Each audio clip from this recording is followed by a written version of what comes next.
together. As teammates, yeah. As teammates. So, I mean, I don't know if I gave you the ability to cast any one-on-one situation. Is it McCarty Probert on the ice? Is there a different Tiger matchup? Or in the ring, yeah. What would you do? I would probably put a little spin on it and take it a direction you probably didn't intend. And I would go a guy that was obviously a great hero, Isaiah Thomas, and I want to see him one-on-one with Cade Cunningham. And just part of that is I would want to see the mentor that Isaiah, I think, could be towards Cade, and I would want to see a great, and this would not be, Isaiah now. This would be Isaiah in his prime. Yeah, I get what we're doing. Against Cade in his, right now is, and maybe in a couple of years. What it would look like with those guys going head-to-head. Some of it is just simply the curiosity of two different generations and how the game has changed. How would they match up against each other? Could a guy, could his game translate from 20 years ago to today's game? We always ask that question. I just think it would be a lot of fun to watch. First to 11, Isaiah Thomas against Cade Cunningham. Who wins? It's got to be Isaiah at this point. I mean, as much as I like Cade. Yeah, we're excited. We're hopeful. Yeah. So the outcome yesterday, Verlander gets Cabrera, strikeout looking on a curveball high. Maybe a generous call. And then the next one gets him to ground out. Verlander won both those matchups. In their prime, who wins? I got to believe it would be Miggy. I would think so, too. Obviously some people will say good pitching always beats good hitting. And, I mean, a pitcher has to be good all the time. And a hitter just needs to be good. One mistake pitch. One mistake pitch. And we saw it only took one pitch at the end of the game for Miggy to get to 5-10 and change the conversation about that game was going to be a blowout, 17-0. And now it's at least, 17-3. Takes a little bit of the sting out. I don't really care much about the game, but I do care about the fact that Miggy got the 5-10. The only other pitcher I'd throw against Miggy, and JV's better because they were teammates, but if you just want to see best on best, you could think like maybe a Jack Morris, bulldog mentality going up against Miguel Cabrera. That might be a fun Detroit all-time matchup. Let us know if we're missing some. 248-539-9797. Scherzer against Miggy. Yeah. Everybody against Miggy, right? Yeah, sure. I mean, that's kind of the one constant. It would be Miggy as the hitter. Ty Cobb versus Justin Verlander. Hey, guys, I got one that would maybe pacify NHL fans across the board. Brett Hull versus Dominik Hasek. Oh. A penalty Settle shot. the score. Yeah, exactly. That would be awesome because of the whole Game 6 controversy in the 99 finals. 99, yeah. That would be great. Yeah. That'd be a good one. 248-539-9797. We'll collect some of those. Over the weekend, you had that moment from Sunday. You had the walk-off on Friday night. Busy Tiger weekend. Let's go to Heather with the news. Well, I was waiting for my music, but I don't hear it. You sing and I'll talk. There you go. Well, there it is. 2 people were killed on Saturday early in the morning in separate, unrelated, wrong-way driver crashes on I-75.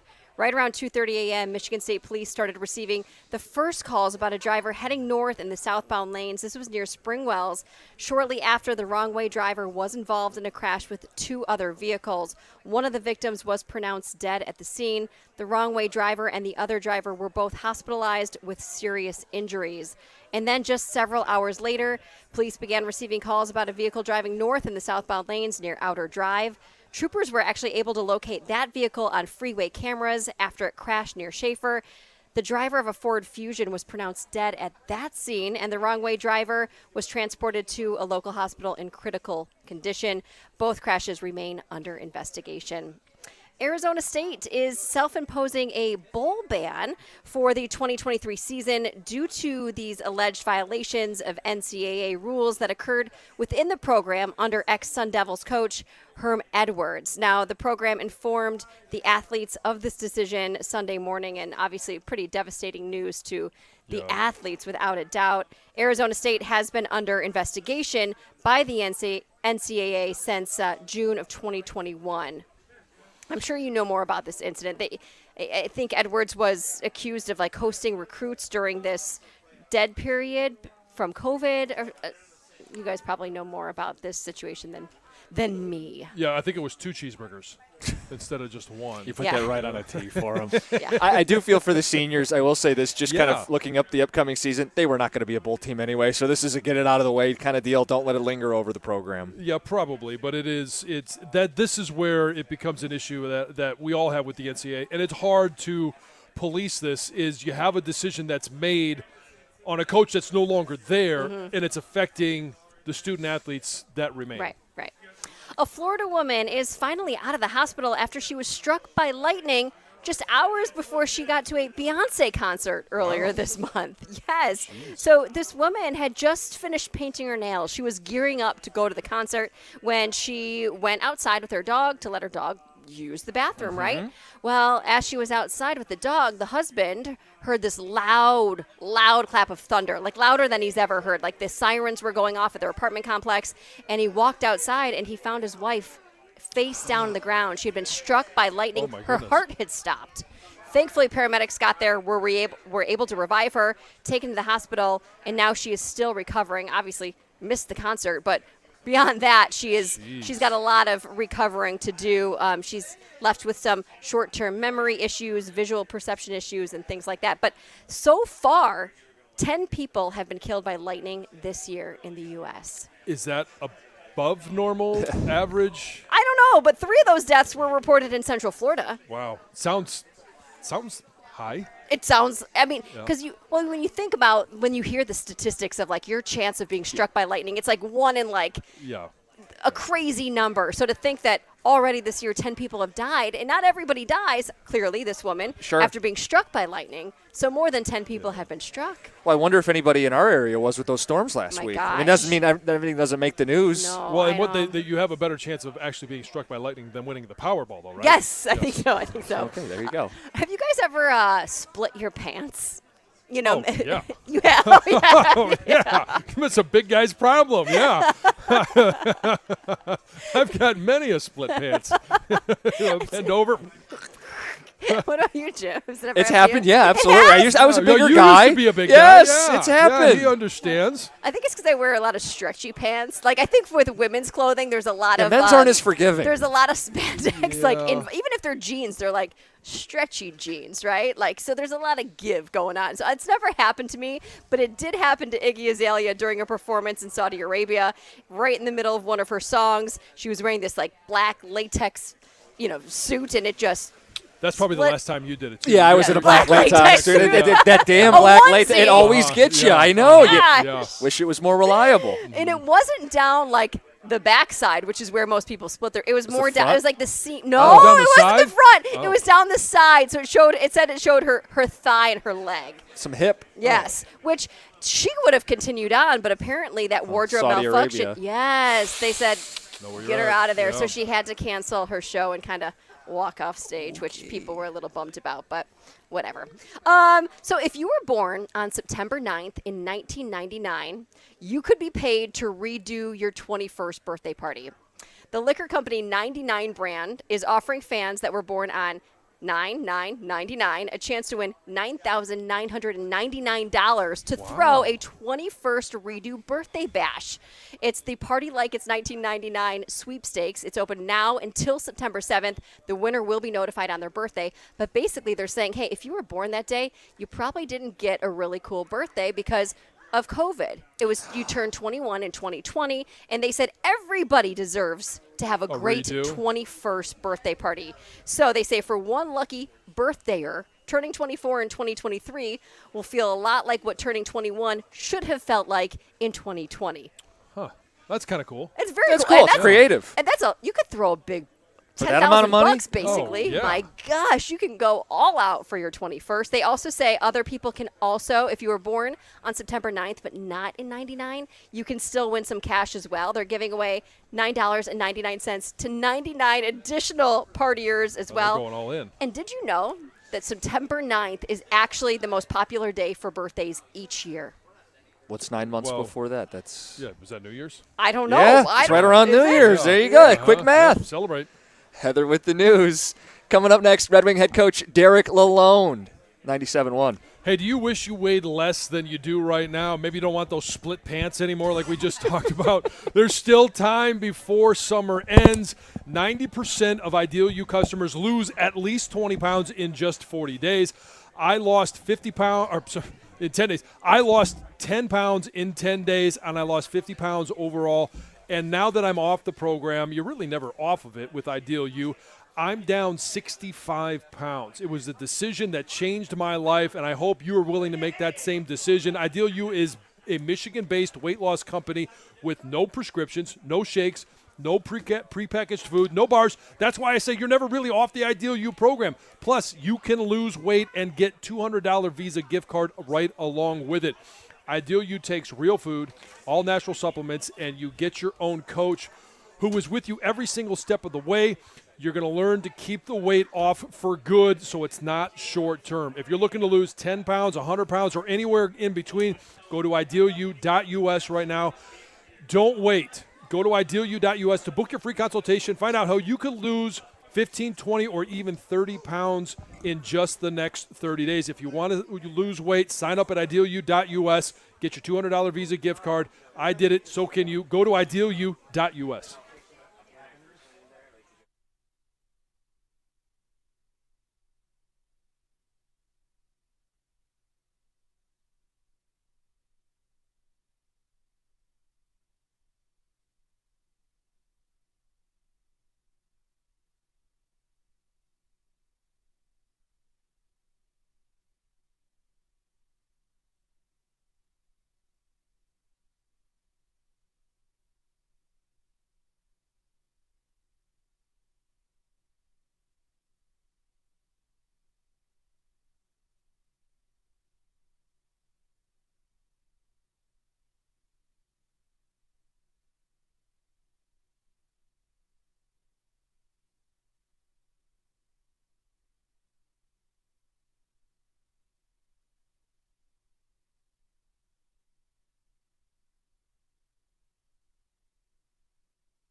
hanging out at the golf course, worst place to be. There are worse places to be. Jim Costa sitting next to John Jansen and the head coach of the Detroit Red Wings, Derek Lalonde. We're out live, Oakland Hills Country Club, site of the 2024 U.S. Junior Amateur Championship. And today, the Ilitch Charity Golf Outing.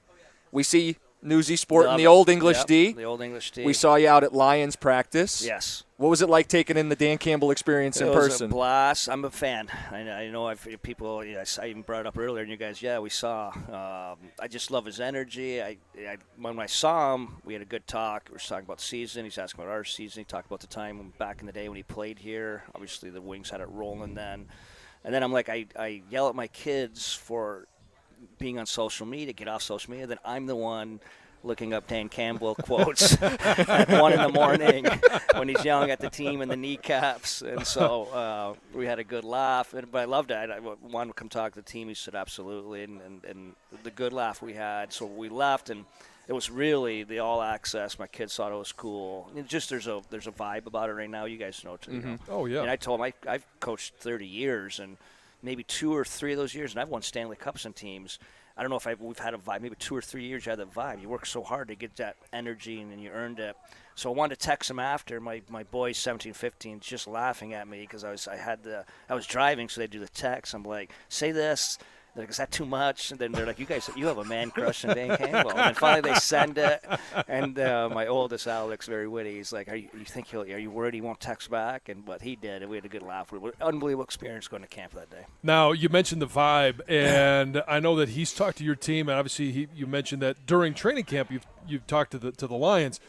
If you were in that locker room next Thursday night when they kick off in Kansas City, what would your message to the team be starting off the season with so much hype going into it? It's what got you there. It's what established that hype. It's different. It's a different world. Even I remember Dan Campbell talking to the press right after. He goes, expectations have changed. But what got you there for that energy, for that vibe hasn't changed. It was hard work. It was attitude. And you're going to bring that same attitude to the field tonight. And I think they're going to be well prepared.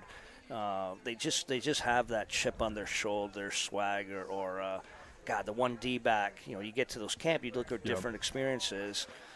The 1D back, the guy from Energy, the Philly guy. Chauncey Gardner-Johnson. Oh my God, he was unbelievable out there. I thought he was going to come chirp me, like anyone within earshot. He was chirping on Friday. He wasn't even playing. It was unbelievable. That there was a little swagger to it, and he laid someone out and broke his helmet. So he's like, I broke my helmet.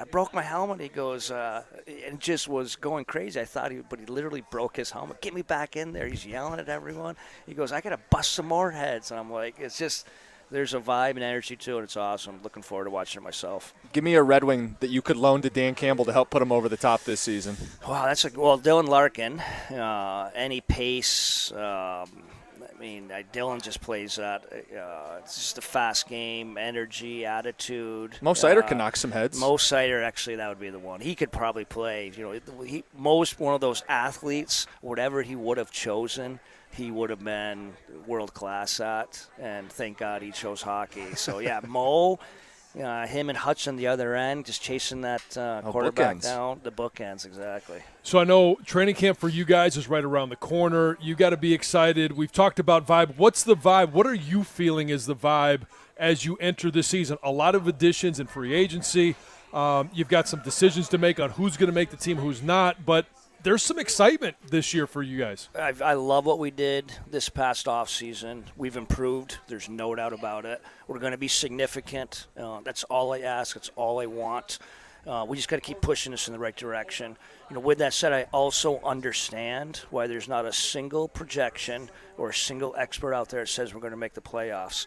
It's on us now. We were pushing. We were flirting with it a little bit last year before the deadline. I love the fact we're going to be significant. We've added some nice pieces, but we're still not there. And what more motivation can you have than that as a group? And I think you're going to see that from our group. Goal scoring, an area I'm sure you guys want to get better at. Alex DeBrincat, a good way to do it. How does he fit in? A necessity. We had a lot of really good team games last year. I'm sure you guys watched this enough where we did a lot of things right. We did a lot of things the guys asked of us, and we just couldn't put it in the net. And we would find ways to lose some of those tight games. So we need goals. That's something he can do. So it's a necessity for an addition. I love the fact he wanted to be here. So a very attractive piece for us. Mo Seider, Lucas Raymond, some of the younger guys on this roster, how do you get them to continue to progress? How do you develop them, and knowing the success that Mo has had on the back end of things, how do you get them to reach and want to always continue to reach for that next level? I mean, that's like any individual. You're pushing to be better. We have expectations for them. Expectations keep increasing for them. And they took steps last year. I love Mo Seider, the way he's managing his game now. He took a little less out of his risk in offense, and he was controlling games. We were at I coached the U.S. World Championship team, and unfortunately we faced Germany in the semifinals, and he didn't have a single point in that game, and he dominated the entire game. He's just managing his game. He's maturing his game. And same with Razor. I think he's going to take a step. He just has to do it physically, and he has. I saw him when he came back for Dylan's wedding, and he literally put on 8 to 9 pounds. He didn't even look like the same athlete. So they're going to take natural steps from progression. We're going to push that. We want them to lead our team. We're going to ask them to be a part of what we're trying to do here. Excited about both of them. We're talking to Red Wing head coach Derek Lalonde. Simon Edvinsson, shoulder issue. We see a bunch of veterans added on the blue line. Will he be with the team to start the year? Or are you guys taking it slow? Maybe wait and see. That's a great question. We're going to give him every opportunity. There's a lot of guys like that. Marco Casper, Carter Mazer. That's what camp is. We want a true camp. We want true competition. With that said, I love the fact that Steve added some veteran depth on the back end. And this is the reality that he came off an injury where he hasn't even been cleared yet. That'll be up to him. But he took strides last year. The player we saw in training camp to the player we saw when he had a little flirt with us at the end of the year wasn't even the same player. He progressed a ton. He's got a chance to be very special also. You meant some of that, or you talk about some of that veteran leadership in the back end. Jeff Petrie, you guys just brought in. What does he bring, and how do you get some of those older guys to buy into that mentor mentality so that they can bring along, even though obviously Mo Seider is very accomplished as a young player, there's still things to be learned from a guy like Petrie. Well, he's been there, done that. What I like about Jeff, even the time I talked to him when we acquired him, was I was talking to a mature adult, a veteran that's been there, done that, been with some really tough situations, carried a very average team to the Stanley Cup Finals a couple years ago, and he was a huge part of it.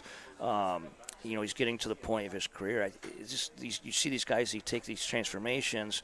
They've kind of accomplished what they wanted. Not completely what they wanted individually, but you can just see as they get older in their career, it's more about what the team's doing. And the fact he wanted to be in Detroit, it's been a dream of his. We're ecstatic. He's just going to have a common presence. He's going to have a little edge to him. Again, one of those nice pieces. I know, Steve called me about 2 weeks before acquiring him. We had a little talk on if it made sense. And obviously, as a coach, I want everyone, you talk about needing another right shot D. I was all for it. I pushed hard for it. And I didn't hear from Steve for 2 weeks. He's like, and basically, he works in the shadows. Basically, he's like, I'll try to get it done. No promises. And as you watch Steve, he's gonna work on his own terms. So I was getting a little nervous. I might even, I wouldn't say maybe gave up on it. And then, boom, we acquired him. I was ecstatic. And that is a trait of individuals, Jim. When you have when you talk to somebody on the phone, I've been around obviously a lot of professional athletes. When you mention that he's a mature adult, yes, not all of us are there. No, as professional athletes or in the locker room. Well, you've seen it. Yeah, and it just even probably. You just see people when they play junior, college, how they transfer. I experienced it in Tampa. We were a team that was talented. We were extremely talented, but until it was about team over self, and I know it sounds cliche-ish, but again, I was fortunate enough to experience that, going from good to great and winning a championship. It's always about team. Those teams, Vegas went through it. Every team that actually gets at the end, it looks the same. It could be different talent. It could be different. But it's always the guys that are doing it for the guy next to them. I want to go back to something. You said no one has picked you guys to make the playoffs. So you've paid attention to what everyone expects of you guys this season. Yes. I thought last year you were super honest about where you thought the team was.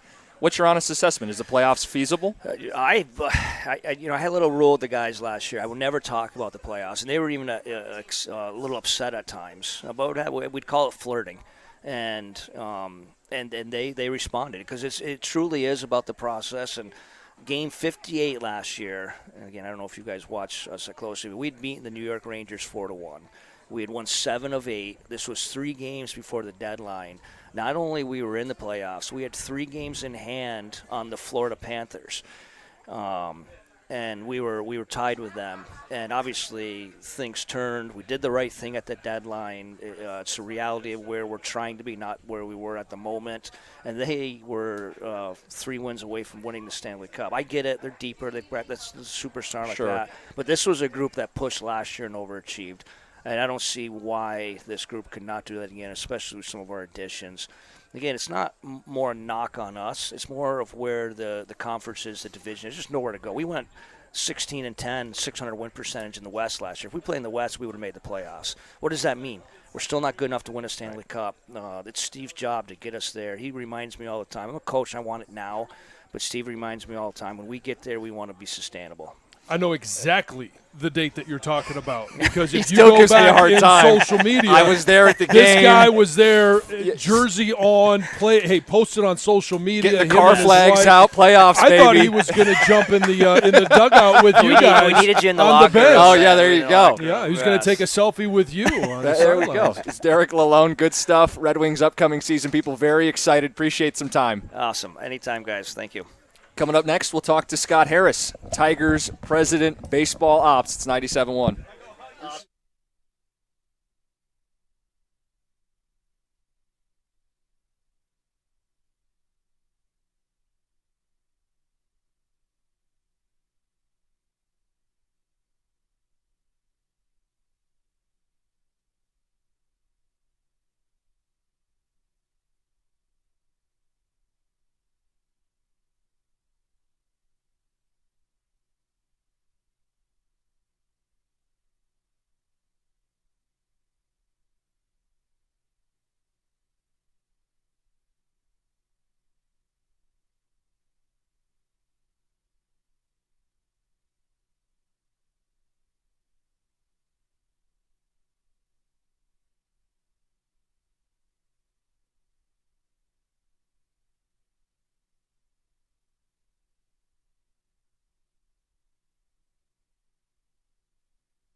I imagine everybody has a please God don't cut this guy that's on the Lions roster. Please don't cut him.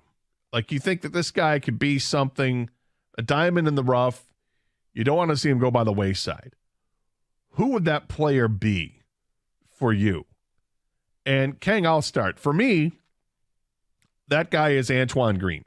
He's the wide receiver that they drafted in the seventh round from North Carolina. He was the 219th player selected in the draft. I love his combination of size and speed. He's 6'2", 200 pounds. He's fast as hell, and he's somebody that I think could benefit from Jameson Williams not playing for the first 6 games, because he could be a guy that you could bring off the bench in situations. You spread him out with 4 receivers, and this guy can go deep, and you're going to have to account for him because he's got the speed and because the size might be a mismatch.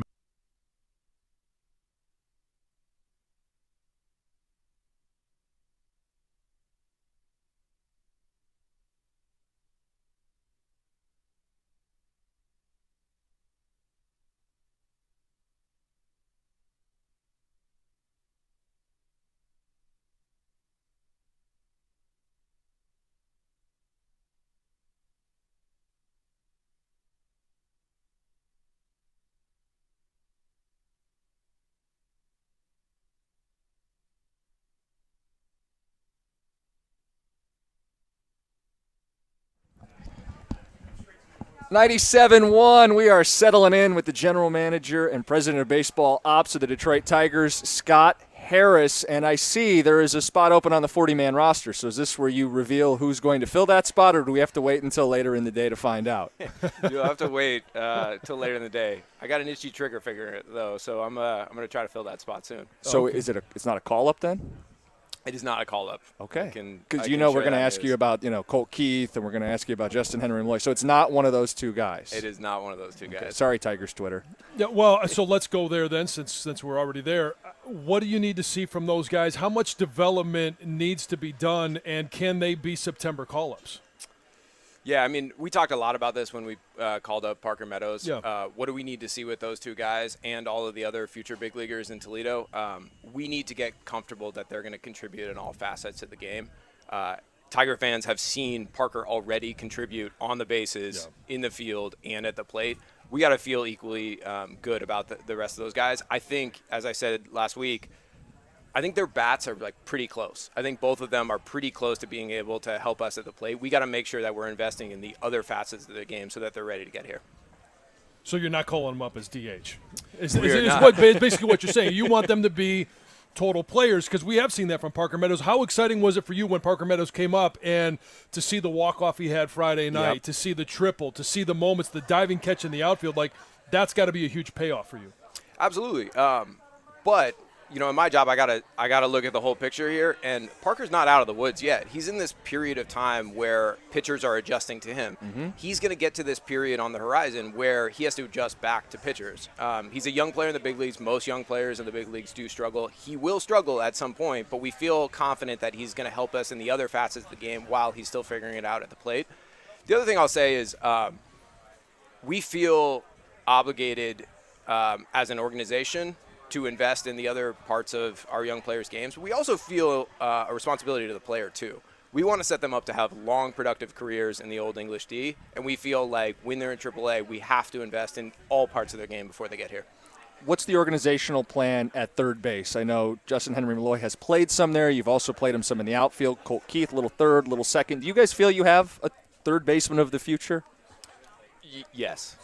I think you're going to look up at some point in the near future, most likely into 2024, and you're going to see a really young, really talented team. We have an emerging nucleus on both sides of the ball that, if I were just a fan, that's what I would want an organization to do. I would want them to have a steady stream of young players that are filtering into the big leagues, that are really high upside players that can fill out an entire lineup or fill out an entire rotation.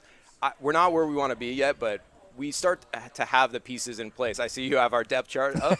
Take a look at our depth chart. Like, we're starting to fill in at all positions and throughout the pitching staff. Well, and you mentioned Kerry Carpenter. He's a guy that it feels like pitchers have adjusted to him. He's adjusted back. Mm-hmm. So it's a great example when you're talking about Parker Meadows. And now that Parker Meadows, we're all excited because he's new. It's fresh. But Kerry Carpenter, Riley Green, Spencer Torkelson, all of these young players are playing well. And Tigers fans always ask, is this something that we can believe in? What is it about that core group on the offensive side of things that you would say, Tigers fans, yes, this is something you can believe in? Yeah, I mean, when I sit back and I watch our team, the most energizing part of our team is you can see players all over the field that are getting better. Mm-hmm. They're getting better in the big leagues. They're getting better in the minor leagues. You talked about third base. We're seeing Matt Vierling transition to third base and really play the position pretty well. Like, that is an investment we are making into him to be able to play third base. And then we have an emerging core, an emerging middle of the order that is young and really exciting every night. When you have to, as a pitcher, go through Riley Green, Spencer Torkelson, and Kerry Carpenter, you're expecting some damage, and that is a huge step forward as an organization. And I will also say, for the Tigers fans who are paying attention to the minor leagues, there are a lot of players up and down our system that are getting a lot better. And so when I sit back as the president of baseball operations and look at this organization, that gives me confidence. If we are making players better up and down the organization, good things are going to come. Carson Kelly, I mean, we can pull him up on the depth chart on John's computer. I can pull up the box score. Let's get the scouting report from you. Why did you see this as a good move to make and a worthy investment? So Carson Kelly, a few years ago, he was a top 100 prospect. He really performed for the Diamondbacks after the trade. He was the carrying piece of the Goldschmidt deal to Arizona. The things that we like about Carson is he really controls the strike zone. He makes a ton of contact. He swings at the right pitches. We scouted him as having above average power when he was in Arizona. He has recently struggled through a few injuries that we believe have sapped his power. We also think that there are some things to clean up behind the plate with his receiving. So it's been an organizational effort to, in early work, invest in those areas of his game to make sure that he has a chance to be a part of our future. We structured the deal to give him an opportunity to still be a part of our future. We need him and we need our catching group to demonstrate that he should be part of the future, and if he does, then he has a chance to be here. What are you looking for? What are your goals from your position of the last 5 or so weeks of the season? What do you want to get out of it, and what can you do to continue to improve looking ahead towards next year? Yeah, I mean, it's no secret. We're building around the strike zone in this organization. We are not where we want to be, but I think if you look at the overall body of work, we are doing a lot better job of controlling the strike zone. Our pitchers are throwing a lot more strikes than they did in the past, and our hitters are swinging at the right pitches and doing damage in the strike zone. We've already, outpaced the home run total that we had all of last year. We have taken a little bit of a step back on the pitching side. We're not really, commanding our pitches in the zone as well as we have for the rest of the season, but overall, I want us to continue to emphasize that we are going to win games in the strike zone. We're going to get in better counts on both sides of the ball, and that's going to carry us to the team that we can watch be a perennial contender every year. We're talking to Scott Harris, president of baseball ops, Detroit Tigers. How aggressive will you guys be this offseason, given feels like the AL Central is up for grabs, team just over 500 probably going to win it. How aggressive do you guys plan to be? Yeah, I mean, I think we want to go into every season every offseason looking for opportunities to get better. I don't know how to characterize aggressiveness. If there are deals that make sense, we're going to do them. And that's how we're going to approach every single offseason. I think we're going to go into the offseason having a firm idea of what free agency is going to look like. We're going to do our homework and make sure that we can find opportunities to get better in free agency. But the other part of the offseason is trades. And it's really hard to predict the trade market. So we got to be equally aggressive in the trade market. And find deals that make sense for us, and then just be prepared to do them. To Eduardo Rodriguez, we talk about trades. Obviously, the trade deadline, we know what happened there. But when you start looking at the offseason, do you feel he will be a part of the future? The way his contract is structured, it's not for me to say. Yeah. He has a decision to make. Have you guys approached him about any of that at this point? We had a lot of conversations leading up to the trade deadline. Nothing since? The content of the conversation is going to stay between us. We haven't talked about it since the trade deadline. As far as I'm concerned, he's signed for the next 3 years. He has an opportunity to opt out of it, given the way that his contract was structured. So until that decision happens, it's just really not for me to say, and we'll react to the situation that presents itself. We're talking to Scott Harris, Tigers president of baseball ops. End on this. You mentioned the young core. You feel like you got those 3 bats. Where have you seen maybe the biggest improvement from those guys? Because Torkelson, people have been waiting. We're starting to see the power. Carpenter, John mentioned the adjustments. Riley Green, healthy. Where have you seen those 3 kind of hit their stride? The biggest thing for me is when you watch those guys take batting practice, they have at least plus power, if not double plus power. That doesn't mean that it's always going to enter the game. So I talk about accessing your power a lot. Those 3 guys are becoming more self-aware at the plate. They are going up to the plate with a better plan, and they are identifying the pitches that they can drive early, and they're getting their A swings off and not missing them. That's a huge step forward for us. All of our fans want to see more power out of this group. Sometimes it takes time with young players, but that has been the most notable step forward for me with those 3 guys. They are threats at the plate every time they're up there, and that's a good thing for us. Well, let's sign up for some more nights like Friday night at the ballpark, and we'll talk to you soon. Scott Harris, appreciate it. Absolutely. Thanks, guys. Thanks, Scott. It's 97.1. Hey, when I've got questions about my finances, I turn to my bank, and that's First Merchants Bank. I know that their attentive local bankers are 100% interested in listening to my situation and in helping me find the answers that I need. First Merchants doesn't provide cookie-cutter solutions or check-off boxes when it comes to financial advice. They take the time to learn about my life, my personal and financial goals, and they work with me to build a plan that fits my situation. And that's because First Merchants really cares. They care about you as an individual, not just as a number on a spreadsheet. And they're going to do all they can to help their customers and communities succeed. And you can count on that, since First Merchants is staffed by local bankers who know and are passionate about the needs of the local community, as they realize it's their community as well. It's where they do business, it's where they work and they live, and we all have to work together to help our communities prosper. To get started on your personalized financial solution today, you can visit them at firstmerchants.com. That's firstmerchants.com, member FDIC.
out live, Oakland Hills Country Club, site of the 2024 U.S. Junior Amateur Championship. That's next July. Today, it's the site for the Ilitch Charity Golf Outing. You got celebrities walk. I think I saw Ville Husso walking by earlier today, Red Wing goalie. At least looked like Ville Husso. Yeah. We just got done talking to Scott Harris. What'd you take out of it? I mean, you know, we like the young core. I like the fact that they're valuing the strike zone. You know, I mean, but there's a lot of questions we could have asked. We know we would have got no answers for as to why does Javi Baez not understand where the strike zone is. But you want to like the time. No, don't do that. Oh, is there a B? There's a B. The whole anger the until you tried to anger him. It doesn't work like that. If I are you allergic, Heather? Or are you I'm a chicken, and I hate bees. She doesn't want to be impaled. That's how Stoney would describe a bee sting. Yes, as being impaled. Yeah. No, you're right. I mean, with Harris, like I asked him how big the offseason or how aggressive. How do I characterize aggressive? Yeah. I mean, he's not going to detail. Here are our targets. Here's how much money we're going to spend. But he, you know, we're talking to him off the air, and he goes, "How are calls about the Tigers?" And I said, "Well, with Carpenter and Torque heating up, I think people are starting to see kind of a light at the end of the tunnel to all this." Well, and here's what I like is what we've seen from Kerry Carpenter and now from Parker Meadows. And we always want to see the next guy come up, and we want to see the guys come up and be productive right away. I'm excited to hear that they're having patience with guys so that when they do come up, they at least have an initial, exposure like we've seen with Parker Meadows. Not that everybody's going to have a walk-off in their first week or a triple that, wins a game or, something like that, but that they come out and they have the best chance for success early on to at least hit the ground running. Well, and he's talked about the gap between AAA and the bigs is larger than it's ever been. Yeah. You talk about what these teams do with the bullpen at the major league level. You bring in a guy throwing 100 miles an hour, breaking pitches, lefty specialists, guys that are just in there to mow people down for 3 batters and leave the game. There's nobody like that in AAA. So when they call these guys up, they want them to hit the ground running. They want to see what we've seen from Parker Meadows. And when Colt Keith gets the opportunity, and I know we're all hoping sooner rather than later, he doesn't have a big setback. Because it took Torkelson a while. Yeah, and Torkelson had to do it. The development that you were hoping that he would have had more of in AAA, he had to do it at the major league level. And we had to watch it. Now, that's where I'm impressed with Spencer Torkelson in the fact that he was able to withstand all of the pressure. When you're 1-1, everybody wants you to be an unbelievable superstar, and he wasn't allowed, whether it was a minor league season getting canceled because of COVID, not getting as many at-bats at the AAA level as you would have liked before he came up because the team just was so bad that he had to do all of those things at the major league level. And now we're starting to see the payoff. The ability to – the mental toughness that he has shown, I think, is a sign of really good things to come. Yeah, I heard you, I think, point that out last week with AJ. I think it was last week. It all kind of blurs together. Yeah. Because that stood out to you as a guy who played, like, especially baseball, a game of failure. I mean, John, as an offensive lineman, if you get a holding penalty, it's a big deal. If you get beat one time, it's a big deal. As a baseball player, you're going to fail most of the time, and being able to deal with that, especially with the expectation of being the number 1 overall pick and knowing – unfortunately, a lot of it's going to be distilled to whether or not you hit home runs, which is even harder than just, getting on base or smoking a single. He's hitting for power now, and it just has to translate because if he ends up with 30 home runs this year and he becomes a perennial 30, hopefully 40 home run guy, that'll play. Yeah. That'll play for a long time. And you've got to have fear in the middle of the lineup. That's one of the things that Scott just mentioned is you've got to, when you put a lineup together, and that's why I asked last week to A.J. Hinch, like, how creative can you be with the middle of the lineup depending on where the guys are and the arms that you're facing? But when you have Green, Torque, Carpenter, Meadows, like you – and hopefully next year they all take that step forward, you're going to get dinged up at some point in that stretch. Mm-hmm. And it's nice to know that they can put together a lineup like that. See Ken Cal walking around. It's a who's who out here. Yeah. Yeah, I mean, that's going to be the deal going into next season is, I mean, being able to build on what seems to be some breakouts. Like Kerry Carpenter feels like he's breaking out. Yeah. Spencer Torkelson feels like he's breaking out. It's too early to say for someone like Parker Meadows, but by the end of the season, do you feel like he'll have a foundation where next year he can break out? I mean, that's part of doing this the homegrown way. you're not going to outspend the Dodgers. You're going to need a couple guys that you draft and develop yourself. Well, and when he talks about, hey, Parker Meadows is going to have to, pitchers are adjusting to him. Once they do, how can he adjust? And the offseason will probably be coming at the perfect time for him to spend some time. Reset. Whatever happens at the last 2 or 3 weeks of the season, pitchers will be adjusting to him. Now, all of a sudden, he gets to spend the entire offseason, how are pitchers pitching me? And now I can address that between this year and next year. What'd you make of the Eduardo stuff? They haven't talked since the deadline. He is right in the sense that got to wait for that decision to come from him. Yeah, he doesn't get to control whether Eduardo opts in or opts out. Now, they put themselves in this position by not trading him, but as far as day-to-day now, I mean, he's dealing Eduardo with holds the cards. The leftovers of a contract that was signed before he got wasn't here. his guy. Do we have Doug and Scott? Hello. Hey, what's up, Gator? How's it going, fellas? Good. It's a beautiful day out here. Yeah, where are you guys at? Oakland Hills. Oh, nice. You a little jealous? A lot jealous, actually. A lot jealous. Yeah. It's all right, though. I'll get over it. So what do you guys got on the horizon today? Well, I mean, tomorrow's cut day for the Lions. They got to get it down to 53, and that's at 4 o'clock tomorrow. They made their initial round of cuts yesterday. So going to kind of take a look at the roster, see how it shakes out. I know some people have already put out what they think the 53-man is going to be, and we'll take a look at that and see if there's some surprises there, and just kind of check the pulse of the Lions fan out there, what they feel about this, because I think it's an uncomfortable position compared to where it was a year ago, and that is, it seems like the tough decisions are going to be made in the secondary on the defensive line. If you told me that a year ago, I'd say you're crazy, because those were the weaknesses of the team, right? And now they're the strengths of they can be considered the strengths of this team, and they got some really tough decisions to make. I do not envy what's going on there, and everybody's against it here. And if you think you can trade one of those guys, good luck doing it, because everybody knows that you're in a roster crunch. Right. You can get them for free if you wait 24 hours. Right, exactly. Did you celebrate week 0 by watching any college football and celebrating the start of the college football season? I watched some of the Notre Dame game, but it really wasn't all that intriguing. I flipped around and watched bits and pieces of some Saturday night games. Funnily enough, couldn't get the USC game because it was on the Pac-12 network. I know. And my friend did not the soon-to-be-defunct Pac-12 network. Exactly, and my friend did not have the Pac-12 network as part of her cable package. So, it's just fun. Well, he's Gator. He's coming up next. Take it away, 97.1.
Today, for many people out there, it's the first day of school.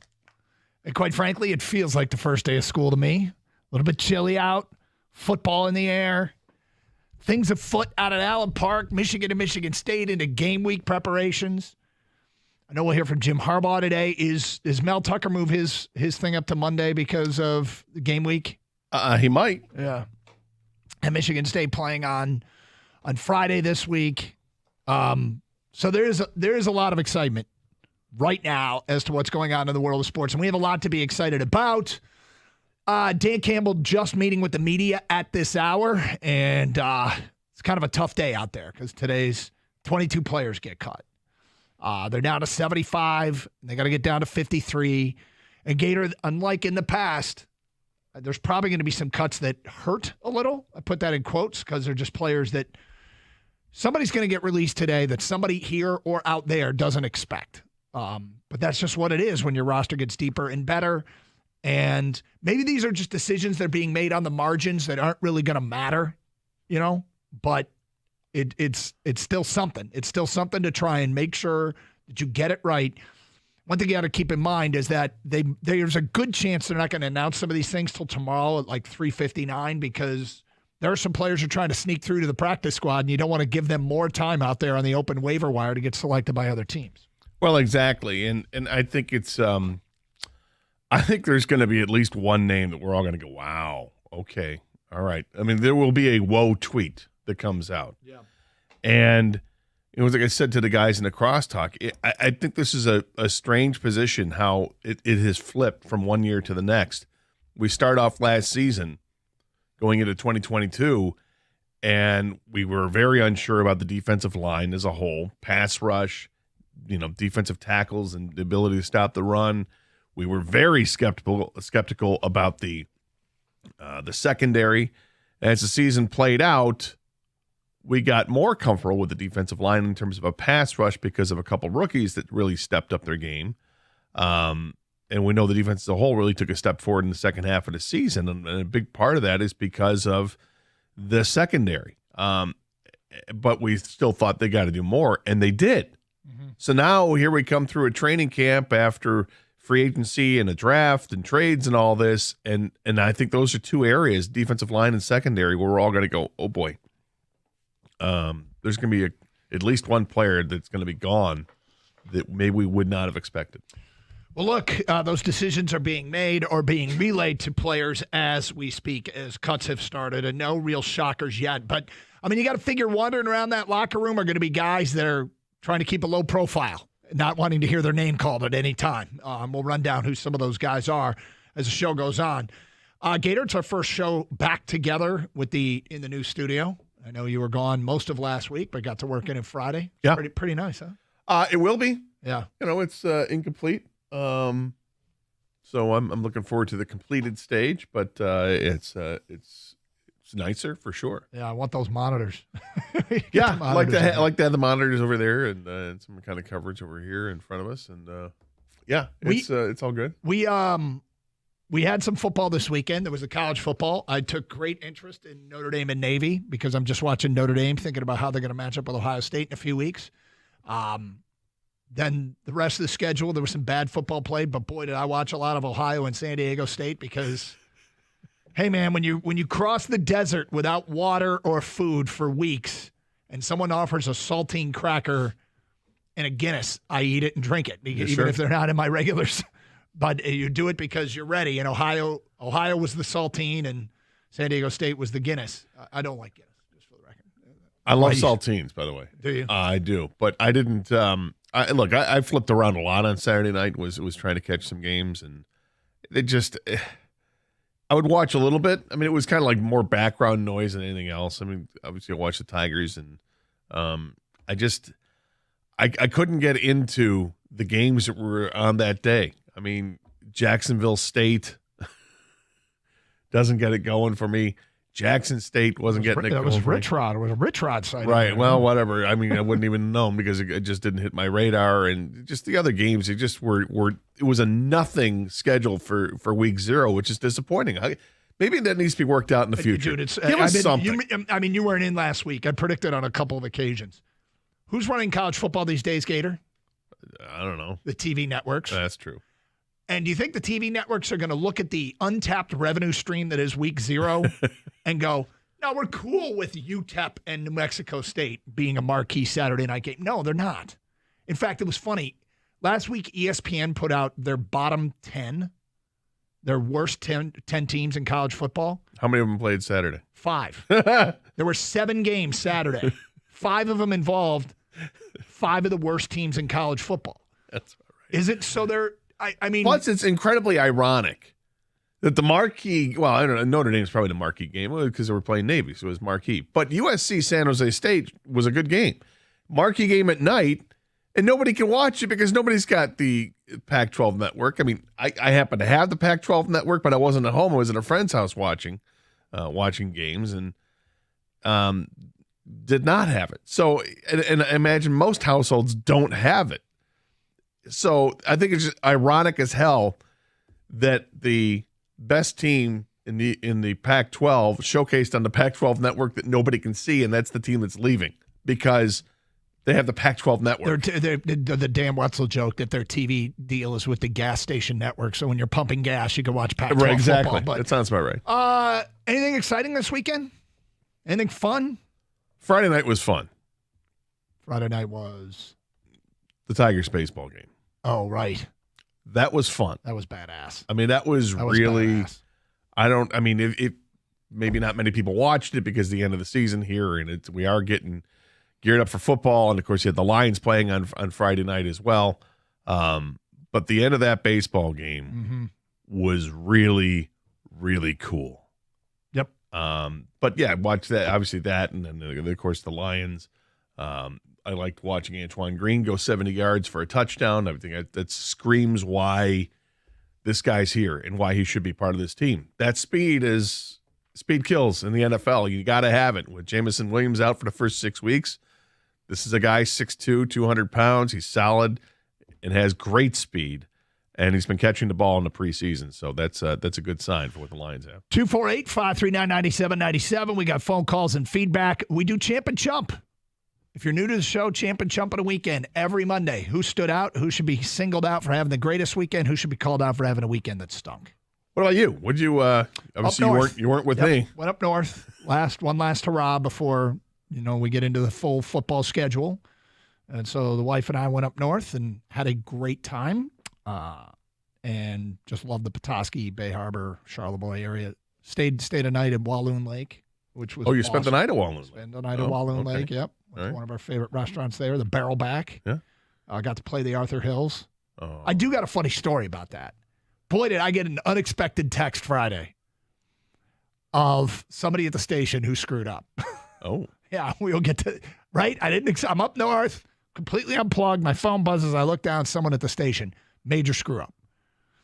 We'll get to that today at 10:16. Plus, all right, who's hoping to survive the day out there at Allen Park? Or at least today and tomorrow. And curious move report about our Lions we'll get to today at 10:50. Our Champ and Chump nominations at 10:35. It's Carson Anderson, 97.1 The Ticket. Hey, you want to have some fun? Well, who doesn't? Play, practice, and party the way that you want at 5 Iron Golf. It's the nation's leading indoor golf and entertainment experience. And now it's open right in downtown Detroit. With 13 TrackMan simulators, certified instructors, and a full bar and restaurant, the whole family can tee up some great times. You can play Pebble Beach. You can play up to 200 different courses they have there, including Arthur Hills, the aforementioned Arthur Hills. You can compete in the league. You can join as a founding member. Or how about spicing up your next date night? It's a great place. It's not just about golf. They have so many other activities over at 5 Iron Golf. Check it out. You can visit them online at 5irongolf.com. And you can get 50% off your first booking when you mention Gator at checkout. That's 5irongolf.com.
Here's another guy that I think has really good value. And it's diminishing a little bit because they know he's probably going to be released. It's the guy that's had 4 sacks, and that's Julian Okwara. I think he's going to be an odd man out. Trade. Has performed well. But, yeah, you have from now until Tuesday to try and get something in return for Julian Okwara. Is there a receiver out there that you believe can give you another weapon, another option that maybe another team is looking, hey, we want to cut to, but we need somebody on the edge to rush the passer, not a starter, but a backup guy. Yep. Is there a deal to be made? So you don't think Okwara is going to make the team if he's Julian? I don't think so. Okay. 7 edge rushers is tough. I know, and I know the number crunch there, but man, owns Enrique potentially making the team and him not? But again, it's different position. I know it's different position.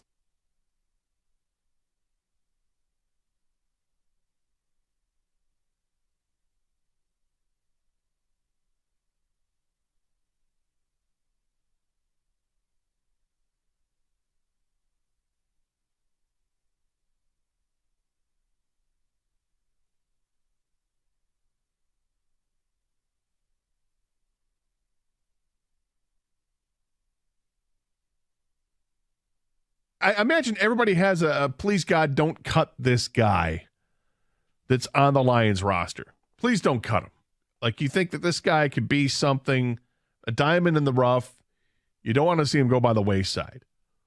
Who would that player be for you? And Kang, I'll start. For me, that guy is Antoine Green. He's the wide receiver that they drafted in the 7th round from North Carolina. He was the 219th player selected in the draft. I love his combination of size and speed. He's 6'2", 200 pounds. He's fast as hell, and he's somebody that I think could benefit from Jameson Williams not playing for the first 6 games, because he could be a guy that you could bring off the bench in situations. You spread him out with 4 receivers, and this guy can go deep, and you're going to have to account for him because he's got the speed and because the size might be a mismatch.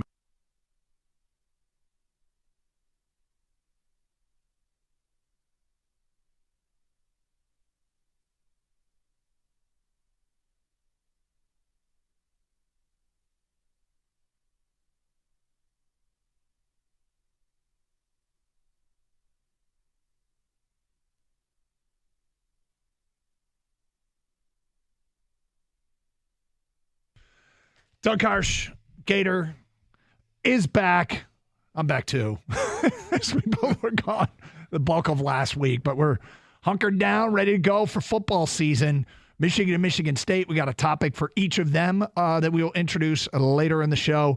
And again, at this hour, there's a lot of breaking news in the NFL, including regarding Detroit. Adam Schefter tweeting out something that Dan Campbell, who was speaking with the media when the show started, I did not hear him say at any point, but according to Adam Schefter, Lions quarterback Nate Sudfeld suffered a torn ACL during the 3rd quarter of Friday's preseason finale against the Panthers. Well, that's unfortunate for Nate.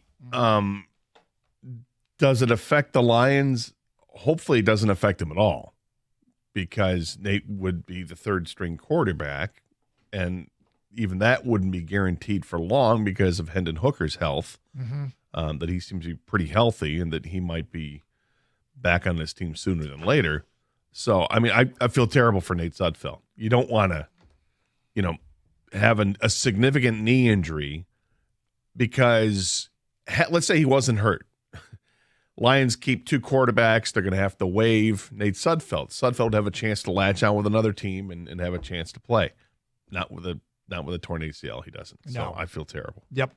Dan Campbell did say during the press conference today with the media that they were seeking a second opinion on Sudfeld. So even though he didn't say that he tore his ACL, they did say they're going to go get a second opinion. And they should, but those things seem like if some doctor says it's a torn ACL, I would imagine it's kind of hard to say it isn't. But look, we sit here and we talk about how much should the starters play, and here's a guy whose season is ending because of an injury in a preseason game. And look, he needed the reps. He needed to prove himself. He was in a battle for the backup spot. He was also putting stuff out there on tape for other teams in case he did get waived. He needed to play in that game. But this kind of stuff happens in football. And when you're out there playing an opponent that means business, not a red shirt on a quarterback joint practice, right? I mean, quarterbacks are going to take hits. And, in this one, would chased out of bounds kind of deal. But the bottom line is, if you don't, Jared Goff ain't playing behind a backup offensive line, right? I mean, and no, if you don't have your starting, and this week it was even more. I went through, it's 15 offensive regulars didn't play in this game, and 11 defensive regulars didn't play in this game. So they pared it down even more from the previous week. I mean, it's obvious what's happened here. Preseason football in Detroit right now is different because they have a team that's more ready to win, less guys trying to prove themselves. It's all about the regular season, and they have the joint practice runway to get ready. And so they were using joint practices more than they were using preseason games, and preseason was filled with guys battling for roster spots and guys that were going to get cut, quite frankly. Well, I firmly believe that they do get more out of the joint practices than they do out of the preseason games. It doesn't mean the preseason games are useless, because they're not, because the preseason games are basically used to fill out the rest of the roster. Now, you can choose to play your starters there, but, how much are you really playing them? Watched last night, and C.J. Stroud plays, 2 series of the game before he's taken out. You look at other teams, and Aaron Rodgers only played a couple series, and stars of the league are only playing a couple series if they're playing at all. But how many of those teams, if they're a star in the league and they played, even have the opportunity to joint practices? I don't know, but the Lions value it, the joint practice, and they should. The Nate Sudfeld injury is it's unfortunate on a bunch of fronts. It happens in a preseason game. You don't want to see anybody get hurt at any time, but in a preseason game, it sucks. The way he was hit, though, I mean, it bothered me a little bit. He's running out of bounds, getting chased, and the guy went for as he's running out of bounds, is diving in his legs. Of course, you don't intend to hurt somebody. It happened that way, and it's not a good look. So now I feel I'm prepared now that you bring it up, but do you remember who it was that was chasing him out of bounds? I don't remember who it was. Let's see if I can find it in the play-by-play, because there's a good chance that guy's trying to make a roster. There is a great chance of that. You're right. And when you're trying to make a roster, you're going to be hustling as hard as you can, doing everything you possibly can to get noticed. And so I'd have to go back and look at the play. It's not mentioned in the play-by-play. Number 52, by the way. I don't know who that was for the Carolina Panthers. Let's see if we can. You might pull up a roster, where he figures into their depth chart, because that's very well what this could be. And that's, again, who's on the field a lot of times in these games? DJ Johnson, the rookie out of Oregon. Okay. And he's a rookie. Do you know where he was drafted, or if he was drafted? He was drafted in round 3. He was pick number 80. Okay, so he's probably going to make the team. I imagine he's going to make the team, yeah. He's trying. I mean, look, you're talking about the second half of the final preseason game. If you're on the field, there's going to be a lot of try-hard guys out there. There's going to be a lot of try-hard guys. Yeah, DJ Johnson's listed 3rd on a depth chart I'm looking at, so he can't afford to be loafing, but he's probably going to make the team. But there you go.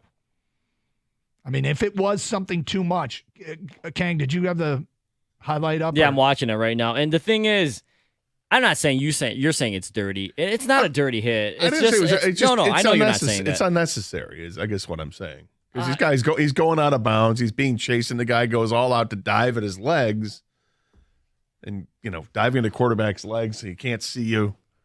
Well, I think he obviously felt a presence, and because the thing is, Sudfeld was able to avoid the hit. It's just the landing of his leg after, which is causes the injury when he's out of bounds.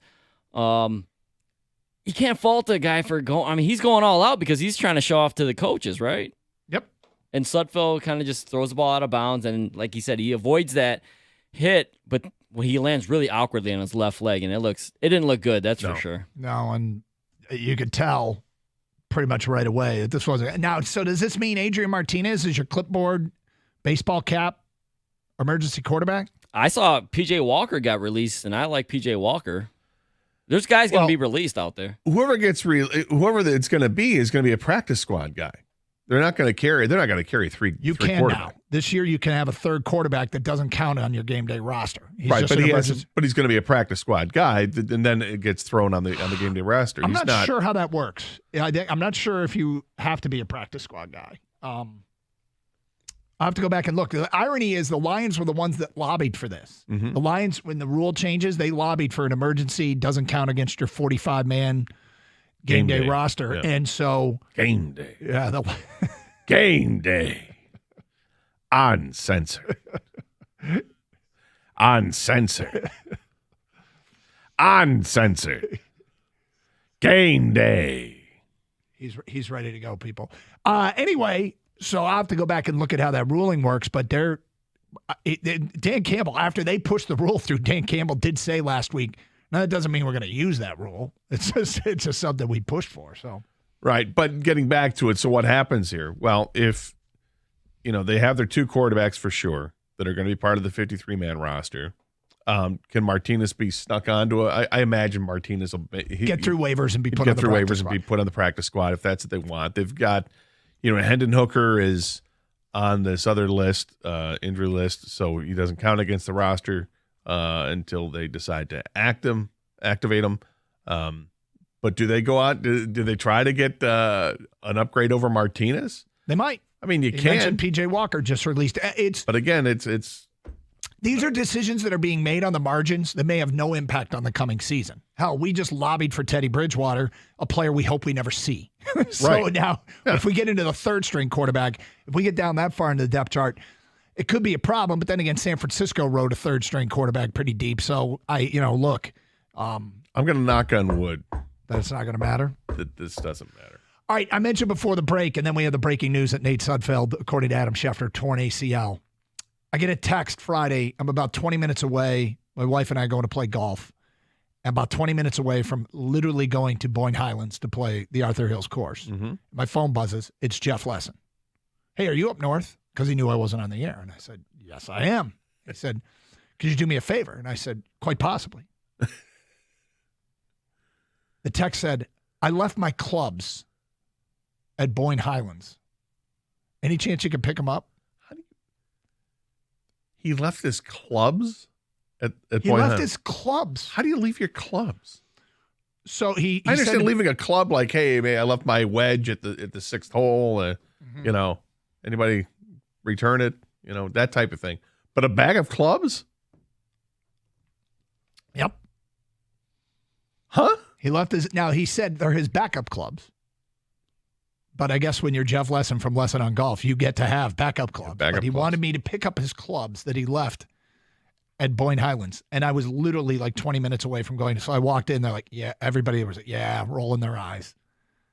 And then the conversations, the guys behind the counter are like, "Who leaves their clubs?" This is I could have walked right in and talked with these guys, right? Yeah. It's the same. I agree with the conversation. Who leaves their clubs?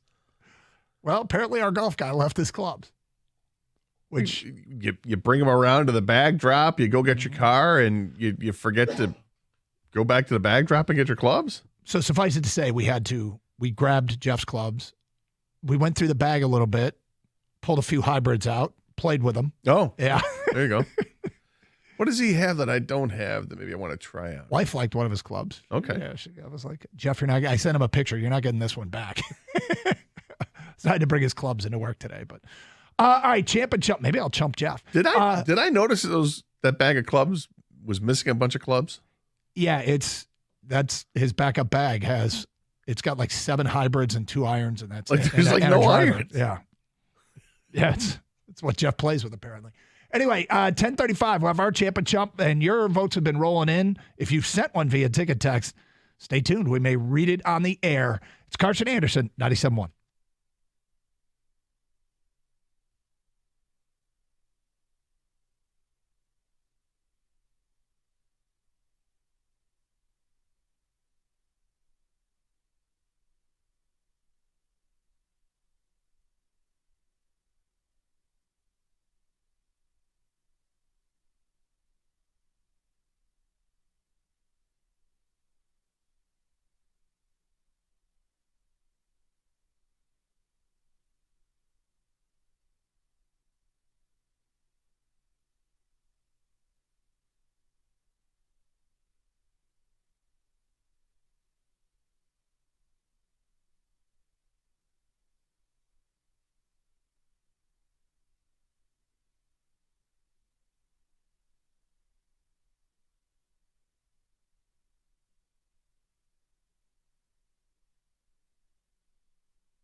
All right, Doug Carr, Scott Anderson, 97 the ticket.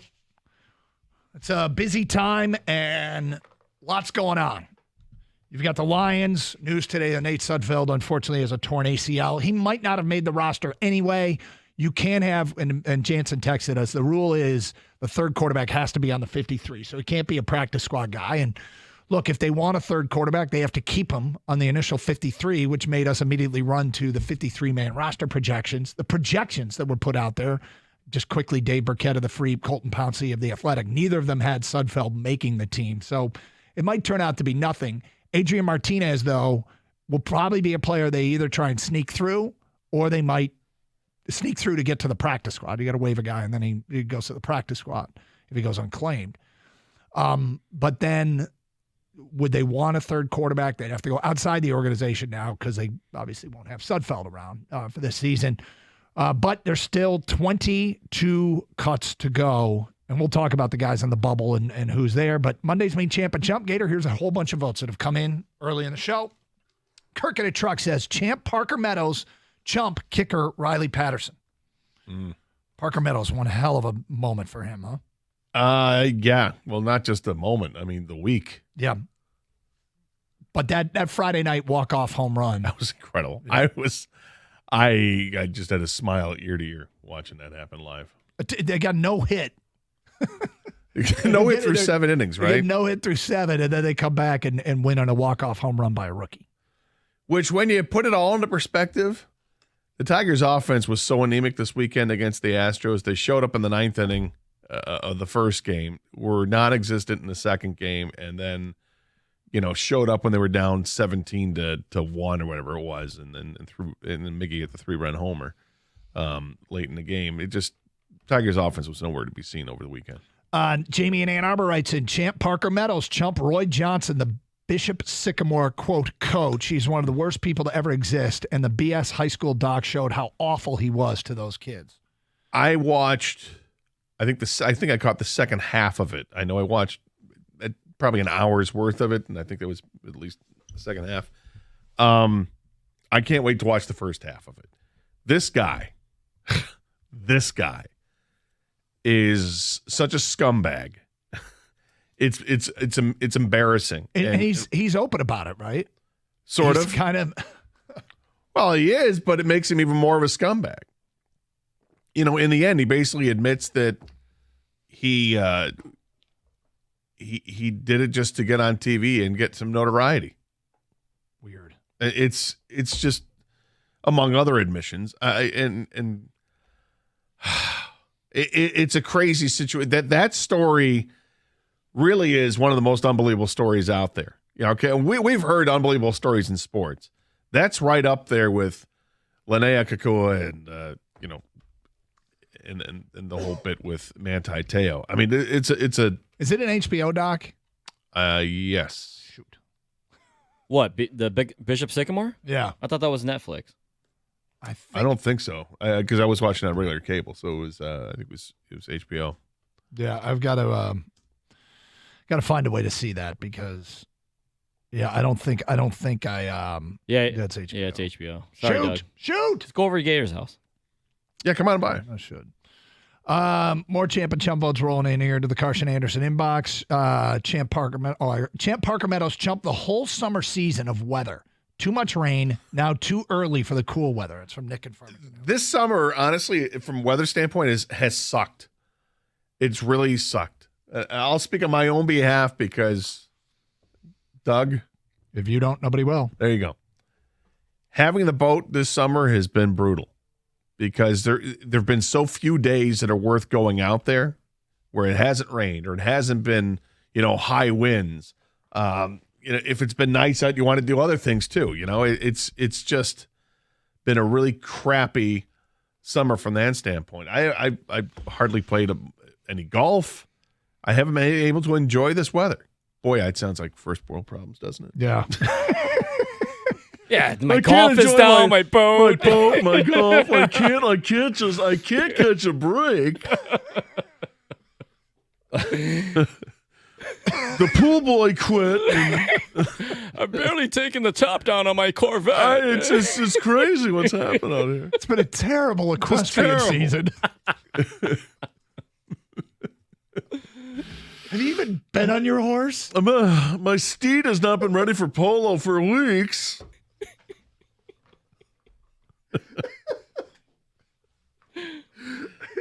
I get points for catching myself, right? Get something. I mean, the turbulence in your private jet has been killing you. It's just the wind shear. It's crazy. It's just crazy. It's just been so rough. But I mean, and it's been that way for everywhere in the country too. I mean, I read something today that Dallas has had a ridiculous amount of 100-degree days. Yeah. Like they're record highs. Everybody has. It's like it's one extreme to the other, you know? Yeah, flooding over in Kang's hometown in Vegas.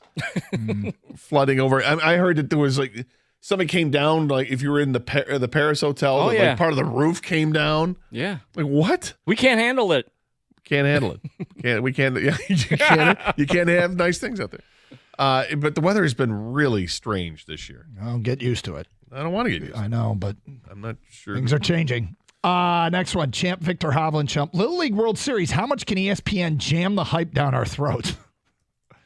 Well, they're trying, but I'm not taking you don't have to watch. I ain't that's watching. the thing I'm not about watching it. a lick of it. Well, then you missed my champ of the weekend. My champ of the weekend is Louis Lappy, the kid who hit the walk-off home run to win the Little League World Series for El Segundo, California. El Segundo. The second pitch at the bottom of the sixth inning. Did you hear the play-by-play call? No. Kang, you heard it. There's no way it's in the system, is there? I'll check. All right. I heard it because you played it for me. You will laugh at the play-by. Even if I know you don't like kids. Cynical me. I don't mind kids. I just don't care for the Little League World Series.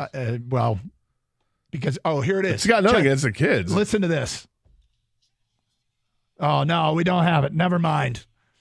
Shoot. Literally right before that, Carl Ravage says Curacao has not allowed a home run the entire Little League World Series. The next thing he said was that. I don't believe in jinxes, but for those who do. Anyway, my champ of the weekend is Louis Lappy, who hit the home run. Way to go, Carl Ravage. My champ is Parker Meadows. I mean, what a week he had. Multiple singles, double, triple, the walk-off home run to go with stolen bases and a spectacular defense that he played in center field. The sprint to his left and kind of dive to make that catch. Nobody's making that catch, and he did. And he did it really kind of before he even had to dive. Robbed a home run on another one with the short fence, but I don't care. He went over the fence and brought it back. What a tremendous week for Parker Meadows. I'm not sure he's going to be part of that core four now with Carpenter, Green, and Torkelson, but he's off to a great start. My chump of the weekend, Gator. My chump of the week. I struggle finding a chump, so this might be a bit of a stretch because I gave up on it. But I'm chumping Netflix Swamp Kings, the story about the rise of the Florida Gators under Urban Meyer. Apparently, they didn't address anything remotely controversial. They just talked about all the great stuff. And what makes that story interesting? It is all the controversy. Seriously? They didn't touch on it. None of it? Urban Meyer made this team great. No Aaron Hernandez and anything going on there? None? No. Any other players and the issues they? Nope. Okay. Yep. All right. Well, all right, sir. Mm-hmm. Was it made by a Florida alum? I mean, what do we? I don't know, but I stopped watching when I heard that because I was a part of it. Isn't Urban Meyer just so great? Who you got as your chump? Doug, I was on a walk on Saturday with the dog. Yeah. And I came to the T in the road and made the right. And in front of me was a couple that were walking their two dogs. And they wanted to get some distance between their dogs and my dog, which I understand because their dogs get excited. So they actually started to run a little bit to get a little bit ahead and then started walking again. In front of them, coming towards them, was a delivery truck from one of the big three, if you will, whether it be Amazon, FedEx, or UPS. One of the big three trucks was coming by. Yep. And the people they were walking on the left side of the road as you're supposed to when you're walking and there's no sidewalks. And they have the two dogs too, so it makes it more important that you walk against traffic so that you can see traffic coming at you. They end up going across the street. I'm like, well, that's odd. And now the truck is coming towards me. And I'm on the left side of the road, and I make sure that the dog is on the left side of me and, walking almost on the grass. And a truck just comes right up to me and then stops literally right in front of me, like as close as you are to me. And I'm like, okay, he must be doing a delivery, I guess, to this house. But that's kind of odd. So I start to go around, and I look in the side of the truck, and a guy's staring at me. And I go, and then I realize he was stopped because he was pissed that I was in his way. I literally said it just like this. Dude, the hell? That's what I said. And then he starts talking about, you're supposed to be on the right side of the street. That's where all the traffic and cars are on the right side of the street. And I said, hey, man, I'm a pedestrian. There's no sidewalks. I'm walking on the left side of the street just in case I can see something coming towards me, like, I don't know, a delivery truck. And he wasn't having any of it, and then he starts taking off. So he was threatened to run you over kind of deal? Kind of. Yeah. We had a standoff. What the hell? I literally said, dude, the hell? Just like that. I didn't swear. So I said hell. Clear, you're chumping the truck driver. I'm chumping a truck driver. All right. There you go. Get your champ and chump votes in. Okay, can't stop laughing. No, I'm just hopefully he can get enough votes for Chump of the Weekend, Gator. Oh, I didn't realize this is about winning. Are we all about winning? Is that it? Sorry, I forgot. We are in today's society where everything's about winning. I should have just voted for No. Who's going to win? Everything's about money. Yeah, that's what it's about, too. I don't get paid for this? Carson Anderson, get your champ and chump votes in. All right, roster decisions being made at the Allen Park headquarters of the Lions. Who makes it? Who doesn't? We'll delve into that straight ahead. Also, curious phone call apparently the Lions made. What was behind that? That at 10:50, 97.1 The Ticket.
Here's another guy that I think has really good value. And it's diminishing a little bit because they know he's probably going to be released. It's the guy that's had 4 sacks, and that's Julian Okwara. I think he's going to be an odd man out. All right, some feedback. Has performed Champ well, football. but yeah, you have from that. Thank you for coming back to me. Chump, Jeff Lesson. Tiger Woods never forgets his clubs. And no, the time his wife was throwing at him doesn't count. Wow. Let's see. Champ Victor Hovland for winning the FedEx Cup. Such a good guy to root for. Chump, the Tigers giving up 17 runs yesterday to the Astros. It's from Joshua Monroe. 248-539-9797. Okay, so if you look at the fringes, right, of the roster, let's start in the secondary. Chase Lucas, Khalil Dorsey. Are those guys going to make it? Because it sure feels like they can't let Gilmore or Thomas go. And these are guys that probably in the past might have been pushing for starting spots. But Starling Thomas, undrafted free agent, has been too good. Stephen Gilmore has been too good. I don't want to say they've locked up spots, but it makes me feel like Chase Lucas or Khalil Dorsey might be on the outside, or do we get a surprise as a Will Harris, who all the beat writers, it seems like everyone says the coaching staff loves Will Harris, but I imagine those guys are, I don't know if the term is laying low in the building today, but they certainly don't want to hear their name called. No. No, this would be a day where I could see, like, if I put myself in their shoes, yeah, I'd definitely be going into parts of the building I've never been before. Yeah. I was just taking a look. I'm going to go to the bathroom and sit in a stall for 2 hours. Yeah. The bathroom's over there. No, there's one on the 3rd floor, too. Yeah. I'm going to go over there. Gator, you might relate to this. This is when in class, the teacher's about to, they're asking a question and they're asking for someone to answer it, or I'm going to pick somebody, and you are just making yourself look as small as possible. You are just, how do I become invisible right now? Right? You grab a book, you kind of duck, you shrink yourself. Right. You throw like a pencil across the room, makes a noise over there, and the teacher looks over there and like, yes. Mm-hmm. What? Who would do that? Anything but call my name. Yeah. Please, God. So, Chase Lucas, former 7th round pick. Scott, can you define what the property of X is?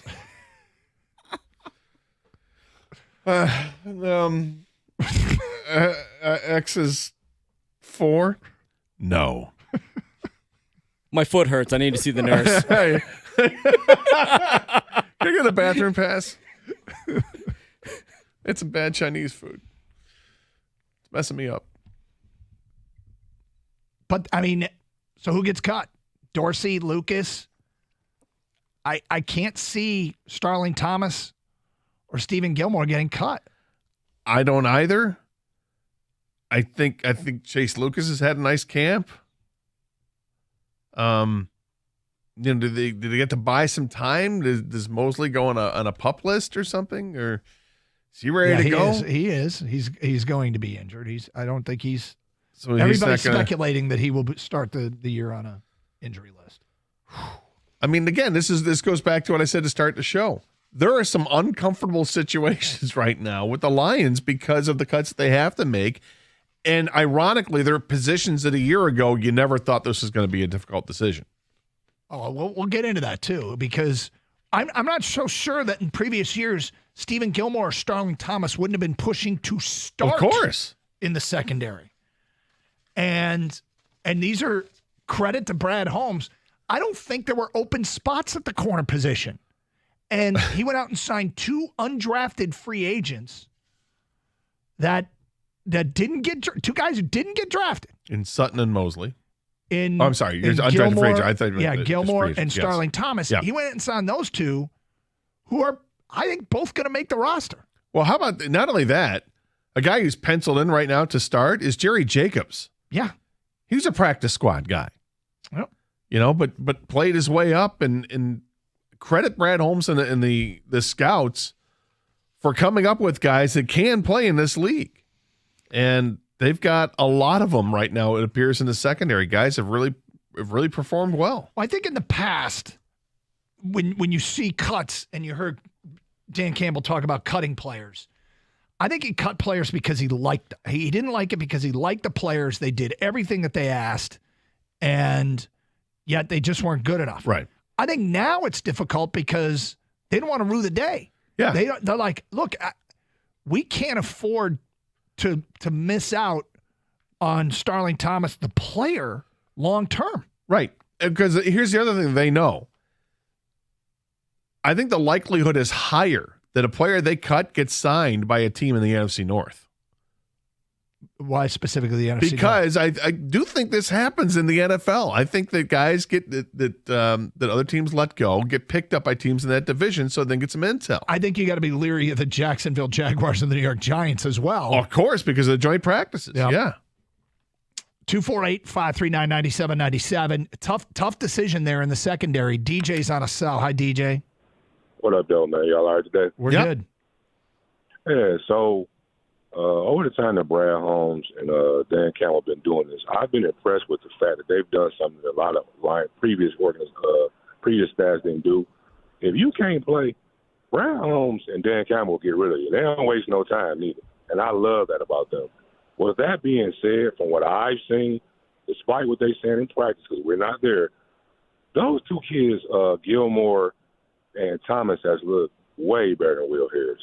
So if they keep Will Harris and get rid of them two, that goes against that first statement, because those two kids have been balling, and in the past, so far, Dan Campbell and Brad Holmes keep players.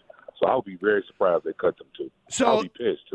It's a disconnect, I think. Well, it is for me. Look, the guys that are around it every day that all project Will Harris to make this roster, I tend to believe them. Mm-hmm. I tend to believe that they know, they have inside information and they know what they're talking about, and that those guys. But it doesn't. To me, watching. It's hard. My eyes don't see it as a sure thing with Will Harris. He gets beat routinely. Well, I'll tell you something. It's a little interesting on that. ESPN has the Lions roster, and they have the Lions depth chart. On the roster, Will Harris is on the roster. On the depth chart, he's not listed on the depth chart at corner or at safety. I think that's a swing and a miss by them. Could be a swing and a miss by them. Or I got to tell you, I agree with DJ. I think this is nothing against Will Harris, but I think the guys that are out, odd men out on my list, are Will Harris and Iffy Melifonwu.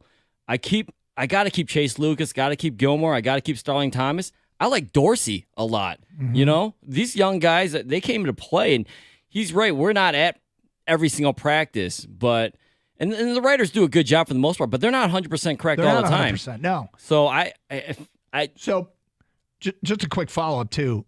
Eric Woodyard is ESPN's Lions insider, and he projected his 53-man roster back on the 25th. So this was Friday. I don't know if it was before or after the game.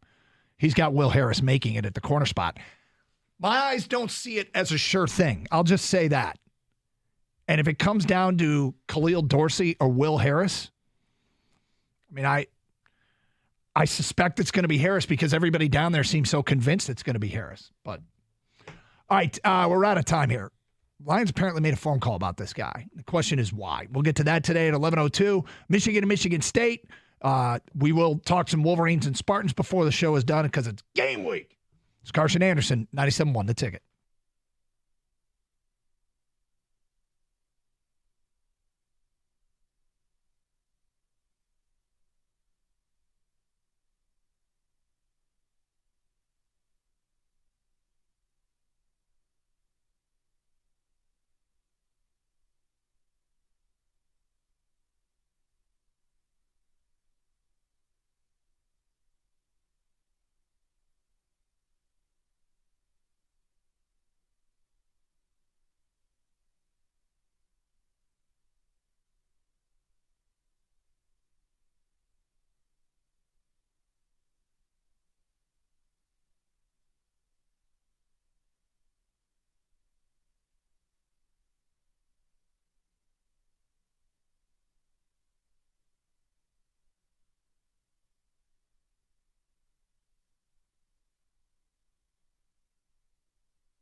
I imagine everybody has a please God don't cut this guy that's on the Lions roster. Please don't cut him. Like, you think that this guy could be something, a diamond in the rough. You don't want to see him go by the wayside. Who would that player be for you? And Kang, I'll start. For me, that guy is Antoine Green. He's the wide receiver that they drafted in the seventh round from North Carolina. He was the 219th player selected in the draft.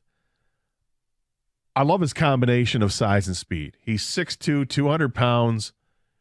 He's fast as hell, and he's somebody that I think could benefit from Jameson Williams not playing for the first 6 games, because he could be a guy that you could bring off the bench in situations. You spread him out with 4 receivers, and this guy can go deep, and you're going to have to account for him because he's got the speed and because the size might be a mismatch.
Cars for Kids, we've entered game week for the Wolverine, Spartans, Chippewas, Broncos, Eagles, and many others. Starters, depth charts, and scout teams being finalized for the seasons that will kick off all over the country. Still not expecting to hear about that Michigan State starting quarterback situation until just before their game on Friday. The Lions still have 10 days before their kickoff. Before that, the rosters must be finalized before the 4 p.m. deadline tomorrow, with plenty of cuts likely to come today as well.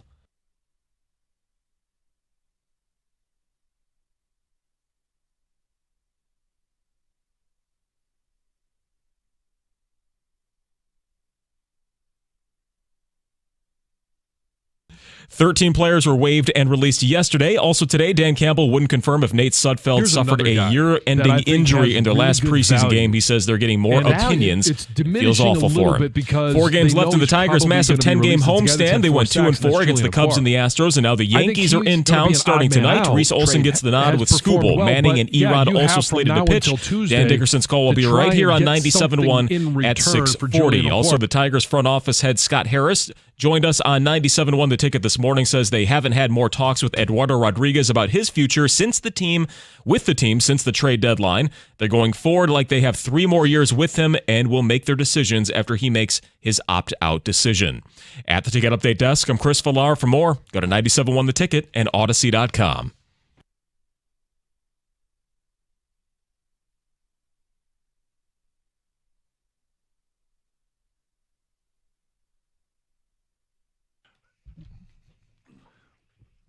It's game week for the Wolverines and the Spartans. Jim Harbaugh speaks at noon. Mel Tucker speaks at 12:30.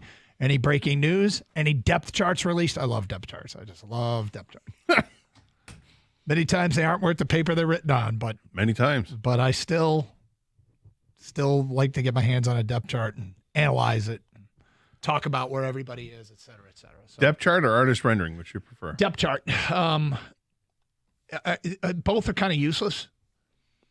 You know, the bales of hay with the kids sitting around holding balloons, listening to a guitarist outside a football stadium. Haven't seen that yet.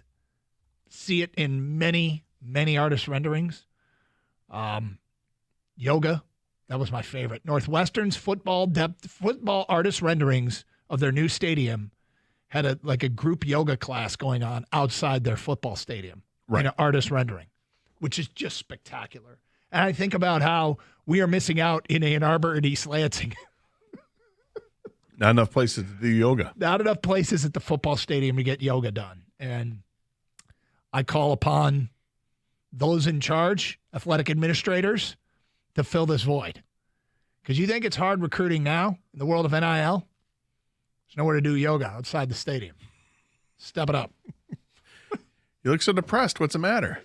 Well, gotta be honest with you. I was looking for some place to bring my mat out and do some downward dog, and apparently can't do that. All right, so why did the Lions call the 49ers about Trey Lance? See what the price, see if you can get him for dirt cheap. Float a 5th-round pick or something like that. I guess that was the story. Is it not that the Lions had, but maybe they did. The story was that a bunch of teams had called with interest and were willing to give up a 5th-round pick, but Dallas stepped up and said, we'll give you a 4th-round pick for a guy that San Francisco traded, 3 first-round picks to move up to get? Yeah, I mean, it's apparently one of the worst trades in the history of the NFL. But, there's a lesson to be learned on that, too, because San Francisco has gone without a first-round pick the last 3 drafts, and they gave up a 3rd-rounder as well, and they've still built a championship-caliber team. You can make a case for them to be the team to beat in the NFC. Yeah, we'll see. And it's a swing-and-miss kind of deal where everybody swings and misses. Even the best swing and miss. Don't expect Brad Holmes to bat 1,000. Isn't Bosa holding out? Yeah, I mean, there's still a pretty strong team. Obviously, you don't think so. It's clear early that you aren't. No, I know. Everybody likes San Francisco and says this. You want to do a sidebar? You don't think San Francisco's worth a crap this year? I think they're overrated as a team. To me, it's a prove it to me type thing. I mean, I'm not gonna. If you want to put your faith in Brock Purdy, okay, do it at your own peril. I could be completely wrong in this. I don't buy him as being this next great quarterback. And I think they got some issues there. But this does not help that they totally swung and missed on Trey Lance. No, it doesn't. And that stuff can't catch up to you. You don't want to keep doing it, but they're trying to win a Super Bowl, and they're in the conversation. Yeah, it's bad enough the player didn't work out, but the resources you put in to acquire the player, that's really what hurts that team. But so be it. So why did the Lions call? I don't know. Only thing I can think of is, hey, if you're going to cut him, we'll give you a 7th-round pick for him. Right, just because I'm not. I think a 5th is way too high.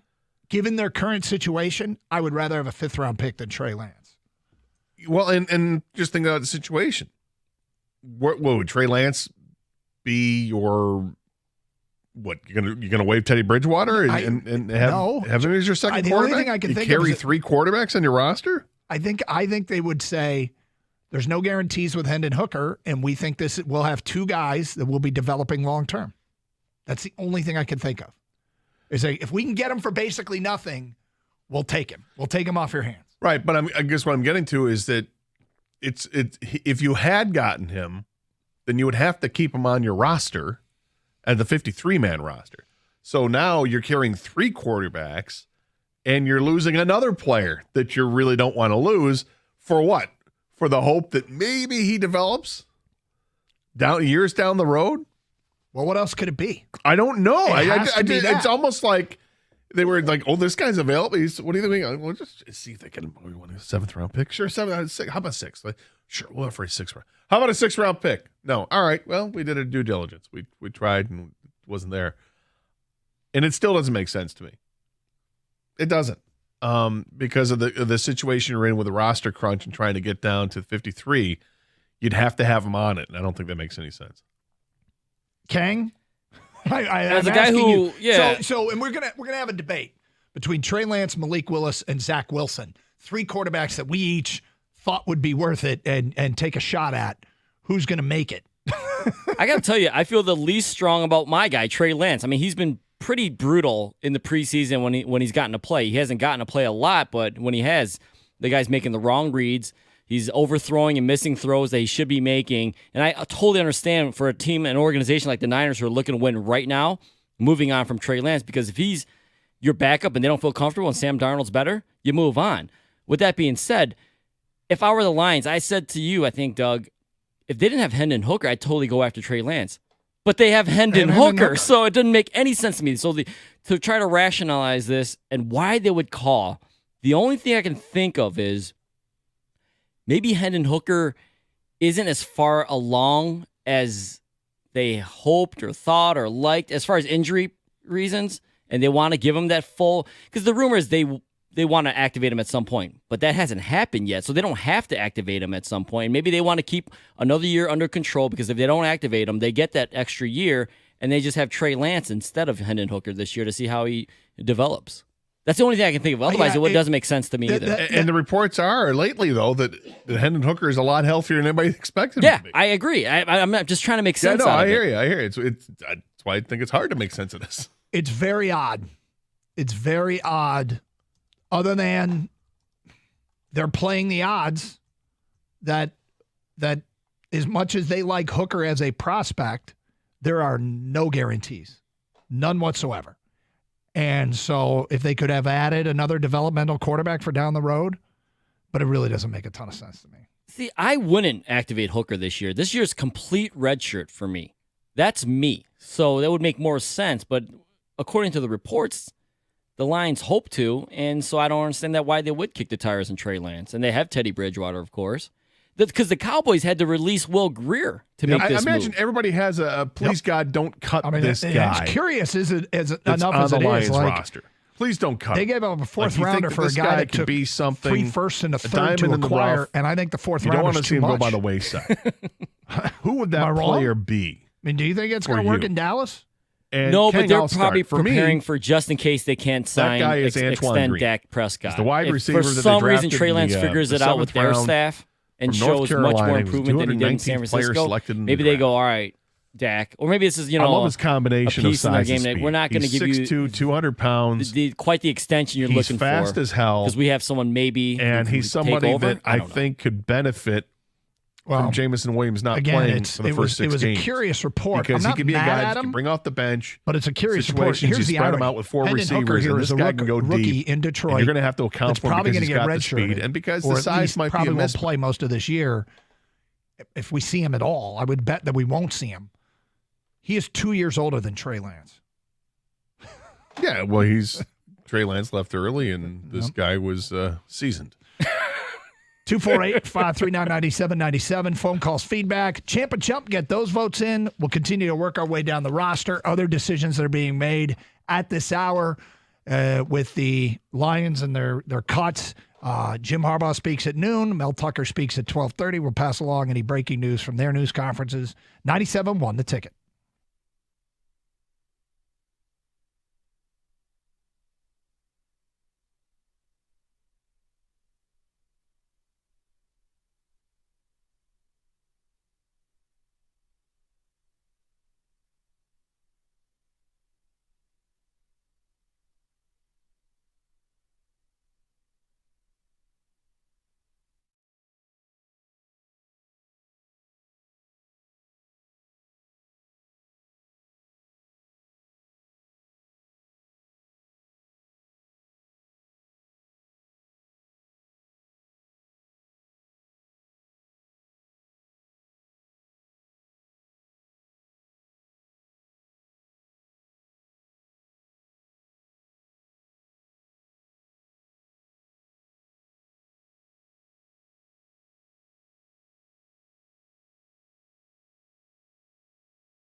Here's another guy that I think has really good value. And it's diminishing a little bit because they know he's probably going to be released. It's the guy that's had 4 sacks, and that's Julian Okwara. I think he's going to be an odd man out. Trade. Has performed well. But, yeah, you have from now until Tuesday to try and get something in return for Julian Okwara. Is there a receiver out there that you believe can give you another weapon, another option that maybe another team is looking, hey, we want to cut to, but we need somebody on the edge to rush the passer, not a starter, but a backup guy. Yep. Is there a deal to be made? So you don't think Okwara is going to make the team if he's Julian? I don't think so. Okay. 7 edge rushers is tough. I know, and I know the number crunch there, but man, don't owns Enrique potentially making the team and him not? But again, it's different position. I know it's different.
Doug Harsh, Scott Anderson, 97.1 A Ticket. We were talking earlier about the decisions in the secondary.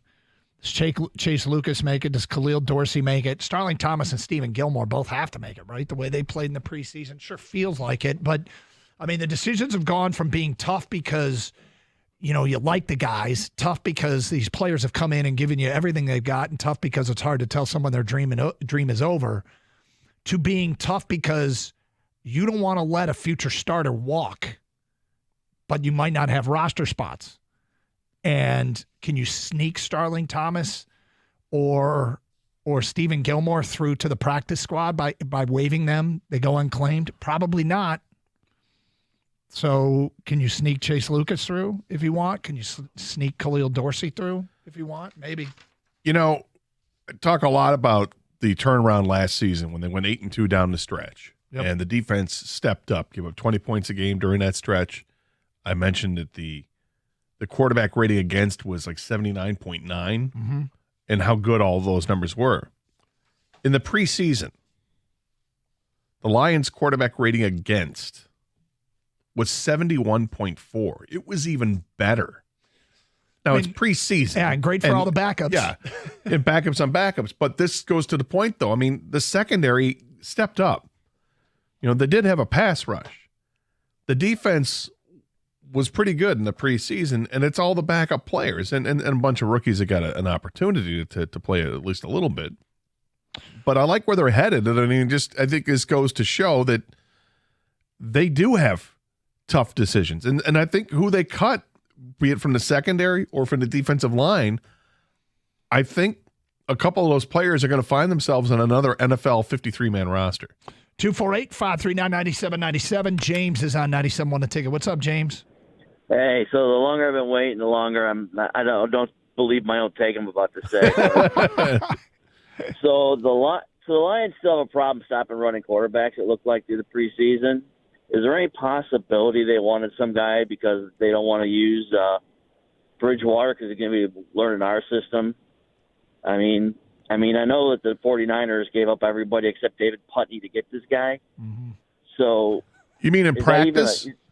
Yeah, they need a guy that they can practice because we can make an argument that the Lions were one quarterback run stop away from making the playoffs last year. I mean, you kind of can make that argument. Yeah. Early in the year, quarterbacks just gashed them. So could they be bringing him in for a chance to? Was that their thought process? Yeah. Just looking at the roster to see how many running quarterbacks to play against. I mean, you got quarterbacks that can move like Mahomes and Geno Smith, but I don't know if I'd call them running quarterbacks. So then you get down to, well, Lamar Jackson for sure, and then Fields. That's twice. Yeah, they get Fields twice, right? So that's basically it. I just don't know that you would give up a draft pick for just that. I mean, Adrian Martinez can do Martinez that. is very athletic. Yeah. He can do some of the same stuff. But I mean, look, James said he wasn't even buying it. Yeah, so and we're trying to figure out why they would do it. Now, everything we came up with, it's like, okay, even if you aren't sure about Hendon Hooker, and there's no reason, there's nothing that we've seen yet to lead you to believe we don't need to be sure about Hendon Hooker, but this is seriously kind of a why the hell did they call? Why the hell did they call, Gator? Cause I don't know. Do you need reps as a GM to make phone calls? I got to get more reps. You're practicing? Yeah, I got to. How about a 6th-round pick? Nope. Okay, then. Yeah. Got my rep in. Mm-hmm. I'm not sure. I got to be I'm going to throw this out there, too. I'm not mad at the Lions for calling. I'm just confused. I don't understand, I guess. Maybe, but we don't, we're trying to talk it out. I'm not mad at them for calling. Are you guys upset that they called? Or are you guys? No, I'm just, not upset. I'm confused by it, and the more we talk about it, like what was the real situation? To me, it would have been like, did the Lions, if they called, was it a conditional draft pick to bring somebody in to take a look at, and then you make your decision quickly on him? Like, hey, has this guy got something where we need to bring him up to speed and he could be our number 2 guy ahead of Bridgewater and we save a little bit of money? I don't even know if they save money on it because of how high he was drafted. But is it possible that they I mean, if you're going to sign him or you're going to trade for him, that was to be the number 2? Maybe. Because to have him part of the 53 man to be the 3rd quarterback doesn't make a whole lot of sense. To answer your question, by the way, Kang, I'm not mad, but I'm curious. Like, oftentimes, I've noticed this, all right? We'll see something in the real world that we can't figure out. And sometimes, like math, people conclude, sometimes people conclude that they're being run by idiots. Generally, that's not the case. Generally, there's a reason that they're doing something that when you hear that reason, you later go, oh, okay, that's why. And maybe Hendon Hooker, for instance, last week they did a test on the knee and they go, you know what, he's not going to be ready all year. Which we haven't heard that publicly, but I'm just throwing it out there. I'm not reporting, but I'm throwing it out there as a possibility as to why they suddenly would call on Trey Lance. Maybe Trey Lance's agent is owed a solid by Brad Holmes for some deal, and he's like, yeah, I'll call and ask. If you're trying to create a market for your guy, sure, I'll call and ask. Which, again, I'm just throwing crap against the wall, but there's in the studio. Don't do that. What could it possibly be? Well, there definitely was a market for Trey Lance. Multiple teams inquired, and Dallas actually gave up more than you would have even thought, right, Doug? A 4th-round pick. They clearly wanted to get Trey Lance if they could. I mean, would you have given up a 4th-round pick? No. If you were Dallas, would you? I mean, Even for the Lions, then, it doesn't make sense. But, I mean, for Dallas, does it make sense if they're – I mean, who's their backup? So Trey Lance is Cooper Rush. Still? Yeah, and they just let go Will Grier. But Trey Lance is a guy who doesn't come in. He couldn't win the backup with the Niners, okay? Maybe that says more about Sam Darnold than maybe Trey Lance, but they're in it to win now. They need a solid backup. Trey Lance needs reps. He needs time. And so what teams have that can afford it? The Lions, you don't want a guy like that as your backup quarterback. No, and I don't think Dallas does either. What about this? Does this make sense? If you acquired him and you knew that he was going to fail a physical, is that a possibility? He'd fail a physical so he doesn't have to, he can put him on an injured list and he doesn't count against your 53? See, now they're maybe. Does that make sense? Maybe, but and then you've got time to work. You got until next year to figure it out. I guess that could make sense. You're going to fail this physical, Trey. I'm not hurt. Yes, you are.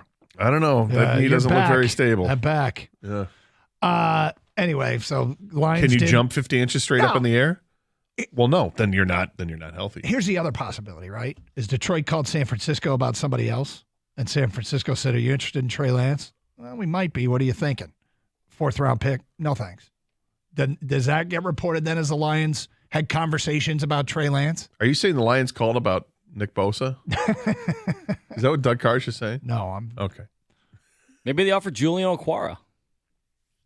I mean, maybe. I don't know. Again, does it make any sense? It doesn't. It doesn't seem to make a whole lot of sense. But like you said, Doug, there probably is some reason back there that is like, yeah, that's exactly why we did it. Yeah. And whatever.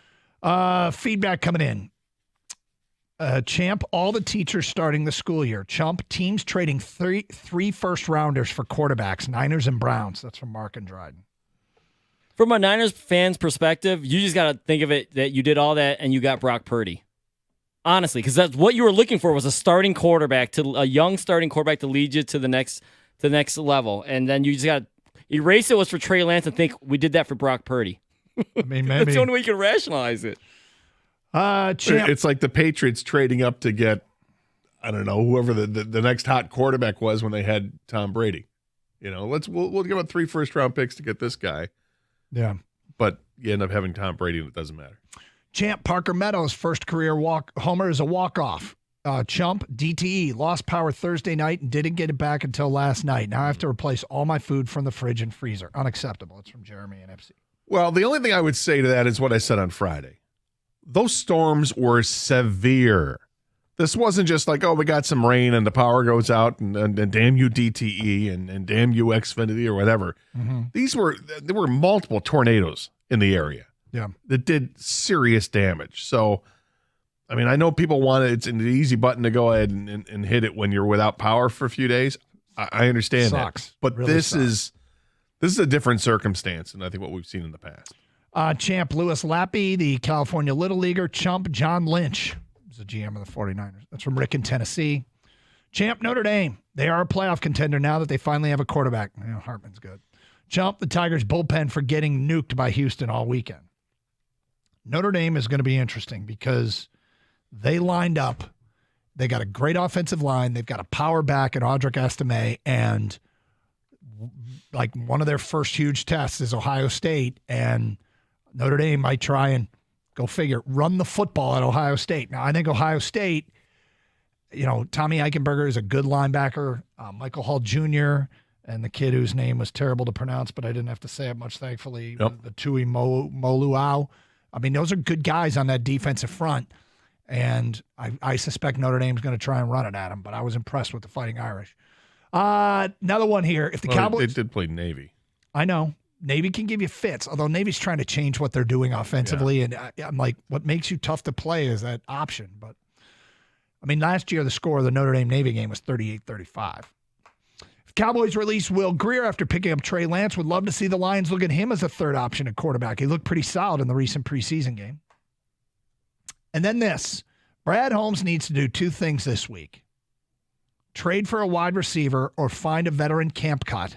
And entertain signing a veteran kicker that has made clutch kicks. I want to talk about that. We'll get to it at 11:32 here on 97.1 The Ticket.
Doug Harsh, Scott Anderson, 97.1 The Ticket. Open lines, 248-539-9797. Game week for Michigan and Michigan State. Got a Spartan and Wolverine question we'll get to a little bit later on. Game week. Plus, with both coaches speaking in the noon hour. Any breaking news? Game day. We don't expect there needs to be any censorship during the Wolverine or Spartan press conference, but hell yes. If there's any news, we will pass it along. That's in the noon hour. In the meantime, cuts continuing to trickle in around the NFL. The Lions released 15 guys over the weekend, and still now they're down to 75. They got to get to 53. Dan Campbell did speak today. These are tough days on the coaches, but I think they're because they got to end guys' dreams. But I think it's tougher now than ever before because they might have to release some guys that can play and could be useful down the road, but they just don't have spots for them. And it's going to be interesting to see how it shakes out. Didn't this happen a couple of years? We talked the text we just took about the kicker.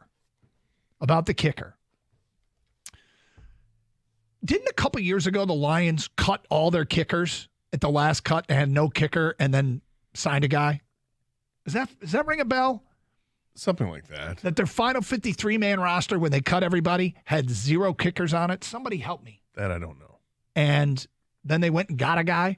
Riley Patterson hit the crossbar from 53 yards and missed an extra point on Friday night. And not exactly instilling the fan base with confidence. And Robbie Gould's still out there. Yeah, well, there's a reason he's still out there, perhaps. Doesn't have the leg he used to. I don't know. I caught a few seconds as I was driving home the other night of Brian Chapman on our station. Mm-hmm. And Chappie actually brought up a pretty good point when it comes to Riley Patterson. It's one thing to miss a 53-yard field goal if you're missing it wide left or wide right. It's another when you hit the crossbar on a 53-yard attempt. That's concerning. Right? The only thing I can think of, because I had the same thought, is, okay, this is the limit of your range. It's not if you're 100% inside of 53 yards, if you are so accurate that inside of 53 yards, I could see it being worth it. I'll go, okay, we don't have a length guy, but we know when we cross the 35-yard line, everything's going to be good. But then you go out and miss an extra point. That doesn't instill you with confidence. The only thing I can think of is that, like you're standing over the ball, you hit your drive, and it goes right down the middle, but for some reason you just didn't hit it right, and it goes 175 yards instead of the normal 290 or whatever it is you hit. It's quite a difference. I don't ever hit it 290. I'm joking. But have you ever hit a drive where you just didn't hit it right, but it went straight? And you say that's a good miss. Yeah, yeah. But, and did he just miss it somehow, some way? I mean, maybe. But you don't expect that when you know you got to load up for a 53-yard kick. I don't know. I thought it was an interesting observation and one that I would kind of agree with. I mean, you don't expect somebody to come up short on a 53-yard field goal attempt unless there's big wind, something like going out, or if you're nursing an injury. But I don't think either was the case. Maybe you're right. You just mishit and. I didn't go back. I didn't go back and look at the entire operation too. The snap, the hold, was everything clean? Because sometimes there's an issue with the hold, which is what I actually think happened to Shanky McShankface in the Sugar Bowl for Ohio State. I think there was a problem with the hold. But 248-539-9797. Let's get back to your open line. Oh, Kang, just before we do that, you were on the Robbie Gould bandwagon a month ago. Yeah, because I wasn't confident about the kicking situation the Lions had, because this is a year. There's a premium on this season. In the 2 years before that, I didn't care who the kicker was because I'm like, lose, get a better draft pick. Mm-hmm. This year, I care a lot because we're trying to win the division, host a playoff game, and hopefully move on in the playoffs. So there are going to be some pressure kicks, maybe from distance, where I want to feel somewhat confident sending a guy out there who's maybe done it before. I know Robbie Gould has done it before. Now, why is he still out there unsigned? I don't know. Maybe he wants too much money and people don't want to pay a lot for kickers. That's just the truth in today's NFL. There's only so many Justin Tuckers, right? He's waiting for the right situation, of course. The Niners have been talking about maybe getting Robbie Gould because they might not have a kicker week 1. Jake Moody, which they used a 3rd-round pick on, is hurt, and their backup kicker is hurt. The Tennessee Titans just released Michael Badgley, former Lions kicker. They have 0 kickers on the roster. Robbie Gould can hold all the cards depending on what team needs a kicker. So maybe that's the reason he's out there. But, yeah, we did our fill out the Lions template, Doug, last week with you. Yeah. And one of the template questions was, what position scares you? And a lot of people thought I was going to say kicker, but I backed off because everyone just kept telling me, relax, they're fine at kicker. So I went with a different position. I wish I never backed off because the kicking position is the one that scares me the most. And right now, I'm not like, oh my God, what do we do? But I am concerned when you have a premium on the season and there's a good kicker out there available. Well, he's 40, which would give people plenty of reason for pause. But he kicked as a 40-year-old last year and knocked down 13 of his 14 attempts from that's from 2029. From the whole, let's see, what was it total? You're talking about Robbie Gould? Yeah. My favorite Robbie Gould stat. Do you have his stats in front of you? Yes. He was 27 out of 32 on the season. And do you have his career stats in the playoffs by chance? I do. Yeah, this is what I like about him. His career stats in the playoffs. What is he? In the playoffs, he is 29 and 29. 29 out of 29 in the postseason. Mm-hmm. Kicking in San Francisco, kicking in Chicago. Yeah. 2 tough places to kick. Yep. Both known for their wind. Now, is it possible that he isn't the kicker he once was? Of course. It's possible. Is it possible he's asking for ridiculous money? It's possible. Is it possible that they believe in Riley Patterson and he just mishit the ball? Yes, that's very possible. But my only question is, he doesn't have to be Robbie Gould from 2018. He's got to be better than what we have. Yep. That's all I'm looking for. No, an that upgrade. Makes sense. Makes sense. Let's get back to your open line calls. D in Detroit. You're on 97.1. Hi, D. Yo, big DK and Gator. What's going on, fellas? How you doing? Hey, man, I can't believe we having this conversation about should we cut Will Harris. Are you serious? He has been here 4 years, bro. He don't track the ball. He's always out of position. He's an okay tackle. But you tell me we got 3 young studs, 3 young, hungry studs, undrafted free agents. They got something to prove. That's a no-brainer, bro. I'm sorry, Will Harris, but you had your chance to shine, bro, and you didn't come up with nothing, bro. So Gilmore, Thomas, and Chase Lucas, they better make this squad, bro. They all aggressive. They all play aggressive, DK, and that's what we need. Young, aggressive, talented. Yeah, the Will Harris thing is I'm just trusting the beat writers that all have Will Harris on the roster. I remember one of them wrote that the coaching staff trusts him and likes his versatility. My eyeballs don't show me a player that I would lock into the roster, but I'm going with what they believe. And DK, how many times in the last couple of years, honestly, I'm not taking a shot at the guy because he played defense better than I do, but how many times have you seen Will Harris running with his back turned towards the ball? He never turned around and addressed the ball, bro. One more thing, DK, before you go. Mm-hmm.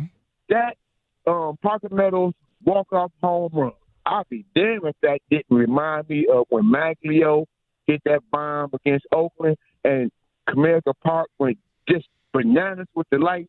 Didn't that remind you of them good old days, bro? It did put a smile. It put a smile on my face, much like the Maglio home run. Just maybe not the same context.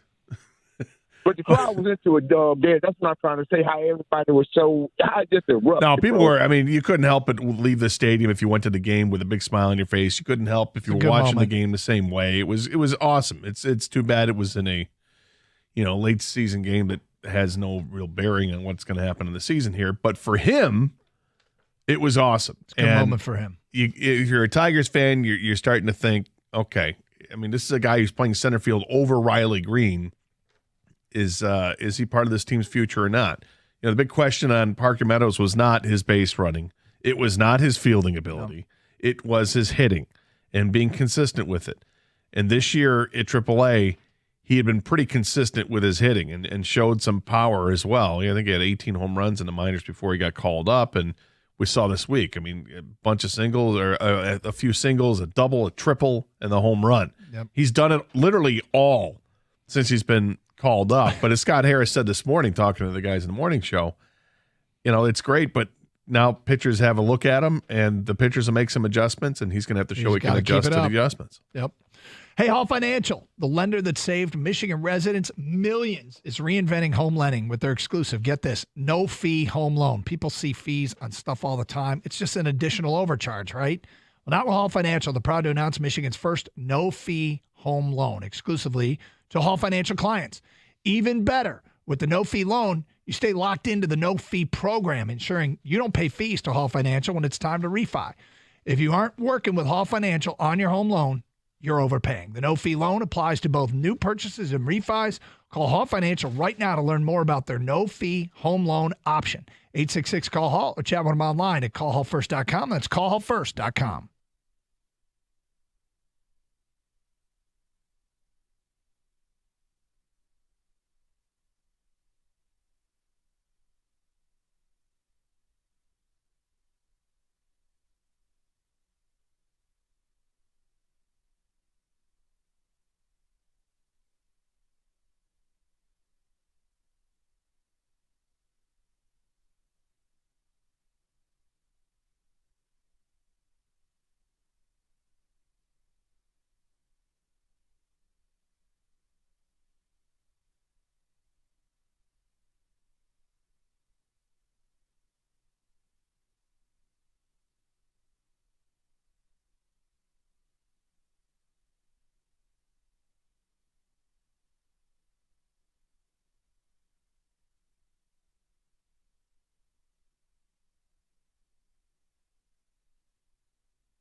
Doug Carr, Scott Anderson, Jim Harbaugh, Mel Tucker speak next hour. Any news we'll pass along. It's game week for the Wolverines and the Spartans. Michigan State taking on Central Michigan on Friday night. Michigan taking on East Carolina. The glorious noon start on Saturday afternoon. 248-539-9797. I got a question, Doug, from one of our ticket text here. Yeah. Do we have any useless information about ECU did you like to tell us about? Okay, so or hope you get to use? We might have to do this all season long. I have been so steeped in preparation basically the last week. It's all been Michigan related. I really get into the ECU stuff this week. I've watched a little bit. Well, you should. Yeah, but there's them I mean, well, they're losing.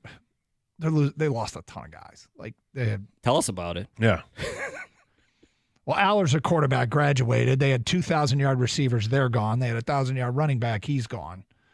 But if you look, I mean, they're how does Pirate Nation recover? Transfer from Georgia. It's one way, maybe a wide receiver. But I mean, the bottom line is, yes, I will have useless information. It's the empty the bucket. You walk into the booth with a bucket 100% filled with information, and when you walk out after the game, it's 95% filled. So I will have plenty of useless information that didn't get used in the broadcast. When do we go for the bucket? Do we go the bucket question? Is it empty the bucket? Yeah, we're gonna make this a segment. Do we do it for the week of, or is it the? I feel is it after. the Tuesday after? The Tuesday after. The Tuesday after. You should do it after because stuff you didn't get to empty. A couple, exactly. We go to the bucket. I honestly, it's one of the most frustrating things. Is you get deep down the wormhole, like last year, one of my favorite stories on Michigan's is Davis Warren, the backup quarterback, who got diagnosed his junior year of high school with leukemia, battled back, did blood counts every week, played in 4 games his junior year in high school football at quarterback, weighing 160 pounds. Mm-hmm. Then his senior year gets canceled. But he's got so much arm talent, some Michigan coaches saw him, he gets offered a walk-on spot. I mean, think about that. He played 4 games as a junior at 160 pounds, no senior year, and gets a walk-on spot. I'm guessing there were some camps that he showed up at that the coaching staff said, "Oh, well, look at this kid." Yeah, Isn't it unfortunate that his senior season was canceled? Of course, and he's worked his way. I suspect he will be the backup, but they love Alex Zorgi. Now he brings something completely different to the table, and they got the Tuttle kid from Indiana, who was a captain there, and he's the one that threw 52 passes. Michigan State won down there a couple of years ago, like 20-15. Do you remember that game? Tuttle was a starter for Indiana. They threw 52 passes in that game. But yes, there will be a bucket that will be emptied, hopefully with interesting, but what turned out to be useless information. I mean, for the game we won't empty it, but we'll go to it a little bit. We'll go to it. Doug will have something good. Excellent point. Did you know his left foot is 1.3 inches longer than his right foot? Did not know that. No. Who would have known that? Suffice it to say, I will have stuff that didn't get used in the game broadcast. Tirico is going to be so jealous of this segment. Guys like that, they do this job and they don't get to use like 90% of the stuff they Dan research. Dan Miller will tell you the same thing. You know, maybe we should do this. I know we're just kind of talking it out here. Yep. Workshopping out. We're workshopping, yeah.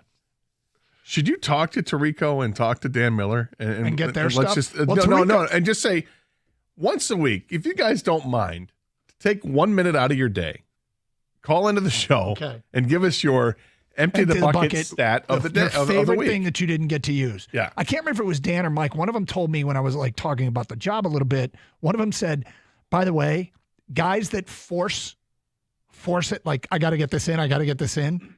During the broadcast, it gets uncomfortable, and you can tell that they're bursting at the seams. They have to get this, and at the expense of the broadcast, right? Yeah, and so you don't want that. But I will see Tirico at the opener. He's doing the game for Peacock, and so maybe after the game, I'll ask him to give us his favorite fact from the game that he didn't get to use. Right, and maybe record it. And you will see Dan Miller on a lot of Sundays. So this is true. Yep. We're working on something here. Maybe it'll be interesting, and maybe it won't. Oh, I think but we'll try.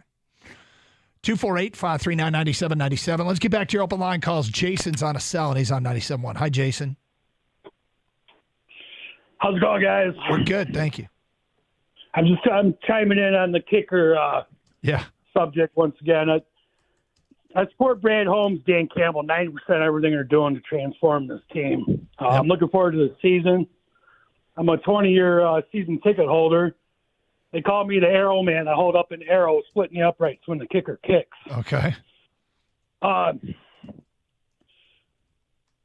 do believe it's one of the most overlooked positions on this team. I think it needs to be addressed.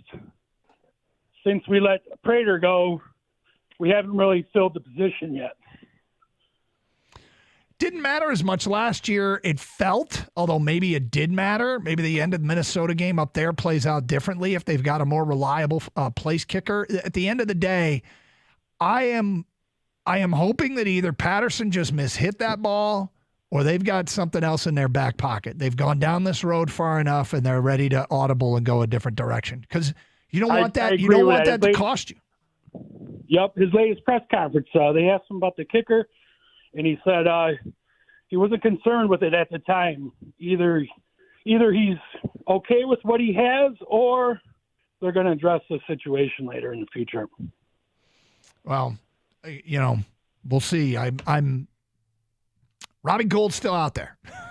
Robbie Gould's still out there. It's funny because I'm monitoring everybody's cuts, right? Like, who could you go after? And one of the things I wondered about was wide receiver, too. Mm-hmm. Adding some depth to that room. And so I'm scrolling. I haven't seen anyone yet other than Aaron Cruikshank, who was a great return guy and receiver in the Big Ten. He was at Wisconsin. He returned one for a touchdown in the Rose Bowl, and then he ended up at Rutgers. Yeah, I was going to say, they're going to go to Rutgers? Where all really take off. No, he ended up at Rutgers, and he just got cut by somebody. I have to go see who it was. But well, I wonder this. After the game on Friday night, do Lions fans feel better about the receiver situation? I mean, you got the flash from Antoine Green. Yeah. Dylan Drummond still catching everything thrown to him. Mm-hmm. I mean, do they need to go out and do it? I mean, obviously, if a player of substance gets cut, you always go for the upgrade. Yes. But I'm not sure we're going to see a player that gets cut that might be an upgrade. You might, but I'm not holding my breath for it. Yeah, I mean, not at receiver, because receiver seems like that's a position that you're hanging on to. But even less so a kicker. I feel like there's every year there's 27 NFL kickers, and then 5 teams that don't have a kicker. And that number might rotate. There's some years it's 4, some years it's 3, some years it's 6. But I always feel like the bottom of the barrel in the NFL are teams just scraping to get by, or a guy who can put his foot into the ball but doesn't know where it's going or has no leg strength. Where I would try to look at for a kicker is to see who Baltimore cuts. Right. Because you're not going to unseat the king. But it doesn't mean you can't kick. It just means that that's the best kicker in the league. So how good is this guy? I mean, I think that's what you got to start doing, is looking at who those good kickers are. What about their backups? 248-539-9797. Phone calls, feedback. Carson Anderson, 97 won the ticket. Working our way through the feedback coming in and all the votes for Champ and Chump of the weekend. Thank you. If you've sent one in, there's a chance that we will read it on the air. From an unnamed texter, if they keep Will Harris, you have to question what they're even thinking. Will Harris is awful. I'd put him in the Tease Tabor category. I wouldn't go that far. Oh. I can easily see Will Harris and Melifonwu being odd men out. Neither have been any good for us. Andy writes in, Champ, Parker Meadows, Chump, delivery driver that argue with Gator. There you go. Thank you. You got truck driver dude, got a vote. All I said was, dude, the hell. Dude, the hell. Yeah. Right? Because he wouldn't let me pass him as I'm walking on the street. I'm walking towards the delivery truck, and delivery truck stops 2 feet in front of me. Didn't move around me, stopped 2 feet in front of me because he refused to yield to the person that was on the right side. I'm on the correct side of the road. When you're walking and there's no sidewalk, you walk on the left side of the road in this country. This is what we do. We're civilized. I got to be honest, I'm not as familiar with that rule, but look it up. I know you talk about it all the time. Look it up. It's not something I tend to just do it because I'd rather see the oncoming traffic. That's why I want to see the car that's about to hit me. That's exactly why you do it. I don't want to be surprised when I get hit by a car. I want to know that I'm about to get hit by a car. I want to have a reaction. I mean, instead of hearing a car that's coming from behind me, I'd rather be able to see it I before guess I just hear didn't it. realize it was a hard and fast rule. Look it up. What's the right side of the road to walk on? Go ahead. No. It's Carson Anderson, 97.1 The Ticket.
Doug Harsh, Scott Anderson, 97.1 The Ticket.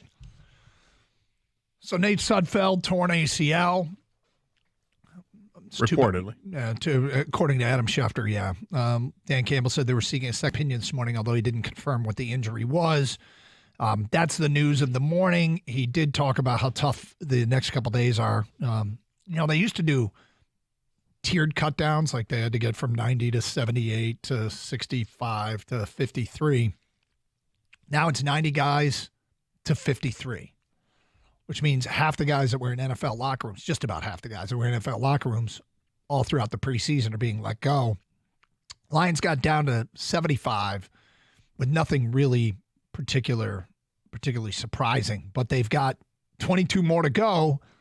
And we've been talking about the debate as to who needs to, who's trying to not hear their name heard, keeping a low profile in the locker room, going to the bathroom and sitting in the stall for 2 hours, hoping they can't find you, and then they cut somebody else instead. Who knows? But there's tough decisions to be made. It's amazing how many people. I mean, the calls that we have gotten is keep all the kids in the secondary and let Will Harris go. It seems to be a common belief. All the beat writers say it, the coaches, they all include Will Harris in their final 53 that I've seen. And some of the reporting is that the people down there trust him and they like his versatility. But people really like Starling Thomas, who strong chance to make it. Stephen Gilmore, you heard in the update there. Strong chance to make it. Does Khalil Dorsey make it? I mean, they've done a great job at finding undrafted free agents and, quite frankly, rounds 1 through 7 in the draft. Well, I've been impressed the last couple of years how they've found them in the secondary in particular. Mm-hmm. I mean, Jerry Jacobs is likely a starter, and that's a practice squad guy. But it has earned his spot. Yep. This is over guys that were – obviously, Okudah was a first-round pick and drafted. I don't know if you knew this. He was drafted quite high. Yeah. And the guys that had been drafted before that were in whether it was a second round or the third round. I mean, this guy was undrafted in practice squad and now a starter. It's awesome. 248-539-9797. Mondays mean champ and chump. My champ of the weekend was Lewis Lappy, the kid who hit the home run to win the Little League World Series. Gators champ was Parker Meadows. My chump of the weekend was the Netflix documentary Swamp Kings, and Gator went with a random truck driver who kind of like threatened him to run him over. It's a delivery guy. But he stopped his delivery truck right in front of. You thought he was going to make a delivery, but the reality was he was just there. No, he was there. Wanted to stare you down for some reason. Yeah, refused to let me, keep walking in the path I was walking. Because he thought I was in the wrong when I was not in the wrong. And neither were the couple that were walking their dogs in front of me. They weren't in the wrong either. You, sir, you were in the wrong. 248-539-9797. Let's get back to your phone calls. We go to Marty on 97.1 The Ticket. Hi, Marty. Hello. Yeah, go ahead, Marty. Good afternoon. What's up? Yeah, I just wanted to touch on that truck driving story, man. I do deliveries in Detroit as well. And to have somebody walking down the side of the road, prefer them to be on the side where they can see us and we can see them. So that way we can make eye contact. We're not going to run anybody over. We don't know if somebody's got headphones in coming up behind them. That we just don't know. So for a safety issue, just stay on the side of the road where we can make eye contact. Yeah, and it goes the other way too. It's as somebody who's walking, and walking their dog, I want to be able to see the oncoming traffic as opposed to relying on the trust factor that somebody that's coming from behind me isn't distracted driving. Yeah, when I was younger, one of my sister's friends actually was killed because of that. The truck was behind her, and she didn't see him, and the sun was in his eyes. Oh, God. And he hit her. That's brutal. That's awful. Yeah, stay on the side of the road where we can see him, can make eye contact. Everybody knows where everybody is. There we go. See, I'm right. And if somebody's walking towards you and the sun's in your eyes, you can take evasive maneuvers. Exactly. 248-539-9797. All right, so Michigan and Michigan State, Jim Harbaugh at the podium right now, and Mel Tucker at 12:30 previewing their games this week and answering media questions. Gator, what questions, and we ask the fans of each school, what questions do you want to start to see get answered this weekend? Like Central Michigan and East Carolina, I mean, it's not like you're playing Notre Dame or Alabama. Correct. But you hope to use these games to start to answer questions, to give players that need to answer questions, give them the chance to do it on the field to get ready for those bigger games. It might be really obvious for Michigan State. Maybe it's not. Maybe we could do Michigan State other than the quarterback spot. I was going to say, you can push the easy button and say Katon Hauser or Noah Kim, who's going to emerge as the guy, and not just be better than the other guy, but be good for this team. Not just, he's the better option for the team, but like they're actually good quarterbacks, and they've got a good problem to have, which is depth at that position, because they're both better than what Peyton Thorne would have been.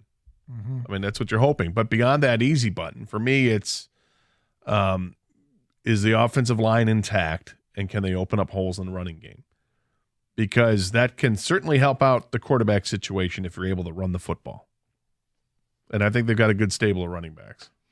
The quarterbacks, I think the good news is that this game can provide a bit of a challenge, and that's like you could make a case that Central, I mean, their defense kept them in games last year, and they got some talent in the secondary. So, outside of Trey Mosley, guys will get challenged. Who can emerge? The two quarterbacks. Do you expect they'll both play? I mean, I read this morning that somebody said that they don't be surprised that they both play.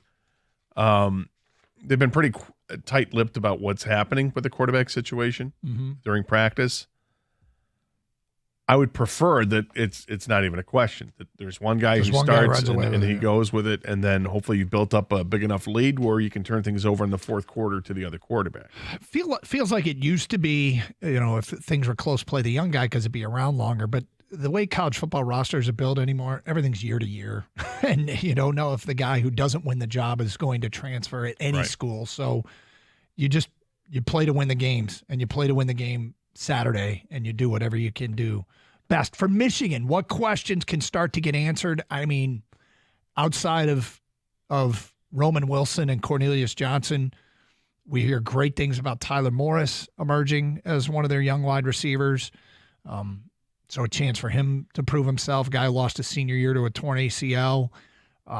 Is Darius Clemens' time now? Came in as a highly regarded recruit.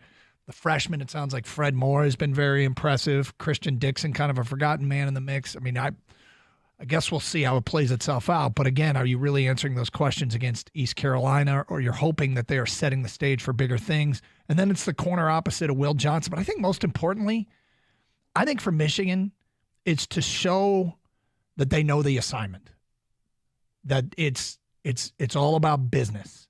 And, will Saturday reflect a team that prepared for this season with the same sense of urgency that they have the past couple of years, and that they're taking that workmanlike approach and just go out and take care of business like you're supposed to? Well, I'll give you one that you can have some tangible evidence on Saturday. And I think this is a legit question. Is James Turner the kicker? Is he? I mean, because you lost Jake Moody. That's a big one, right? Yep. And you're replacing that with a brand new guy, grad transfer. How does that work out? Yeah, it's a good one.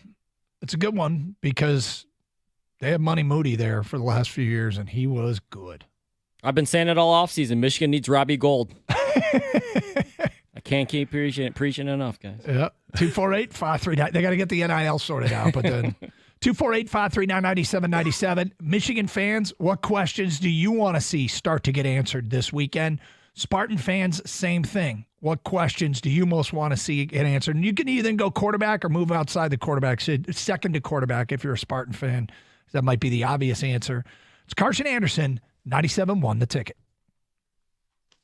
And I know we just made it through the weekend, but that doesn't mean that the party has to end. Keep the fun going with Happy Hour at Twin Peaks. There really isn't a better bar in the state that can really get you going with a great happy hour. Monday through Thursday from 2 to 6 and 10 to close, they offer up some of the best deals in town on some of your favorite food and drinks, like $3 wells, $4 tall domestics, and $3 shots. They all pair with some great made-from-scratch favorites like the mozzarella cheese bites, fried pickles, queso, and crispy mini tacos. Check out this deal. You can get a shot, a beer, an app, and tacos for less than $20. I mean, what would you rather do? Sit in bumper-to-bumper traffic on your way home while they're fixing the damn roads, or hang out with the beautiful Twin Peaks girls while taking advantage of their awesome food and drink prices? $20. You're a fan of Twin Peaks? Sign up for the E-Club to find all the things going on at Twin Peaks and score free stuff. Signing up is easy. Just visit twinpeaksrestaurant.com/peaks-club to get started today. And to find a location nearest you, go to twinpeaksrestaurant.com.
Doug Karsh, Scott Anderson, 97 the ticket.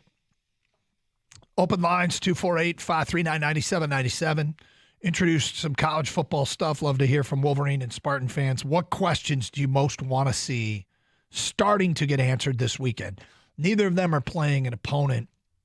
And really in game one, it almost doesn't matter, but there are going to be questions that get answered throughout the course of the season. It almost doesn't matter because you can't definitively say a question has been answered, I suppose, but you really want, because it's just one game, I guess is my point. But what are the questions you most want to see start to get answered this weekend for your team, Michigan fans and Michigan State fans? And we, like we said, we've offered up if Spartan fans will say, other than the quarterback, which might be the easy button because there are unknowns there, and there's hope that that Hauser or Kim can get it done, but we shall see. Meanwhile, if Mel Tucker announces anything at 12:30, we'll pass it along. Well, the fact that Peyton Thorne transferred out would tell me that he was being pushed by both of these players and perhaps was being passed over by these players. So he looked for a way out. Now, he found his way to starting quarterback at Auburn, which is an SEC school, though not known for its passing. But he is starting at Auburn, which is impressive in its own right. But if it was that he was being passed over by these guys, then I think it bodes well for Michigan State, because Peyton Thorne was a serviceable quarterback. He had a really good year a couple years ago. Now, it helped out they had a great running game, but let's not forget the fact I think he threw for nearly 30 touchdowns that year too. It was a really good season for the Spartans that year. And then injuries just he was banged up all last year, and they did not have a good season, nor the team. It was also very banged up last year. But if the quarterback position is in better shape now than what it was a year ago, that should bode well for the Spartans. Not that they're going to win 10 or 11 games this year, but I mean, there's this low number attached to them. Like, everybody seems to think this is going to be this bottom feeder team in the Big Ten, at least in the Big Ten East, and they've been passed over by everybody. And I'm just not so fast, my friends. Their schedule is so tough, though, but it's not too tough where they can't say win 7 and maybe push for 8 games, or maybe surprise somebody if this team does come together, because they have some players on this team. If they win 8 games, I will be pretty shocked, and I think Mel Tucker will get Coach of the Year votes. If that's the case, because I just don't know where the offense is going to come from. Well, now, if you win 8 games, you're not getting any Coach of the Year votes. It depends. I mean, the expectation's pretty low, as you mentioned, and that's one way to get it, is if you exceed the expectation by a dramatic amount. So I'd be pretty shocked if they get to 8. I think 8's kind of their ceiling. I think I kind of think that too. Yeah. So if they reach their ceiling, then yeah. But the bottom line is, they've got talent on defense, specifically in the front 7, and it's is the offensive line improved? Where's the quarterback play at? Do they have enough at running back and receiver? And those questions start to get answered this weekend. 248-539-9797. Gator, I did something a week ago, and I guess I want to get your take on it. We've sat here and we've talked about the roster for the Lions and the cuts that are going to be made. And is it feel like the secondary is maybe where the toughest decisions are being made, where they just, because they really haven't played the starters at all. Like, Brian Branch played the first game. Right. Tracy Walker played a little bit, but he's probably going to be a backup this year. I mean, they sat 15 regulars. I don't know how the secondary isn't miles ahead of last year.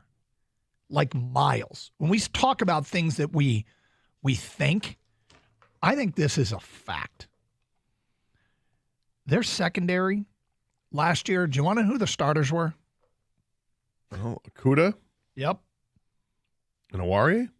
Yep. Safety would have been, was Tracy Walker, do you start? Yep. Okay. And I don't know who the other safety would have been. Deshaun Elliott. Do you know how many of those guys are going to start this year for their various teams? None. Now, Okudah's hurt, but isn't that also kind of Okudah's problem? It's been a problem, yeah. Also playing in the secondary last year, these guys got playing time against Philly in the opener. Mike Hughes. Now, some of them special teams as well, but Mike Hughes, Will Harris, Kirby Joseph, Bobby Price, and Juju Hughes. Think about this year, Tracy Walker is coming off the bench. Think about this year, the depth guys are guys like Starling Thomas and Stephen Gilmore. It feels like there is no chance, barring a slew of injuries between now and the regular season, this secondary is absolutely better. Absolutely better. And, some of those guys like Awari, backup role with the Giants, Deshaun Elliott, I can't remember where he is, but I looked at the depth chart somewhere and they had him listed as a backup. Like I said, Akuta's hurt, and we know Tracy Walker's coming off the bench. Like this position group, this isn't speculation or hope. This position group, I don't know how much of a strength it's going to be, but it feels like a strength now. Yeah, I find it unusual. We've had people call in and say that they didn't even address the secondary, and my head spins when I hear that. I'm like, how could you possibly think they didn't address the secondary? They went out and in free agency picked up 3 starting players for their secondary. Mm-hmm. And then they drafted one who looks like he's going to have an inside track to start as well. So I agree with you. I think that position group is probably the one that's been dramatically improved the most. I think we've seen improvement on the running back side as well. A little bit of a leap of faith, but I believe in it. The defensive line, I mean, did they add to it? Not really, no. But they're getting healthier, and now there's real competition, and it's just depth. And some positions get better because of the depth. The defensive line isn't worse. You know, you're going into it with a healthier Levi Onwuzurike, who gave you nothing last year. He's healthier. That's good news. You've added Broderick Martin, and you've got some other defensive tackles that are here for the full season that you're banking on could be pretty good. Benito Jones and Isaiah Buggs. The linebacker group is one that's improved, if by nothing other than depth. But I think that Jack Campbell is a real nice addition to this team. If Derek Barnes starts the season, it doesn't speak ill of Jack Campbell. It speaks well of Derek Barnes. So defensively as a whole, this team I think has taken a big step forward from they took a big step forward from the middle of the season to the end of the season. Yep. And then they've taken another step forward from the end of the season to the end of training camp this year. I mean, I'm ready to expand out of the secondary. Linebackers are better. Period. Yeah. End of story. The only question is the D-line. There's a ton of potential up there, but Hutchinson's got to build on year one. And then all those guys with all that potential. I mean, I think Kaminsky's going to start opposite of Hutchinson, but Aleem McNeil, great. You're in great shape. Awesome. How does that impact Sundays? I was driving home Saturday night and listening to our station, and they had one of the national shows on. And strangely enough, he had Dave Burkett on as his guest. And I forget what the host name was, but he posed the question to Dave, and he said, look, if I'm an offensive coordinator for the opposing team, and I'm trying to stop what the Lions can do on defense, tell me I'm wrong.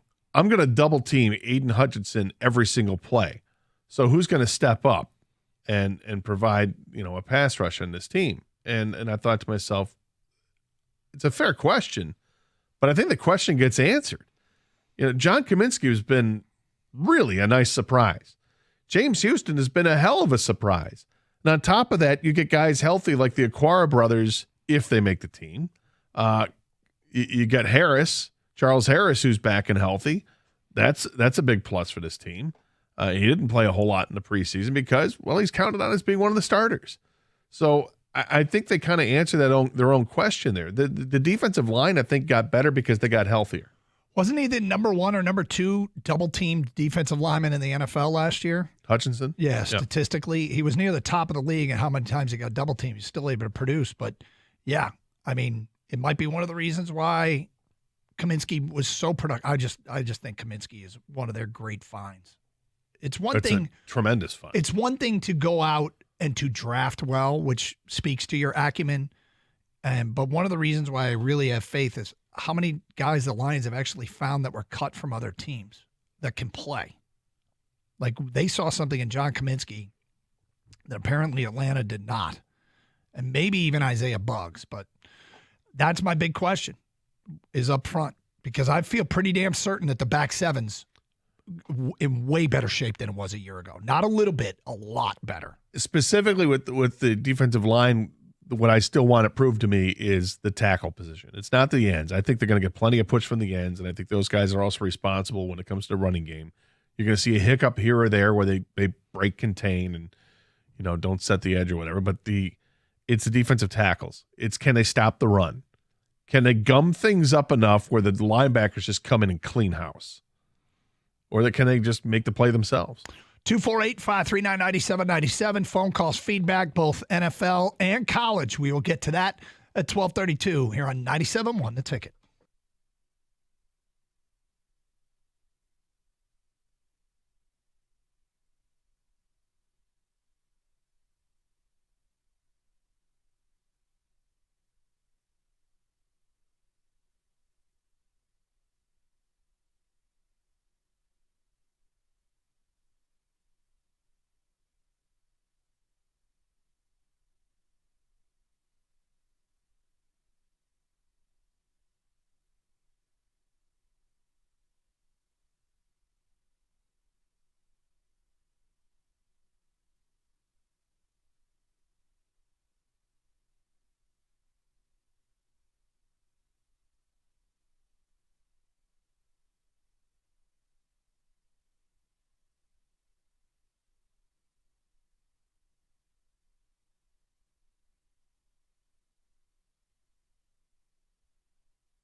Doug Karsch, Scott Anderson, 97 won the ticket.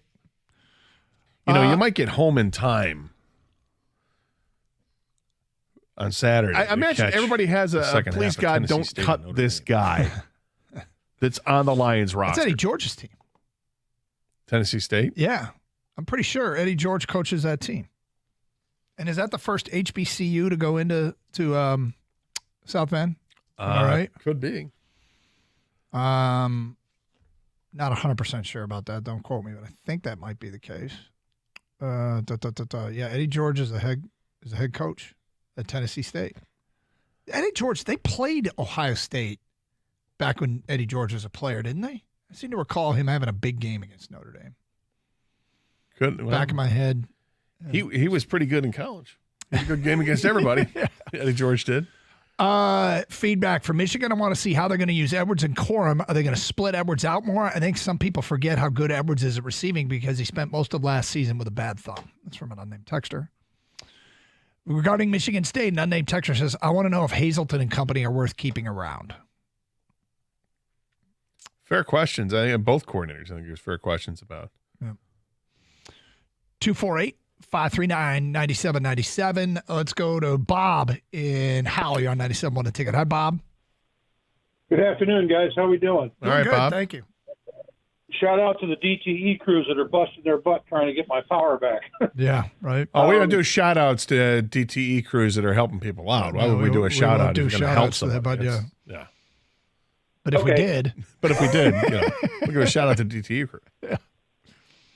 Well, I couldn't remember if today was Champ and Chump Day or not. It is. You want to champ You want them? to champ the Yeah. DTE? All right. So I'll champ them. DTE crews working hard. Okay, gotcha.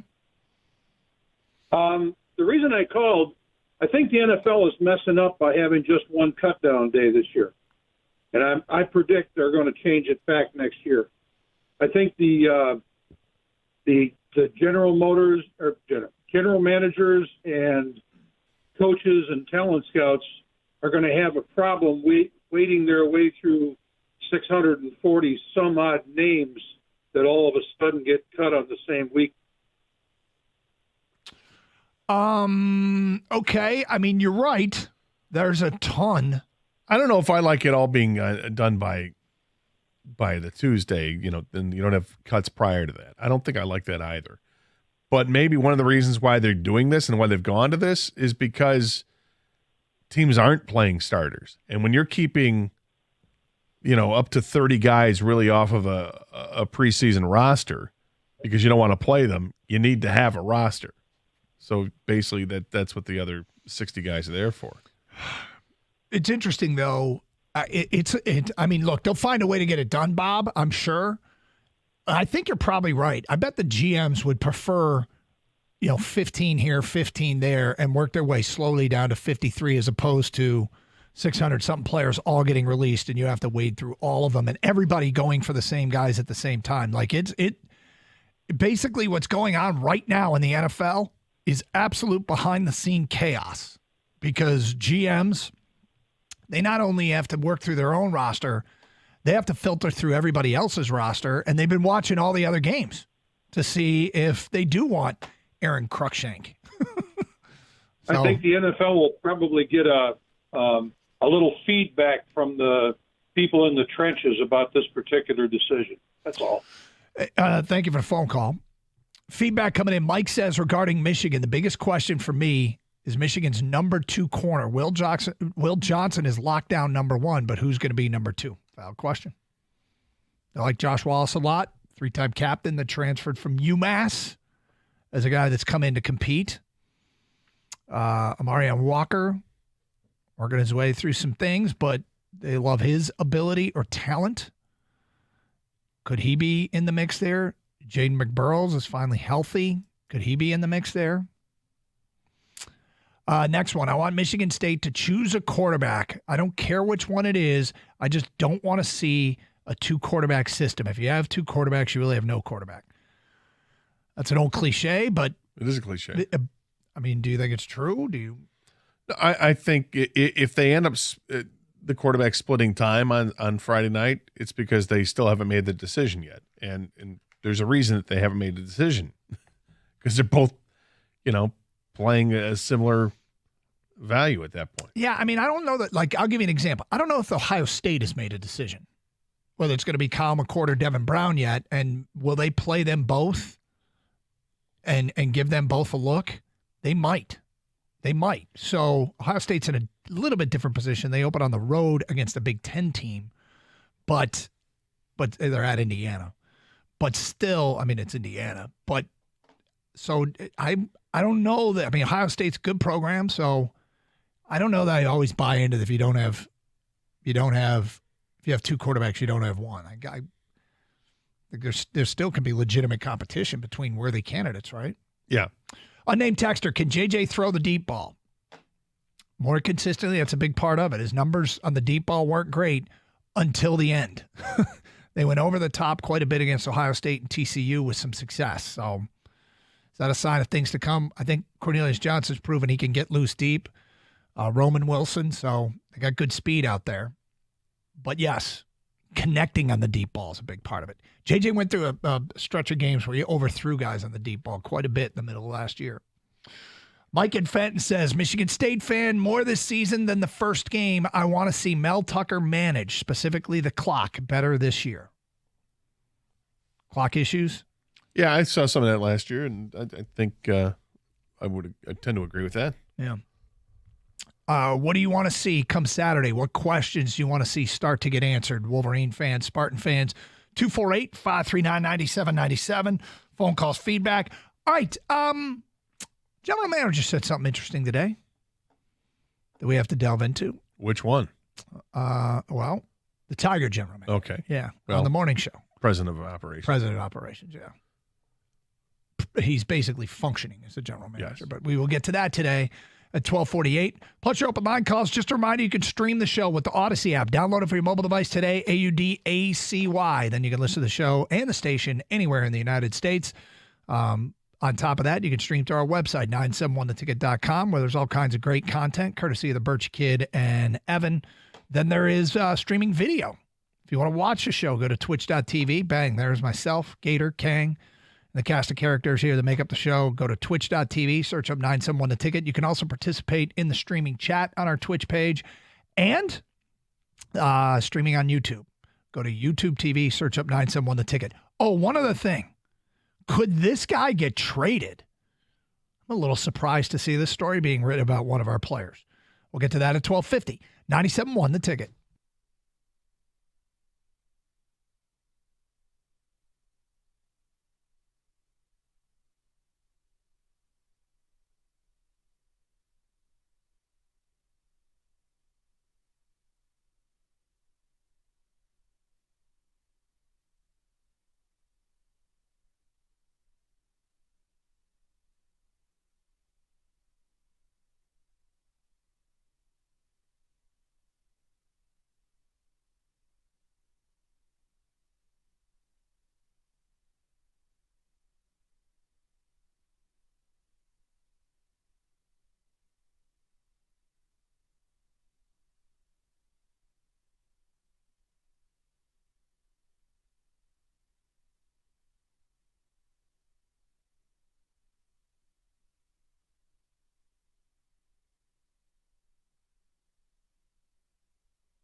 All right, couple things to follow up on here as promised.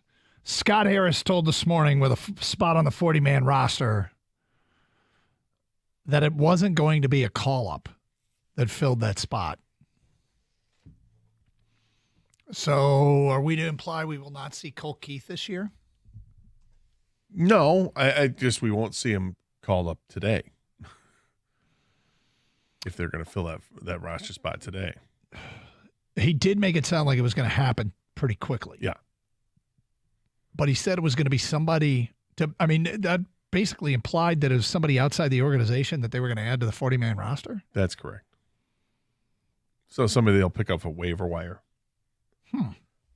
Potentially. Look, you can still make trades, but the trades are really inconsequential. They're players that have been waived by teams for, a player that's not on your 40-man roster or something. It's really, you're getting into the minutia of what you can still do, even though the trade deadline is obviously passed. But that's, like I said, they're inconsequential trades. So if they're adding somebody, I'm guessing it's a waiver wire acquisition. Noah Syndergaard? It's been terrible, but just got released. Right. Well, maybe something like that. Yeah, I suppose that could be it. But it doesn't. No, the door's not closed on Colt Keith or Justin Henry Malloy getting a chance at some point in September. Mm-hmm.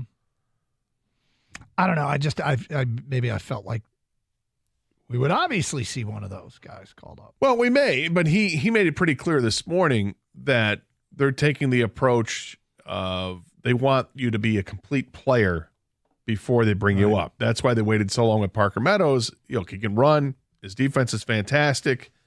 Does all that well, but it was the hitting. That was the last part they had to come through before he got the opportunity. And he was consistent enough at the plate this year, hitting the 260s range for Toledo, but hit with power, and did everything else right. So they brought him up.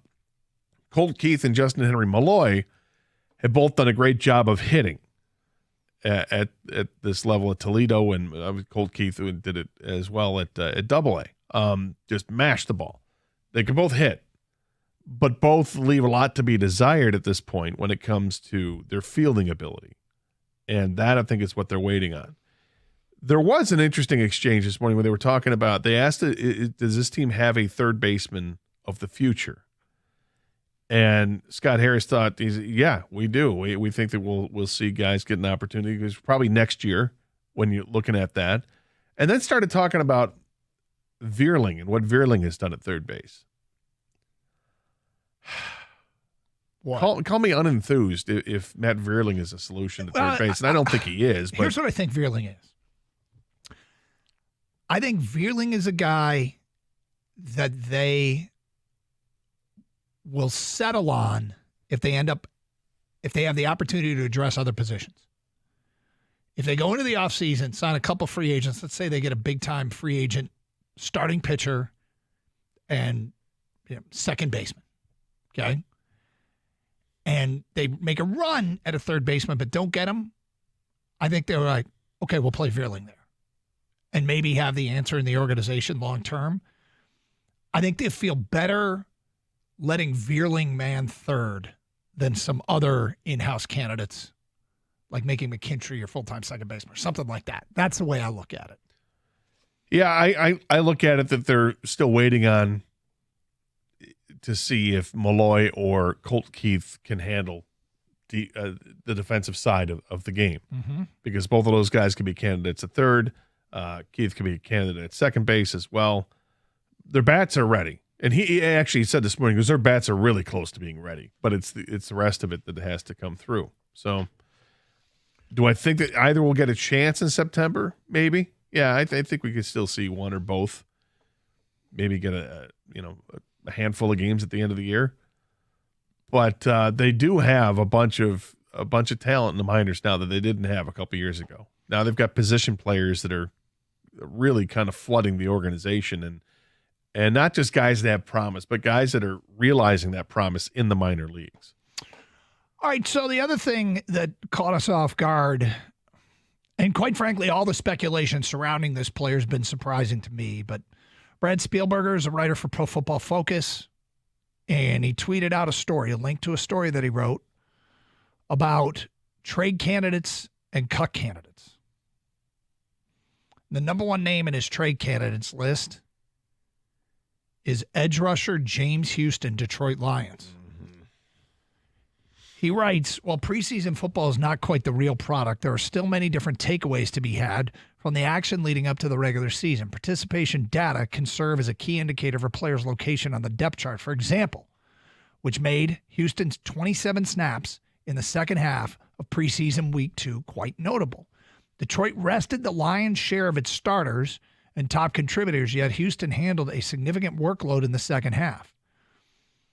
He goes over last year, 17 quarterback pressures and 8 sacks and 92 pass rush attempts. Then he writes, however, Detroit used its first and second round picks on edge defenders in last year's draft, and also veterans including Romeo Okwara, Charles Harris, and John Kaminsky are in the fold. It appears Houston may be the odd man out in Detroit, but the Lions definitely shouldn't release a player with 3 years of cheap control remaining, showed a knack for getting after the quarterback on limited snaps last season. Many teams would be happy to take a flyer on a developmental pass rush specialist coming off a season with an 88.2 pass rush grade. Okay, a couple things here. This is the second time this has been written about.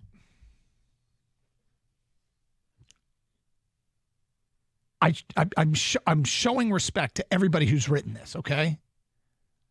I just can't believe this. I don't believe that this is true. I don't. I think he's playing deep into the second half because they're trying to give him opportunities to develop other facets of his game. He is, by many accounts, a one-trick pony, a speed edge rusher. Talk to John Jansen about one guy who's got one elite skill set and how an offensive lineman can find a way to handle that one thing if he has no counter moves. Also, we've seen him drop into coverage. I think they're just giving him live game reps to develop other aspects of his game deep into the second half of these games. And he's not a player that they need to, I think they see more value in risking the injury and getting him those live reps than they do of sitting him and keeping him healthy for the regular season. I could be way off on this one, okay? I find it hard to believe that James Houston will be anything other than a Detroit Lion this coming year. Well, you're not alone. I'd be stunned if he was traded or left off this roster. I don't think any of that makes sense. He might be my favorite player on the roster just to watch.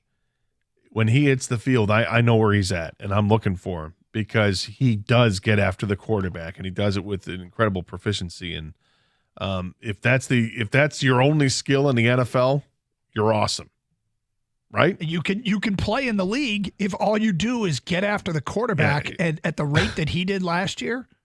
So I just, all due respect to those that have come out and written things like this, I don't buy it.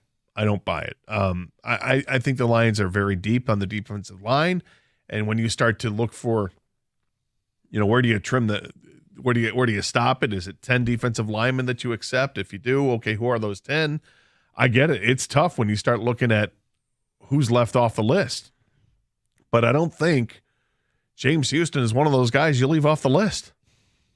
Okay, let's say there is a numbers crunch, and they're like, all right, let's take him to the open market. What kind of draft capital would you want back? Would I want back or would I expect back? I mean, those are two different questions. Yeah. That's great. I mean, maybe we thread the needle here. I mean, does he get more than a fourth-round pick back? I doubt it, but would a fourth-round pick, would you go, oh, good use of the resource? No, I'd be pissed if the Lions got a fourth-round pick for him. Third-round pick? No. Second-round pick? Well, maybe. Maybe, but even then, they're not getting a second-round pick for James Houston. Right. Well, maybe Jerry Jones. You never know. He has too many bourbons. Maybe you can make a move with Jerry Jones. Kang, am I wrong on this? Wrong on what? That you're not getting anything better than a fourth-round pick, A, and B, nobody's giving up the second-round pick, right? I couldn't imagine anyone gives more than a fourth-round pick. And then in your reaction, Gary, then why would you do it? No way. He's worth more than a fourth-round pick to us. Now, even if last year was just a flash in the pan, I'm willing to wait out and see if it was. At that point, if the only return is fourth round, I'll take my chances. But is there any smoke? Where there's smoke, there's usually fire, right? This is like the second one. This is the second time, though, where it's been brought up that he might not be on the Lions roster. And both you guys' reaction is like, what the F, right? Yeah. Like WTF. That's mine's not a whoa, it's a WTF. Yeah. If that were to happen. I feel like you guys are actually offended that these articles are even coming out. I am offended. Look. How dare you? I think you and I know, though, when you sit here and you talk for 4 hours a day every day. What was that? What the hell was that? I had a problem last week with this computer. I was going to pull up a story from Freep. Yeah. And I've subscribed to the Free Press and also the news. And the news and the MLive, whatever. You subscribe to all of it. Yeah, I got it all, right? Yeah. So I was at my computer before the show and I pulled up a story about the 53-man roster or something, whatever the story was. I pulled up a Dave Burkett article that was behind a paywall, but I pay for the paywall. So no problem at my desk. I come over here to this computer, try to do it, and it won't let me. It said that, it says, hello, Scott. I'm like, great, but subscribe. It also said, I'm already subscribed. I had lost it. I was very upset. So this was out of the air. Yeah. You had an epic rant about it. I had a little meltdown. I was not happy. He hates having to work his way through paywalls. I did. But he's subscribed. I am subscribed. That's what I said, yeah. What's so funny about it is if it knows it's Scott. It says Scott in the upper then right it should corner. know that actually is happening. Thank you. I podcasted it. I have to admit, I too have had times where I've gone to a website that I was subscribed. Yeah. And it says, hello, Doug. Yeah. And you click on a story and it says you have to log in. I'm like, you know my name's Doug. Right. You already know I'm logged in. I'm already paying for cable. Which means if you know who I am, you know I am subscribed. Yes, you're subscribed. So it's probably worth going back and listening to the podcast on that. Maybe I will, yeah. That's what I missed on Friday. Yeah, you missed it. So where can you find that podcast? 971 Yeah, CarsonAnderson.com, podcast page. Okay, Mel Tucker asked who's starting at quarterback. We'll tell you what he said at 102. 97.1 The Ticket.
All right, so we mentioned Mel Tucker and Jim Harbaugh at the podium. Nothing earth-shattering. Harbaugh went off about paying players and how he thinks it should be revenue sharing, includes players moving forward. Says it's going to be tough for him. Not sure he can watch the game, having to sit out. Kirk Campbell, the quarterback coach, the new quarterback coach, will call plays. Look, they were going out all around the air. Meanwhile, Michigan State, the best thing we could see, the most interesting thing was Mel Tucker asked about the quarterback position and who may start, and his response was, "You'll have to wait until Friday night." That's right. Yep. Which isn't a huge surprise. No, it's not a surprise at all. For people that, of course, remember the past failures against Central Michigan for Michigan State, Mel Tucker showed Michigan State previous Central Michigan games, also posted some BTN post-game comments to quote, "To make sure everyone understands the challenge at hand." This is from Chris Solari's Twitter account. So, for those that always worry about Central, it's been addressed that they shouldn't take them lightly. It was 2 back-to-back years, right? And nothing since. Correct? Yeah. They haven't beat them since, right? I don't think so. I mean, do you think Michigan is Michigan State? There's not a central problem that needs to get addressed, is there? No, but it's not the central. It's making sure that you don't take teams lightly to start the season. No, just because it's a MAC school, because this MAC school bit you a couple times. So you always remember that. Yes, and I'm just going back to see if there was anything other than those 2 games, and I just think it was those. I don't know, 2009. 2009, is that right? Does that sound right? 91 and 92, and then 2009 they beat them. Yeah. Wow, I forgot about that completely. And apparently you did too, huh? I don't really care. I mean, they've won plenty of Big Ten championships and went to a Rose Bowl, a playoff. I'm okay with losing to Central 15 years ago. It doesn't bother me. Yeah, I just don't think there's a central problem. That's all. No. In the meantime, regarding James Houston, tons of texts coming in. My eye starts to twitch every time someone mentions releasing or trading Houston. It was no coincidence that our winning streak lined up exactly when he became a regular pass rusher.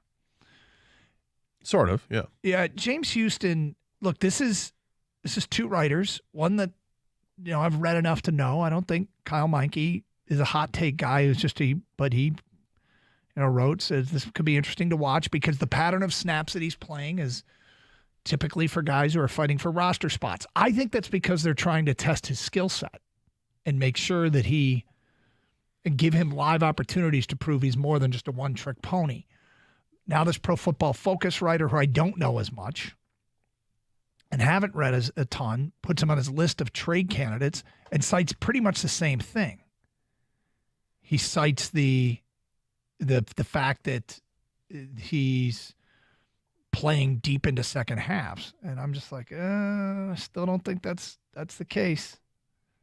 Still don't think that's the case.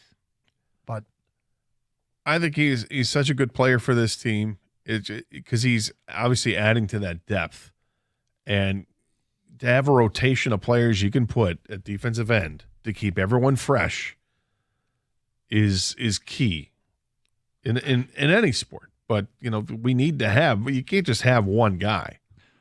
No, and the Lions don't have just one. I don't even know that I would. I mean, I guess I would describe him as a good player, but he's one. If the only thing he does, if that's it, if he plays on third downs, 3rd and 3 or more, and that's all he does, and last year was the peak of his capability, but he can repeat it, I'm okay. I mean, I think it's such a valuable part of the game. If he's a one-trick pony, that's the trick but to have. But it's repeatable, that's the trick to have. Yeah. I mean, if you're going to tell me he's going to be, I can write it in ink, 8 sacks a year. Mm-hmm. Yep. Thank you. Yeah, but that's not even the pace he's on. He's on like 16 sacks he's on a much better pace. But I'm just saying, if you're going to tell me what he is 8 sacks a year, I'm good with it. I was going to say, because my question, what he did last year is just not sustainable. It just isn't. Yeah, because he's headed straight to the Hall of Fame then, if that's right. I'm talking Hall of Fame, right? Right. So it just can't be. But is he Well, let's leave him off the 53-man roster then. Well, is he 8 sacks a year kind of guy? And if he is, you would think you'd find a spot for him. But is there enough? We talk about the depth of that position group, the defensive line. Is there enough to keep just one guy, a true specialist? He only can do one thing, is rush the quarterback on 3rd and long or on passing downs. Is there a spot for him on this team? Yeah, I'm not mad at you. I'm seriously like, okay, that's yes.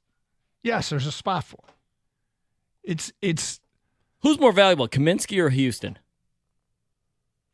Kaminsky. I know that's a good question. I mean, I had to think, but I think Kaminsky is. I mean, he's a 3-down defensive lineman, and he pressures the quarterback. I'd like to think that we can answer that question after the season. But when you ask, I know why you're asking before. Yeah. This is what we do. No, I would. Give me all the evidence. It would seem and to then think. I'll answer. Right. Then I can form an opinion.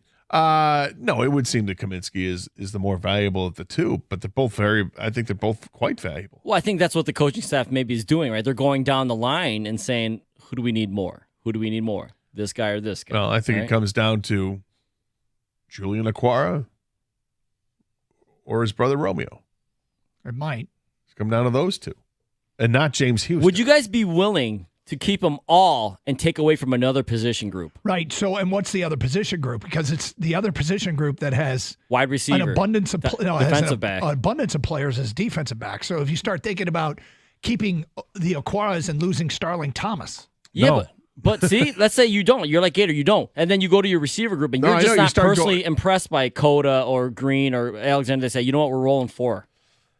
I think there are positions where you can't afford to go thin.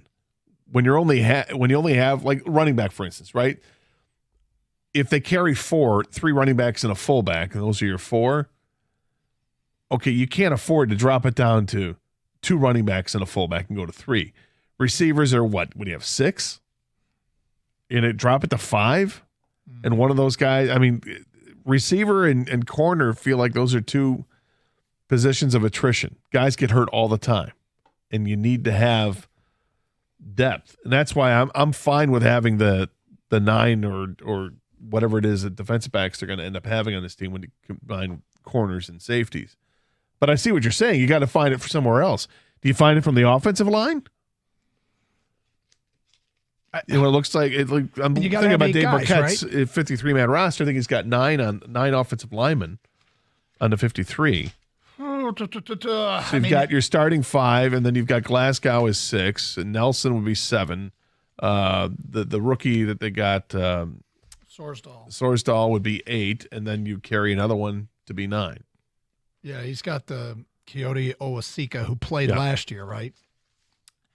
I mean, I think you can get away with 8 offensive linemen. I think you might be able to get away with 8 offensive linemen. If you've got some versatile guys. Because Glasgow is versatile, can play center or guard. Yep.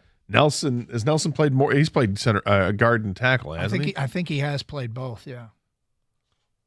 I don't know, man. It's not ideal. Just so people know why we're talking about this is just kind of surprising to see James Houston's name on a list of trade candidates put out by Pro Football Focus. Now, like I said, I don't know this writer, and this could be just a hot take, or he's just looking at when he played without thinking it through and knowing what might be behind it.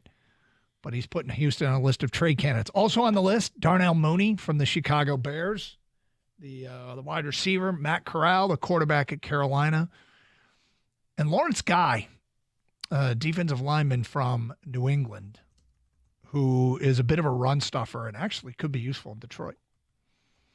248-539-9797. Phone calls and feedback. Carson Anderson, 97.1 The Ticket.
Feedback coming in.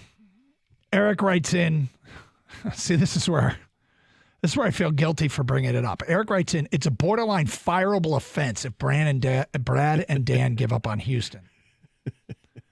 After his production last season this early, I would be very pissed. Eric, there is no indication that Brad or Dan are going to do this. We brought it up. I feel guilty now because it shouldn't lead to real life consequences. Like people judging them because the story's out there. Because neither you nor I nor Kang think this is likely in play. But man, why is it come up again? Well, that's why I ask. Is there a lot when there's smoke, there's fire, right? Is this too much smoke at this point where he's an actual candidate not to be on this team come after tomorrow afternoon? All right, so this is 2, right? You had Kyle Meinke, who, by the way, had him on his 53-man roster. Yes, he did. Yes. So let's not forget that. Yep. But he gave reasons why he might be on the bubble for this roster, but still had him on his roster. So that's 1-ish.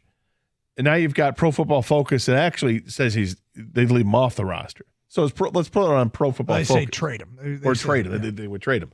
So I guess that doesn't say that he wouldn't make the roster. It says he's a candidate to be traded. Yes. So we're not really, neither is saying he's off the roster. Okay, let's bring something up here then. All right. Let's say he is a candidate to be traded. Let's see the Lions are feeling a numbers crunch and saying, well, let's see what we could get. What if you could get a player back instead of a draft pick? And what if it would be a player that has what we think equal impact on the roster, just at a different position? You're going to have to get specific, I guess, with the position. I won't hold you to the player because. Well, yeah, I'm spitballing an idea here. I haven't gone through every roster. No, but this is what I'm saying. This is what's going to get tough with it because if you were to trade him for a player, what's the position you want the upgrade at? Wide receiver. Okay. Kicker. It better be a damn good kicker. Better be a damn good wide receiver. Yeah. And I don't know if you're going to, well, you might. Like with Tampa Bay. Oh boy. Am I saying this? Yeah. Would Tampa Bay be willing to trade Mike Evans for James Houston? The problem with that is that if you're a team in the NFC South. The answer is no, by the way. Tampa wouldn't do that. No, but if you're in the NFC South, you think you've got a chance because that division is so bad. But if there's a numbers crunch and somebody offers you a player, a wide receiver, or I don't know, what would they need if they lost James Houston? An edge rusher. Like, I don't know. We're giving it the old 360, which is it's a 360, right? We're looking at it from every possible angle, and it still doesn't make a ton of sense. No, because we go back to this, and you've said it a bunch. The offense last year operated just fine with what would be described as an unimpressive group of wide receivers. Pretty much. So starting the season this year, with a healthy St. Brown, healthy Marvin Jones, healthy Collie Freeman, healthy Josh Reynolds as your 4, and then it's still not Green and Drummond. The totality is not that impressive. No, it's not that impressive, but it's roughly the same type of thing you went through last year. Kind of. And then you're going to improve it. Hopefully that the hamstring or whatever injury it is that Jameson Williams has is healed up by the time that we're ready to get him going for Game 7. Then the group gets better. Do I need to add to that group? They proved last year you don't. Yeah, but Brad Holmes has said many times, even Dan Campbell, they're always looking to upgrade. Okay. Yeah, and I agree with that. So I think first of all, I think he's always looking to upgrade, like he says, which means what if the other trade candidate on that Pro Football Focus article was Darryl Mooney? They already showed that they will trade within the division. They don't care. Would you trade James Houston for Darryl Mooney if he's the odd man out in Chicago because they got DJ Moore now? And the Lions need a receiver. I got to tell you, it would be one of the most bizarre trades ever because those guys would play against each other like right away. Yeah. I mean, I'd have to be damn convinced that I'm getting the better of the deal, and it makes more sense for the Lions because I don't have a problem trading within division, but I better know for sure that I'm getting the better of that deal. Well, Darryl Mooney had 1,000 yards 2 years ago. He might be squeezed out, like I said, because they picked up DJ Moore this year. Mike Thomas is another guy from the Saints. I bring up Mooney, though, because Mooney was another name that they said could be traded. I mean, that works in both. If you're looking, if big capital I, capital F, if the Lions were to trade James Houston. Yeah, the first name's James Houston. The second one's Darnell Mooney. And it says Mooney is a downfield separator who has dealt with anemic passing offenses throughout his NFL career. A downfield separator sounds like exactly what they need. Because Jamo's out the first 6 weeks, as we always keep saying, and it's not like he's going to come in week 7 and just start running every single route out there, right? He's going to have to ease his way back as well. I don't feel comfortable. Have we given this too much time? I think we have. I think we've given it way too much oxygen. Let's get back to your phone calls. Matt in St. Clair Shores. Hi, Matt. Hey, boys. Hey. Wonder why we are so hell-bent on keeping Jason Kabinda, or even a fullback at this point. He's had, I looked at the stats while I was at home, 6 targets or touches this past season. Wouldn't it be just as easy to play like an H-back and put James Mitchell in the fullback for the few times that we line one up with one? He's roughly the same size, just a little bit bigger, and let Kabinda go. We have 3 running backs. We don't need a fullback. We can, like I said, always just put the tight end, the third tight end back there for extra blocking or an actual set of hands. I gave this some thought, and when it was funny because I thought it through. Kabinda's on everybody's final roster, right? And so why? Yeah, he's only got 104 snaps all of last season. Here's why I'm thinking, is because when the fullback's on the field, a lot of times so are 3 tight ends, and so it's you need a short fourth yard player. situation. It's you need that fourth guy, and if you're not keeping 4 tight ends, then you basically don't have a fullback when you go heavy set with 3 tight ends and a fullback. But to Matt's point, and it's interesting you bring that up about his lack of snaps last year, Matt. If you were to go back and look at the snaps, and if the majority of those snaps happen in, or if not the majority, damn near all of them, happen in short yardage situations, I kind of agree with Matt. I could substitute anybody. Whether I could bring in a backup offensive lineman.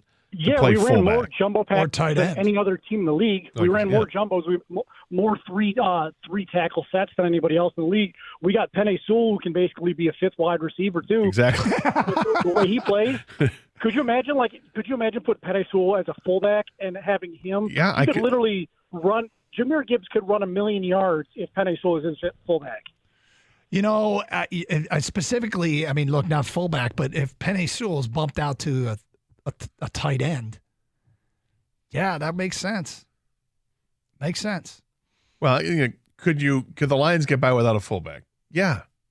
Yes, they could find a way. We've seen it before with the Lions, actually. And probably the way that makes the most sense is Matt Nelson comes in as a tackle, and you bump Penei Sewell out to a tackle eligible receiver position. He's your one of your 3 tight ends, and you move another one into the backfield. He's kind of right. But they love Kabinda. They do They love Kabinda. They love that guy. Yep. I almost actually be more shocked if they cut him than Houston. They're not cutting Houston. No, probably not. We might have talked about it way too much, but so bizarre. But it keeps coming up for a weird reason. And the people that wrote these articles, like Kyle Meinke, who had him on his 53-man roster, but just said, hey, wrote, look out, and Pro Football Focus. They know what James Houston did last year. It's not like they don't, it's obvious. Of course. So they're not writing it this like as he's just a 6th-round pick. 248-539-9797. More of your phone calls and feedback coming up. Hey, Champ and Chump, last chance to get your votes in. If you missed who ours were, we'll get to that today at 1:31 here on 97.1 The Ticket.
Champ and Chump, last half hour to get your votes in for Champ and Chump of the weekend. I went with Lewis Lappy, the little leaguer that hit the second pitch at the bottom of the 6th inning for a walk-off home run, breaking I think it was a 5-5 tie. After Curacao hit a grand slam to tie the game in the 5th, then the kid from El Segundo hit a walk-off bomb in the 6th. And the West won the Little League World Series, my champ of the weekend. Yep. Mine was Parker Meadows.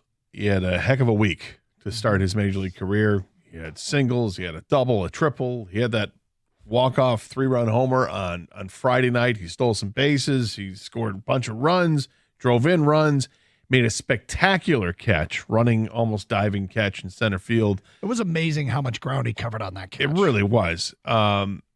Robbed us a home run as well, went up above the fence, although with the fence being 7 feet now, it's not as impressive as much, but still did it. And he's just he looks the part of being that major league player you want. Nice looking left-handed swing, and the fact that he can run. This team needs guys that can run. Yep. That catch, he was playing in shallow left field and had to run to deeper right center to make the catch. Hell of a catch. My chump of the weekend, I actually struggled coming up with a chump, and so kind of I'm with one that I haven't even watched the whole thing. I started to watch it, but then people told me it didn't touch on any of the off-the-field problems. Swamp Kings, the documentary on Netflix about Urban Meyer's time at Florida. I mean, it was a great run on the field, but it came with some problems off the field, and that's what makes many documentaries interesting, is that they aren't all straight lines to success. There are issues as well along the way, and documenting and looking back at those issues is a big part of that story, and apparently they didn't touch on them at all. I don't know how you do that. I don't either. Play like Aaron Hernandez there. It'd be like doing the OJ story and stopping, when he did Naked Gun. Like, hello. Other stuff happened. I don't understand it. My chump of the week is a delivery driver I ran into on Saturday as I was walking the dog, who was walking on the left side of the street because I'm going against traffic so I can see traffic coming towards me. It was in my subdivision, no sidewalks. And the delivery truck came right towards me and stopped 5 feet in front of me and didn't move. And I thought, okay, it must be delivering something right to this house. It was not the case. As I went around around it, the driver's sitting in there and staring at me like I did something wrong. And I replied with, dude, the hell?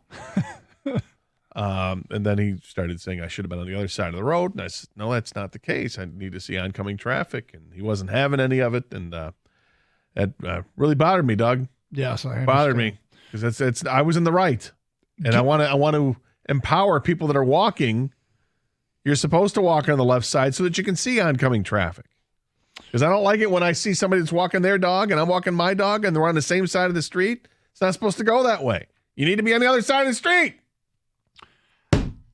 Gators convinced this is a hard and fast rule. I think it makes sense. I didn't know it was a hard and fast rule to walk against traffic. It makes sense because you can take evasive maneuvers if somebody's is riding at you. And as one driver said, you can have eye contact. But there's our champ and chump. Last 20 minutes here to get your votes in. From the Governor's Traffic Safety Committee, this is from the state of New York. Okay.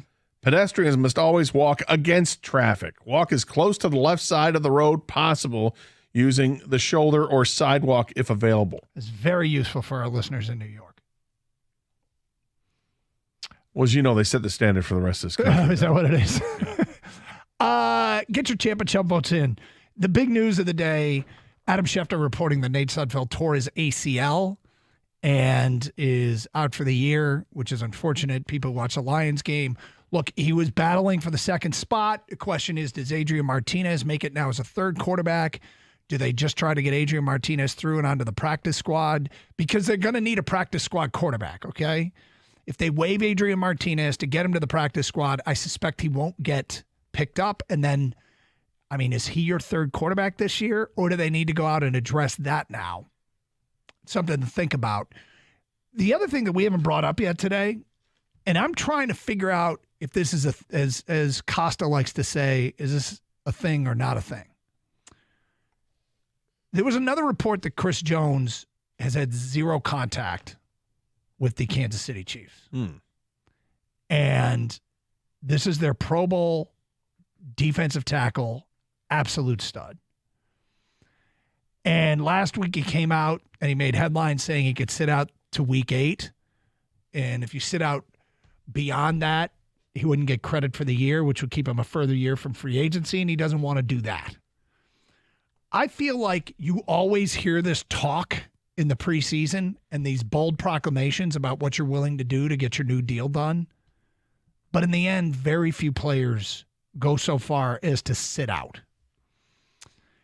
The reports from the Chiefs side is that there's no sense of urgency to get Chris Jones in because they think if he sits out 7 games, they still have him for 10, and that having Chris Jones for 10 games and the back half of the schedule is good enough to get them where they need to be. All we care about is he going to be playing in week 1? That's right. Which is a week from Thursday. Yeah, it is. Do you think this is really a threat that he won't be playing in that game? Or do you think it's all contract noise, a lot of boastful discussion to try and move the needle? I'm skeptical. I think this is like negotiation stuff, and then gets worked out, and say it gets worked out in the next couple days, returns to practice. Guess who's going to suit up against the Lions? So I'm not going to get my hopes up. But if this does drag out, and we're at Tuesday next week of game week, then I think I'll start to get a little more excited about the prospect of him not playing, because he's an unbelievable difference maker in this league. He wants to be paid $30 million a year. He wants to be the highest paid defensive player in the league. He can make his case and he make his argument, right? He's a damn impactful player. Is that getting into dangerous territory when they're going to pay a defensive tackle the kind of money? It's Patrick Mahomes reworked the deal so they could afford other players. This is exactly the kind of player that you should want to afford. So, look, I personally think it's a bunch of noise right now and a negotiating ploy, but I would have suspected he would have been signed by now. I would have suspected he would have done the Josh Jacobs thing and come in over the weekend. I mean, they're getting close to their game week. When you play on Thursday, game week starts basically Friday. I mean, he's got to be in by then, right? I think he's got to be in by Monday. I mean, look, he's a veteran player.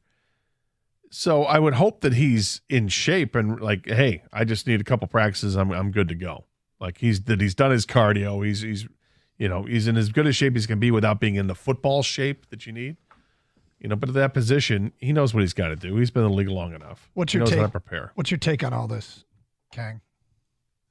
I kind of agree with Gator. If he just gets in the week of, he could probably play. He's not going to play a whole game though, because NFL football conditioning is different. I imagine he's in shape though, and he'll pass the physicals that he needs to pass to get in uniform Thursday night. But as far as him being available Thursday night, whether that's going to happen or not, I don't know, man. This seems like a standoff. And the thing is, he's losing money every day, and the team Kansas City, they can't just take back that money because he's a veteran. So if anything, they'll repay him with his new contract if they ever get to that point. My guess right now is if he plays against the Lions or not, yes or no, I say no. And that's all I care about. That's all I care about. I just don't think he's going to be there. I think he should probably sit out a week. Yeah. Get his feet back underneath him and, get it after it starting week 2. That's fine. But do you think he'll be signed before Thursday against the Lions?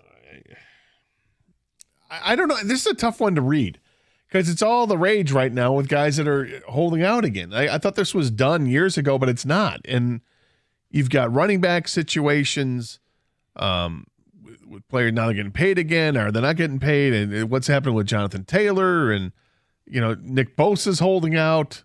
I don't know what to think at this point. My gut tells me he's going to be playing against the Lions on Thursday. I tend to dismiss all this bold, I'll sit out as long as that kind of talk, because it feels like 95% of the time they don't. and they don't miss any time, but players say this stuff regularly. But I think he's got to be in this week. I think Monday's too late. I don't think they're going to – I mean, I guess nothing's too late, but I would have to think there'd be a sense of urgency to have him being prepared in the game, the week of the game, getting prepared for the game. Everybody in the NFL right now is going through the process of releasing players. But because the Lions and Chiefs play, probably tomorrow – they'll start practicing for they've already said they're getting ready for the Chiefs, but that probably takes over the primary focus in Detroit and Kansas City. And if you're not going to have him, it's harder to get prepared not knowing or not having the guy. I think Chris Jones wants to be in because that means he got paid, right? Mm-hmm. But I think he might be willing to sit out at least week 1 because maybe he looks at the Lions and go, that's a damn good offensive line. Maybe they'll see how much they miss me. Even if the Chiefs win, they could get gashed, right? Their defense... He might mean more to their defense than other players mean to most defenses because the Chiefs run on the offense. It's a Mahomes team. It's Kelsey, Andy Reid. That's how they win games. They don't have a ton of defensive playmakers. He's a stud, an absolute stud for that team, for any team, but especially for the Chiefs. Maybe he sits out and goes, we'll see how much you miss me after week 1. Well, that's another negotiating ploy, and that one can work. 248-539-9797. Get those last champ and chump votes in. Carson Anderson, 97.1 The Ticket. Tired of maintaining your tired old deck? Well, rise above maintenance with Trex composite decking from Builder's First Source. Trex decking is fade, stain, scratch, and mold resistant. Got red wine spills or worried about the scorching hot sun? Well, you shouldn't have to worry because Trex decking maintains its premium ageless look no matter what you throw at it, with decking to fit any budget. Find Trex composite decking at Builder's First Source in Clinton and Shelby Townships, and also online at bldrmichigan.com. Builder's First Source, Macomb County's largest and first source for decking.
All right, what just happened?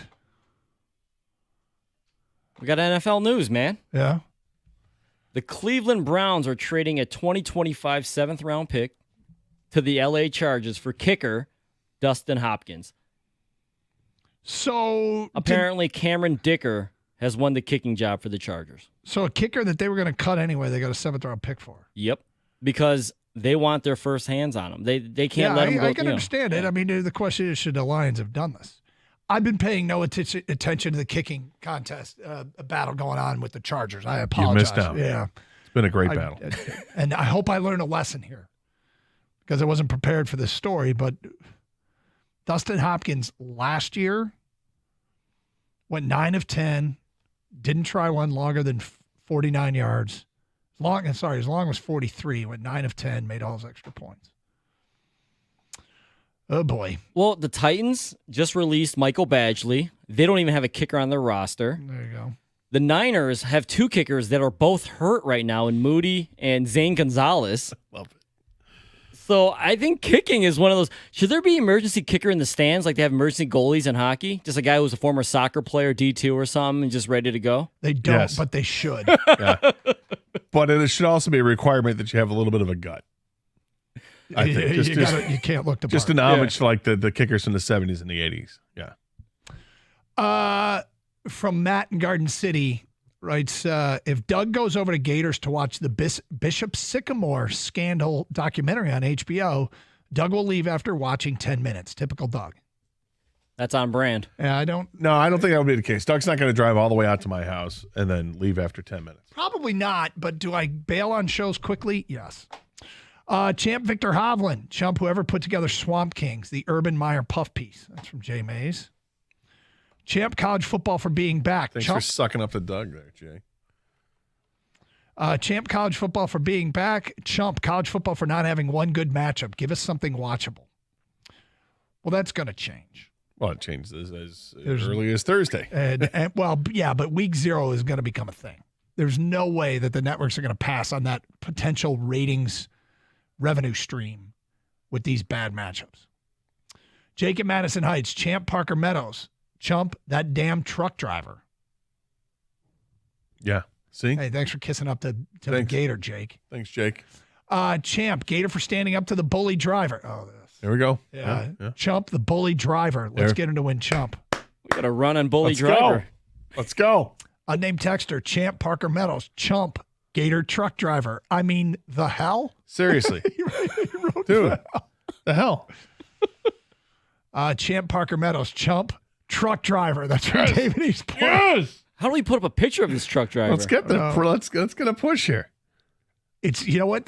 I'm kind of excited about this because every week Evan posts a Champ and Chump, and it usually comes with pictures. He's going to have to come up with a generic delivery truck picture that he can use for Chump of the weekend. Best of luck. That's hilarious. There's probably like a press stock photo he can use, or he just uses like a black silhouette and writes truck driver underneath. He's got to come up with something. So we shall see what comes out of that. I didn't reveal which service it was. I just said it was a delivery. You did not. I did give one of 3 though. But isn't there 4? Do you count the? I went with big 3. I don't know what would be the 4th. Post office? I don't know if you're counting them. I didn't know because I did not. The fine civil servants at the post office. Yes. Did not include them on this. So we narrowed it down there. You went UPS. I actually said the 3. I said UPS, Amazon, or FedEx. Yeah. What about DHL? Yeah. That's a thing, right? It is. Are they? Dismissive. Yeah. Sorry. Hey, DHL drivers, that is Gator. Yeah. That is not me. All respect due to DHL. A lot of respect due. Yep. I don't know if I've ever got a package from DHL, but there it is. I definitely have gotten. Heck, I think Amazon has a daily stop at our house. It's ridiculous. Oh, do they? Yeah. And is there a daily? And then there's a daily trip for me to make trip for returns. you to return. Yeah, yes, sure. That's how it works. That's how it works. All right, so I was walking back into the studio, and Mike Valenti brought up some concerning data. This is a Doug Karsh Stat Lab number of the day. What you told me, if true, is not something I wanted to hear. 7% fewer plays in college football, only resulting in a 1% decrease in total game time start to finish. So now, do you know what it means, Gator? You're talking about the stop the clock on the first down? Right, but do you know what it means? It means if you run I don't know. Unlike the NFL, who regulates the amount of commercials that can be shown and when they're shown in their games, college football has no such regulation. Meaning, people like media mogul Beard over here, who help these TV deals get passed, now we are going to have commercials jammed into our skulls at an even higher rate. Thanks, Rico. Thanks. So I'm here for you. I'm gonna try to do some math. You said it's 7%. Yeah. So if a team, Are you chewing gum? yeah. Oh, okay.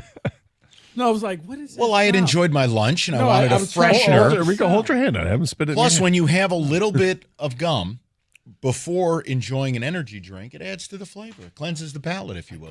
All right, I thought something was wrong. Go ahead. So I'm thinking about this. The games have gone from if is the average game 3.5 hours.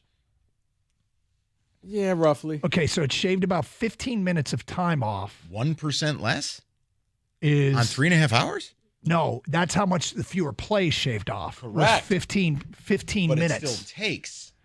But it still takes 3.5 hours. So they Which might means be. you're getting 12 minutes more commercials. Because the numbers I saw was the average from last year, week 0 was 68.6, and then it was 62.7 plays, but that includes Navy. Yeah, I was who's about to not say a real football team. Yeah, you've got to remember who's playing in the games that can skew the numbers. We'll see. But if this holds over time, welcome to Fansville. Yeah, this is. I mean, and I'm sure it's going to happen with college basketball too. Like, there's more commercials. So it, simply put, I've said it all along. Here's what else it kills. Networks are running college football, And college it's his sports. fault. It's not just college. His it's fault. college sports. Guys like you and I have tried to be the voice of the fans. Moonves Media Market Beard over here. My point is, You know what? Then stop watching the game. But it's Well, an addiction. Les Moonves, You I like it. can't stop watching. here's the other thing. Former boss. I can't. Doug, I Doug, can't give it up. I can't. Doug, you are the voice of U of M. Yeah. Do you know what else it's doing? It's going to further crush people wanting to go to the games live. So be more people Those listening to the TV radio? timeouts are a nightmare when you're sitting in the stands. Well, that's true. And Nightmare. I will say this. Maybe I'll get to empty the bucket more, Gator. That's How's a that? positive. That's a positive. I can't remember if it was Dan Miller or Mike I think it was, Tirico, I remember one it of was them Dan Miller telling you about the saying you're going to walk into the studio to do a game with a bucket filled with information, and you're going to walk out with 95% of the bucket still filled. You can't get it all in, and don't try to get it all in. Well, especially with your schedule. And so we're going to start a segment on the show, interesting facts I didn't get to use during the game. Empty and the it could bucket. And That's right. we'll empty the bucket on the show during the week.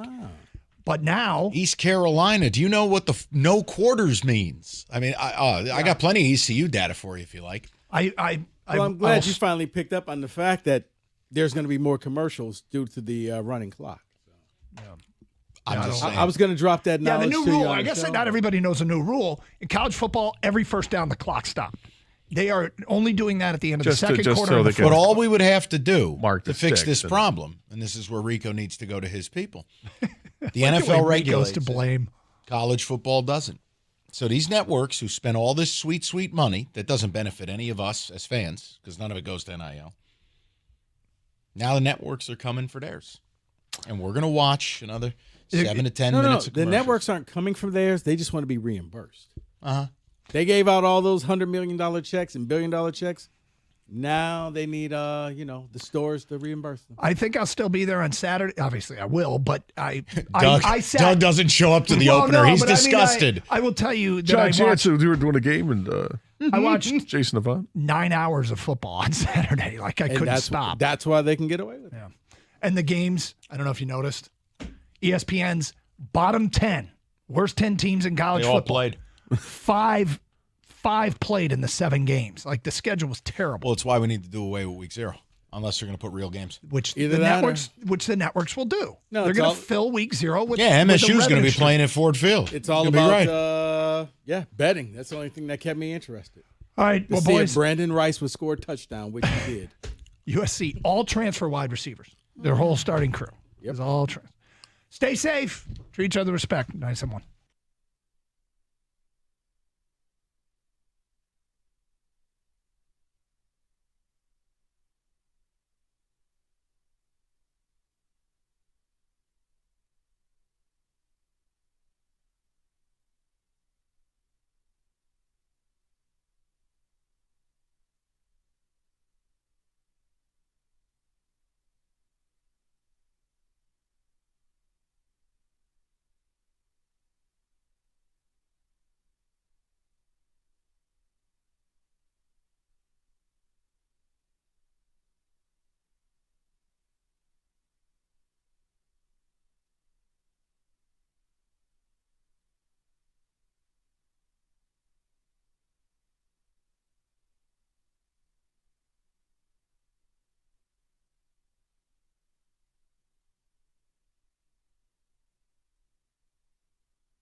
Nope.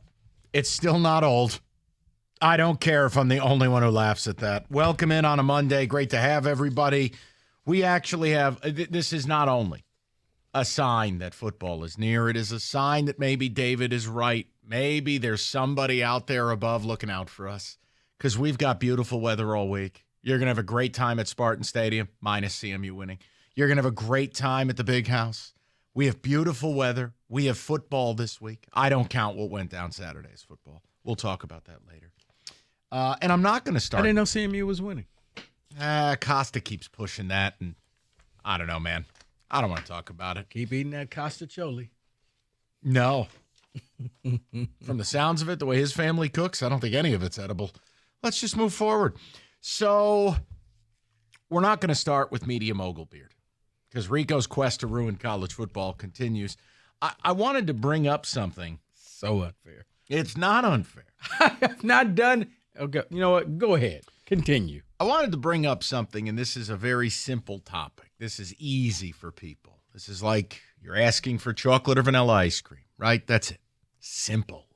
You really don't even need to think. But I read something, and it bothered me quite a bit. It was just clear cut. It was right away. I go, this is wrong, and this bothers me, and it makes me like the sport less.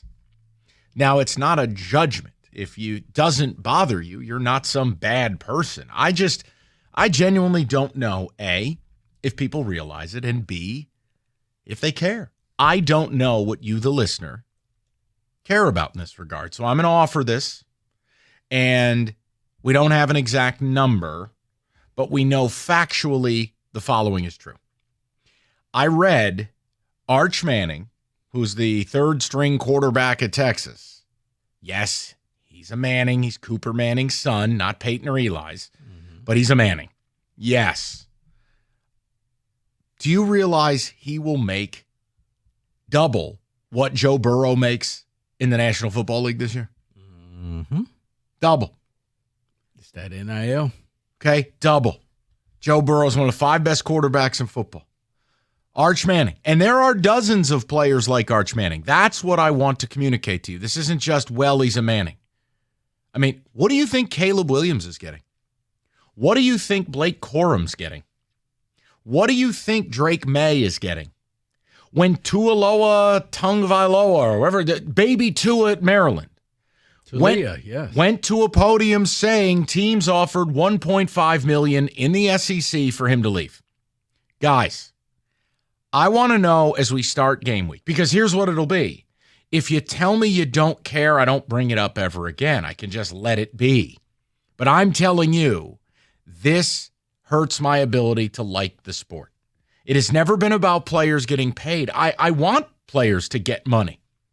But I think back to college where returning pop bottles was our version of getting money as a poor. Okay? Like, if you paid a player $100,000 a year, I mean, be 18 again with $100,000 in your pocket. Be 18 with $100,000 in your pocket and a free car. You know what I'm saying? Be 50 with $100,000 in your pocket. Rico says keep the change. But my point is, I'm not bothered by that because they're not making even a majority of what a minimum wage NFL player makes. The idea that there are dozens, that's the term we're going to use, dozens of players making more than Jonathan Taylor, making more than Joe Burrow, making more than lots of guys, all right? I would like to know if it hurts your ability to love the sport. Because for me, I find it to be pretty distasteful, quite honestly. Like, we've reached a level of stupid that's hard to account for. Yeah, I think it does, Mike, because it's still relatively new and it's not what you used to. And it reminds me, it was a scene that I saw in Winning Time about the Lakers. And Magic signed the lifetime deal, which is a joke now, but $25 million for 25 years. That's $1 million a year. And at the time, people lost their mind.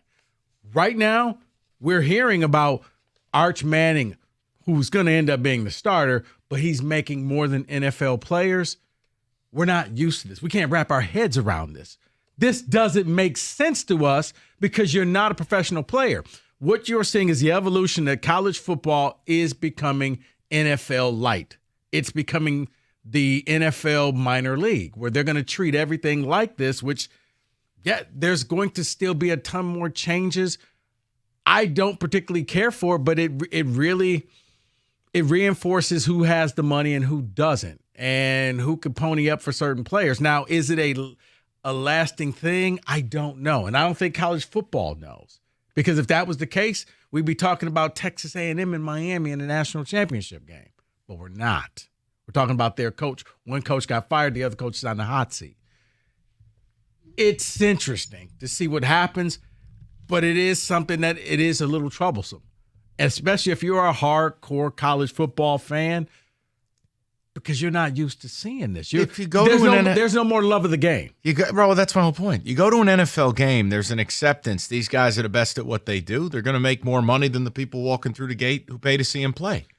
At college, look, if Caleb Williams was somehow the highest paid player in college, he should never be making more money than NFL players. Ever. Desmond Ridder is going to start for the Falcons this fall. Mm-hmm. A starting quarterback in the NFL. Blake Corum makes more money than he does. Mm-hmm. Caleb Williams makes more money than he does. There are several. I would hesitate, but I would probably say if we could open the books, you probably got 12 to 15 quarterbacks in college football that make more than an NFL starter. Well, that's the problem. One, it's not legislated, so you don't know. You only got to go off of speculation. But yeah, it's I guess long-term going to help keep people in college because you don't have to make the leap anymore. I literally can make more money playing for whoever. I think Blake Corum's one of those players.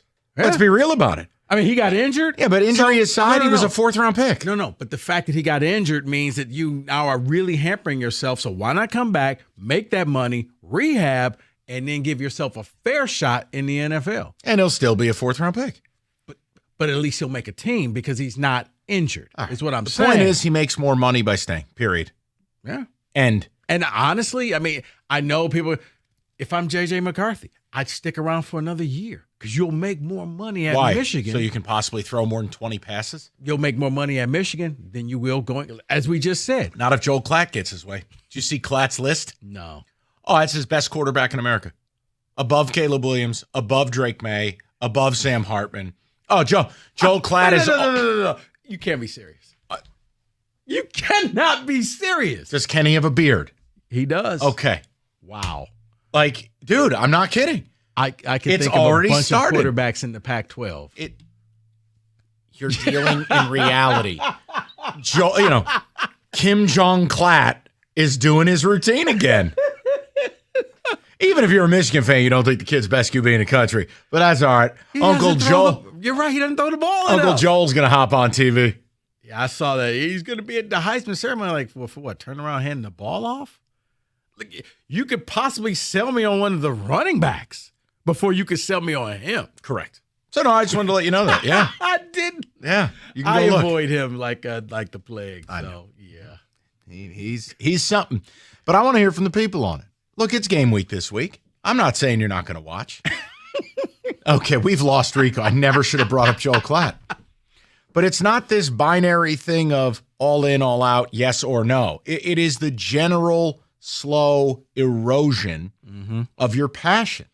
I will still watch college football, not only because of what I do for a living or cash the ticket or because I like MSU, but the passion I had 10 years ago, I do not have that. No. And what's happening in this sport from realignment, from NIL, look, I want players to make money. We've arrived at a point where bad offensive linemen, and I'm not going to name the kid because that's not fair to the kid. Look, if I say a kid makes a lot of money, it's a compliment. If I say a kid is getting something he doesn't deserve, well, then it's unfair. There's a bad offensive lineman who plays at one of our two schools who has a free car.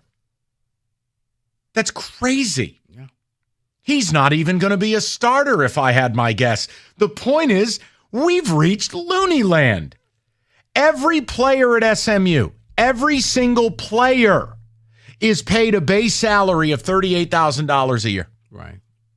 SMU. The long snapper, 38 grand a year. What? It bothers. I can't help it. It bothers me. It bugs me. But Mike, I think you're looking at the wrong place. You're looking at the players. You should be looking at, and you've talked about all the money that the schools are getting. Oh, I know. It's ridiculous. It's why I But love it nobody less. gets to go to school on a discount plan. They don't offer buy one, get one free for years. Buy your sophomore year, get your junior year free. That doesn't happen. This thing on, by the way? I mean, you want to talk about what's your favorite whipped cream here? What are we doing? It's game week, people. Like, let's look alive a little bit. College football was back sort of back Saturday. That was one of the most pathetic slates ever. But the Arch Manning stuff, the Caleb Williams stuff, to me, it makes it more difficult because it's not college anymore. It's not college football. And I don't want pro football. I want college football. If you're going to be a welfare version of the NFL, then go all in. Yep. Because what it is right now, they're running a scam. They're running a scam, Rico. No, and that's just it. They're trying to keep the traditions and the rivalry. That's why I hear people, well, we're going to lose the rivalry game. We're going to lose the rivalry game. It's like, you've lost rivalry games a long time ago. This stuff doesn't matter. But they still want people to believe the illusion. And that's the point. Like, that look, it's all that these kids really care about the school. They don't. No, and that's the problem. Okay, so my point is, then it may as well be Wolverine football presented by Dyson Vacuums. Spartan football, loosely associated with Michigan State University at UWM Field. Yeah. It's not college football. It's not. And finally, one day, they're going to walk in and say, here are our 32-team division. This is it. These 32 teams can win the national title. The rest, go fend for yourself. And the sport's dead. That to me, it will be evolved. dead. It won't be dead, but it will evolve. That's not evolution. That's garbage. The Big Ten stopped being Big Ten a long time ago. That was evolution. But it's still the Big Ten with mostly the Big 18 with 18 teams. But it's regionally based outside of this last nonsense realignment. You're right. From New York to L.A., regionally based. I said besides this last ridiculous realignment. I'm sorry, New York to Nebraska, regionally based. It's still beside you act as if Maryland and Rutgers is not this recent realignment. Once they went down that road, it was stupid.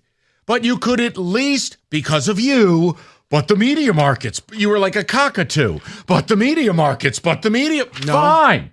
It was Mike, because I see what's going on. It doesn't mean I agree, but I see what's happening here. And I'm just trying to explain to the masses. I think you do, though. That's the problem. What? I think you do agree with it. You're just afraid to say it because you know you'll face the wrath of your public. I don't get any of them. If I got the money, I wouldn't care about the wrath. But you still like it the same way?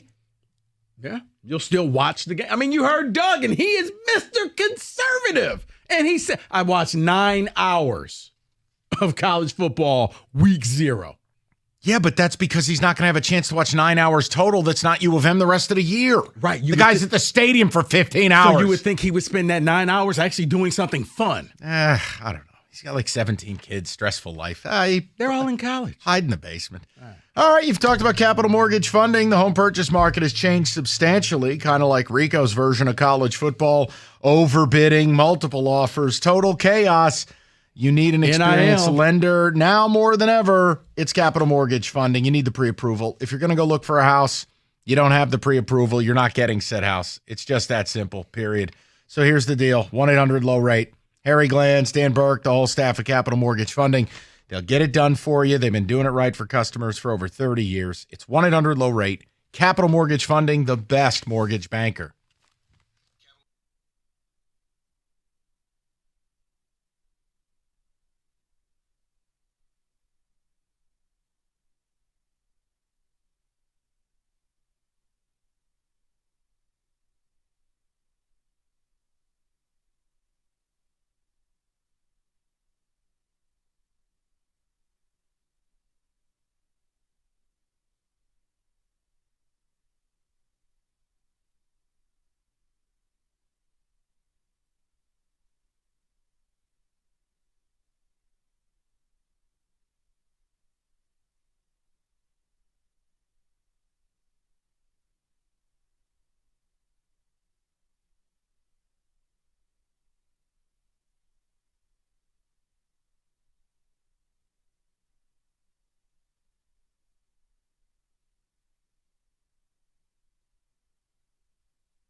Here's another guy that I think has really good value.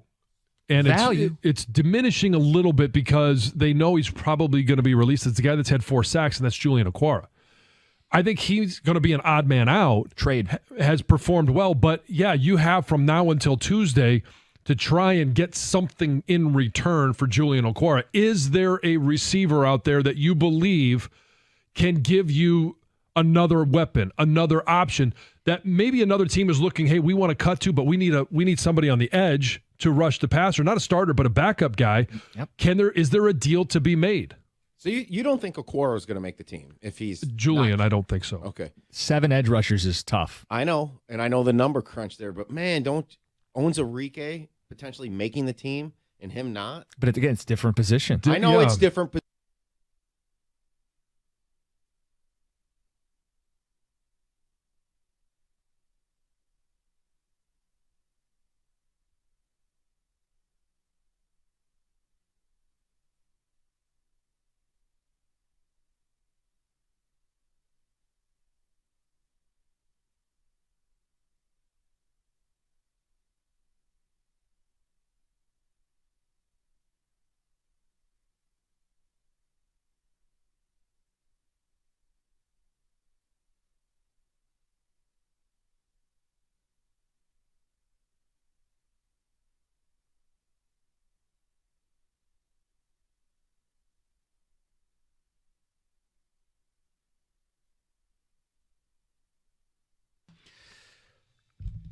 Little college ball right now.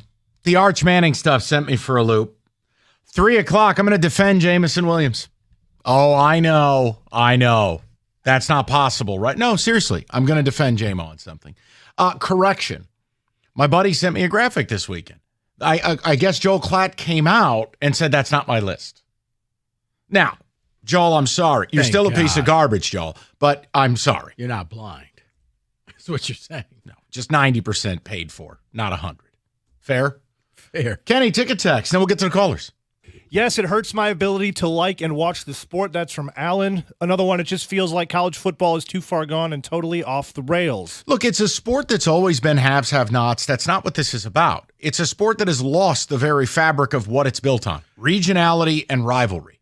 It's just gone. Regionality, rivalry, and it was pure. It was love for the game. The players wanted to play for the school. They weren't getting paid. They went out there because they loved Ole Miss. They loved Tennessee. They loved whatever school. And now your players are mercenaries. That any given year, if you pay me enough, I will swap jerseys and go play for that other school. I still think Mike Gundy, the coach at Oklahoma State, had the best idea. He did. It's a 2-way binding contract. You want to sign a 1-year, 2-year, 3-year, or 4-year. But we're stuck with you and you're stuck with us. But remember, the NCAA got so upset that this whole NIL thing went through. They set no guardrails because they want this chaos. They want it to burn to the ground, and they want teams to come to them and say, we're sorry, will you please help us? We'll go back to the old ways, which it's not going to happen. That's never going to happen. All right, let's go to the people, see what they got to say. Mike's in Novi. He leads off on a Monday. What's up, Mike? Hey, guys. How you doing? Good. Hey. Good. Yeah, hey, so I just wanted to chime in real quick. So what I think will happen, just from observation, and I agree with you, Mike, I can't watch this stuff anymore at all because it just doesn't hold any, the stuff that it used to hold. But anyway, I think that, eventually they're going to unionize the players. I think that they will be like NCAA, union, local, MAC, local, Big Ten, local, et cetera. I don't think you can. And they'll have pay scales. Yeah, but you'd have to get workman's comp involved. You'd have to get OSHA involved. Yeah. I don't think you can. Listen. I think what's going to end up happening, and I really believe this could happen, it's some of the bigger schools, because the fact is the middle schools or whatever, that's kind of separate from all this. But the real big ones that you're talking about, I think they're going to end up becoming employees. I don't think they're going to be required to go to class anymore. And, okay, so here's my point. I'm not hung up on this thing about, we're not here to play school anymore. I'm not under any illusion that a vast majority of these kids are going to get degrees in engineering. That's never been what it's about to me. Now, at the other end of the spectrum, You got a lot of schools, they basically study basket weaving, graduate them in 2 years, and then they don't make the NFL, and they're unemployable, and you find out they got an 8th grade reading level. So the middle ground is all I've advocated for. Now, the last piece to the puzzle. If it turns into something where they're just employees, then it's just a pathetic version of the NFL. We don't need that. That just, I don't know, it doesn't do anything for me. It doesn't, but that's where it seems to be headed, because with all the money here, because it's hard to say, well, you can't pay Arch Manning this amount of money when you're saying, oh, wait, you just signed $1 billion deal. It's a little hypocritical. Yeah, except the problem is it's not the schools paying. I understand, but still the money is out there, and the average person just sees all of this money being made, and how come you can't distribute it all throughout for everybody to get? That's the problem. It just, I don't know, it still seems silly to me. But whatever. I mean, it's where we're at. I'll figure it out eventually. But everybody's saying, I'm never going to watch the game. I promise you, this weekend, you're going to watch it. Yeah, that's not you. I'm saying when you hear, oh, I'm done watching. You're really not. No, I think it just attacks the passion of it. College football was always at a higher level than the NFL for me. College football, there was the pageantry, the passion.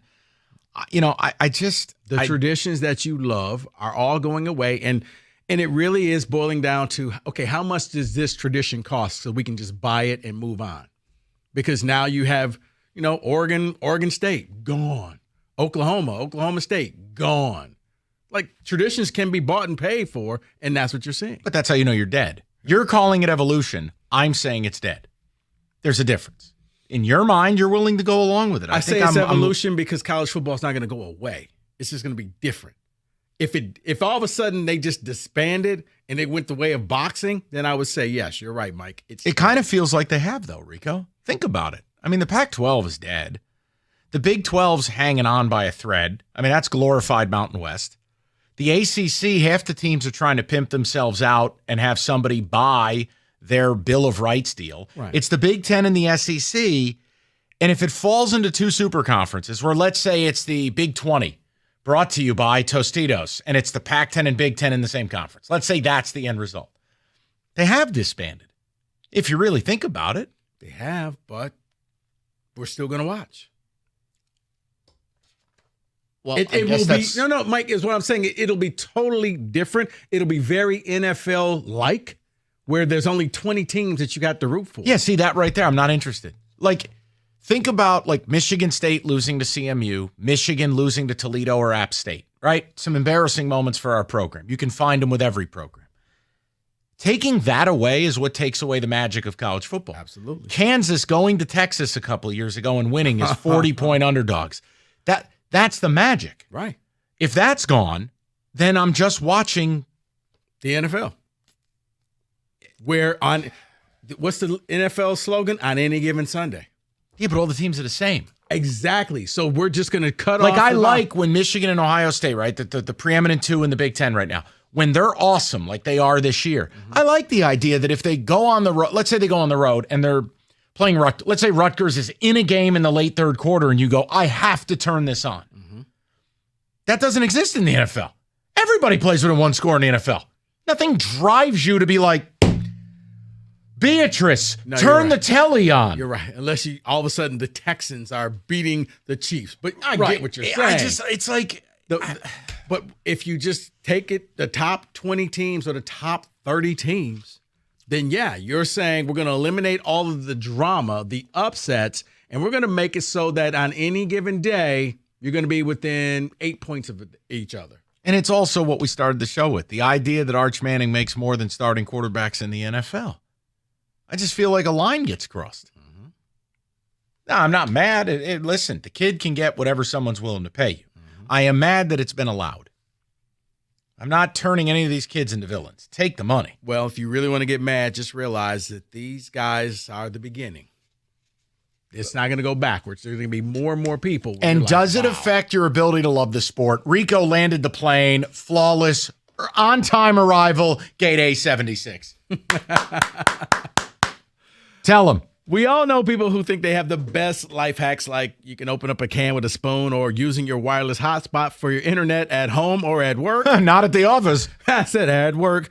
But what those hotspotters don't know is there's a much better hack out there. See, Xfinity gives you 99.9% reliable internet, so you don't have to settle for using your phone for home internet. It means you can get more gaming and streaming and looking up other life hacks on your connected devices. It's time for real home internet. The next generation Xfinity 10G network. The future starts now. And now through September 21st, get a 75 megabit internet on the Xfinity 10G network. Get this, $20 a month for 12 months with no annual contract. And ask about how you can get a free unlimited line of mobile when you upgrade to the 400 megabit internet. Go to Xfinity.com/10G. Call 1-800-XFINITY or visit a store today. Requires paperless billing and auto pay with a stored bank account. Restrictions apply. Not available in all areas. Taxes and fees extra. Xfinity Mobile requires Xfinity Internet. After promo, regular rates apply. Actual speeds vary. Whoops.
All right, Kenny, I want to get to the people. We'll get a football today next hour.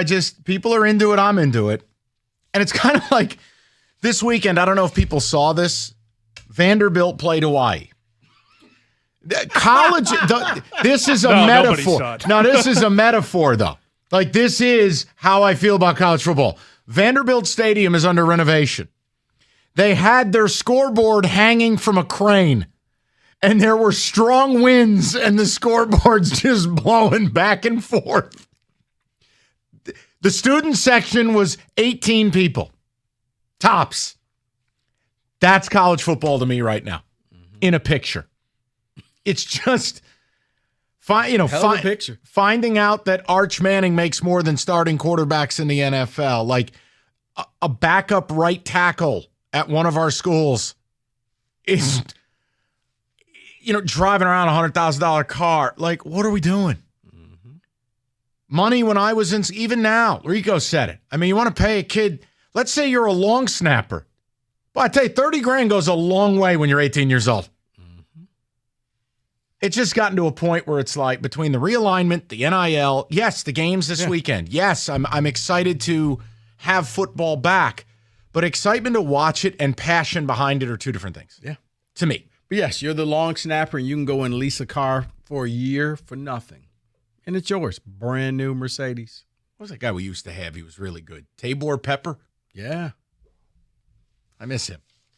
Because our snapper stunk last year. I miss a lot of our special teams players. Bring back DeAndre Cobb. Yes. Delay draw. Let's go to Bishop, 97.1. Hello, Bishop. Well, happy fall, gentlemen. How are you? Hey. Doing well. I hope, and Mr. Beard. I found out you lived in Southwest Detroit as well. I knew a pastor by the name of Leslie Beard at Pine Grove Baptist Church, and I don't know if you're related, but I know exactly who he is. Yep. Got it. So we both come from humble beginnings, but I just wanted to start off by saying, oops, I'm sorry, I just finished sealing this check in the envelope here for Joel Klatt, and I'm going to drop it in the mailbox tonight. Well done, Bishop. Carry on. Indeed. Listen, guys, I think of NIL as an investment platform, right? And it's a concept that's new, it's shiny, and it reminds me a whole lot of crypto, right? Cryptocurrency, this is the new way, this is the way it's going to go, you got to get in now, never been valued higher, value will never go lower, and then what happens? It all blows up, people go to jail, people roll off to the Bahamas to try and not be extradited to the U.S., This is what is probably going to happen with NIL, and I said all that to say this. Get in now, enjoy it, do what you need to do if you're Arch Manning or Bryce Underwood or whoever over at Belleville High School. Do it now because it's never going to last. There's another point to this. My good friend Mel Tucker, I just saw his comments. Listen, Michigan State is never, ever, ever going to get into this game the right way if they don't start to pony up while the getting is good. Now, it's going to crash down. But Michigan is starting to pour it in now. Texas A&M, Miami, you have to keep up or you'll never, ever, ever surface and be able to compete. Am I right or am I wrong? No, well, Bishop, here's the thing. A lot of schools are trying to figure out, do you pay the players on your team or you pay the incoming recruits? Michigan has chosen to pay your current players. So they're losing out on some guys because they're not paying the recruits and they're going to Miami. But I get what you're saying. Yeah, and Bishop, I hammered Tuck's comments. I hated him because to me, it's whining and crying a week before the season. They built you an $80 million facility. They paid you $9.5 a year. You're the CEO. That's a YP, not an MP. And look, and if MSU, sorry, guys, I gotta go. It's okay. Gus Johnson's on the other line. Oh, I'm sorry. Tell him happy birthday for me. Okay. My point is, I compared, like a school like MSU, which is, again, all jokes aside, rivalry hate. You guys know what I'm saying out here.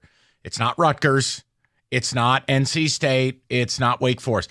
MSU's top 20 in revenue, top 20 in viewership, top 20 in attendance, and top 7 or 8 in living alumni. Mm-hmm. The point is, MSU is going to take a bolt to the brain like a cow in a slaughter shed. Because you keep up with it or you're dead. Mm-hmm. It's kind of pointless where we're at. Like when you have players, You talked about this Underwood kid. Even I know who that is, right? He's arguably the number one player in America for 2025. That's a high school player that's going to get over $1 million to go to school. Yeah. Minimum. He won his game in the final 15 seconds this weekend. Right. The point is, no disrespect to him or his family. Take this the right way. $1 million or $2 million for a high school player who has never set foot on a campus is an absurdity. So I agree with Bishop. It can't keep going this way because there's really no return on your investment to do it. I mean, Rico, you talk to people, I talk to people, not just people, millionaires. I'm talking people with $20, $30, $40 million who want no part of NIL, who will not do it. They will not put their money behind this because it's a pointless endeavor. You don't get a tax break. No. You get Stugotz. The only reason why you're going to donate money is because you love your school and you want to see them win, because you don't get any incentive. You don't get an upgrade in seating. You don't get an upgrade in parking. Nothing. You don't get Spartan bucks or Wolverine dollars. You don't get any of that stuff. You are simply doing it for the love. But Mike, to show you that it's not going anywhere, go ahead, argue it. State of Missouri came out with the new law saying, hey, if you're in high school, let's say Underwood's in Missouri, as a high school player, you could sign an NIL deal right now and get paid under the caveat you play at one of the public in-state institutions. Then here's what I would do if I were a player. I would transfer there now, and I would get paid because I'm a high schooler. Now, again, players are already sort of doing this thing where they transfer out if they're any good, and they all end up at IMG Academy. But this would be a different way of doing it. Instead of fixing the problem, they're incentivizing it and saying, hey, we're going to try to mask this thing. So now you don't think that Ohio and Texas are going to come up with this same law to try to keep the local kids in state? No, and again, it's I know, who is the kid? Oh, my mind is terrible. Like MSU got the big wide receiver here from down in Detroit or River Rouge, whatever it was. Oh, Nick Marsh. Thank you. The point is, in the future, that's a kid. You leave, go to a state you can get paid, and start collecting the check. Right. CTC, man. Right. So, yeah, if he were in Missouri, he can get paid. Yeah, but who the hell wants to live in Missouri? A terrible place. Let's go to Jay. I have an aunt who lived there. I'm very knowledgeable about the Show Me State. Let's go to Jay, 97.1. What's up, Jay? What's going on, guys? How y'all doing? Hey, Jay. What's going on? Man, I think it's really cute and naive of you, Mike, to think that this is the downfall of college football, when in actuality, all the pageantry, all the stuff that people loved about college football, it started going away with the BCS, man. As soon as it became where rivalries, other than 1 week, they don't really matter. They only matter the week of the game. Winning a division, winning a conference doesn't matter anymore. Yes, as soon as it became all about winning the national title, it minimized. I've not heard one person say anything positive about Michigan winning the Big Ten last Really? year. Hold on, Jay. Just as recently as 2021, you had people, grown adults, doing snow angels on the field because they finally beat OSU and won the Big Ten. That's a framed picture you can buy. You're acting like that's 1987. It only lasts for a week. And then if you lose the next week, it didn't matter anymore. It's gone. You look at the smaller schools, like going into the season this year, what is it? Maybe 4 or 5 teams that have a chance of really winning the national title and succeeding. We minimize the bowl games. Nobody cares about any of them anymore. That I agree with. But Jay, in all fairness, people wanted to talk about Michigan. They gave you a path to the championship game, and you blew the layup. That's why nobody talks about them afterwards. Well, I'm not even saying last year. I'm not a Michigan fan, so I hope it don't come off that way. I'm just saying in general, if you don't win the national title, it really doesn't matter. Like, it was amazing that TCU got to the championship game last year, but at the end of the day, once they got blew out, it didn't matter anymore. It wasn't a successful season anymore. We've made it where it's only about winning, and we don't even talk about like all the other stuff that comes along with it, the stuff that you used to love, the Rose Bowl where it was the Pac-10 against, the Big Ten against. No, Jay, just because I don't agree with 100% of what you're saying doesn't mean I don't agree with the majority of it. I do. I think you have several really good points in here, but I still think there's some of it left, and I don't think it's happened as long ago as you do. But my point to you is, now, again, you started the call with, oh, well, Mike, you're being naive. I'm not being naive. I'm being honest. I'm being honest that I care about it less. I will still watch it, but I am telling you, I'm watching in real time the passion quotient spiral.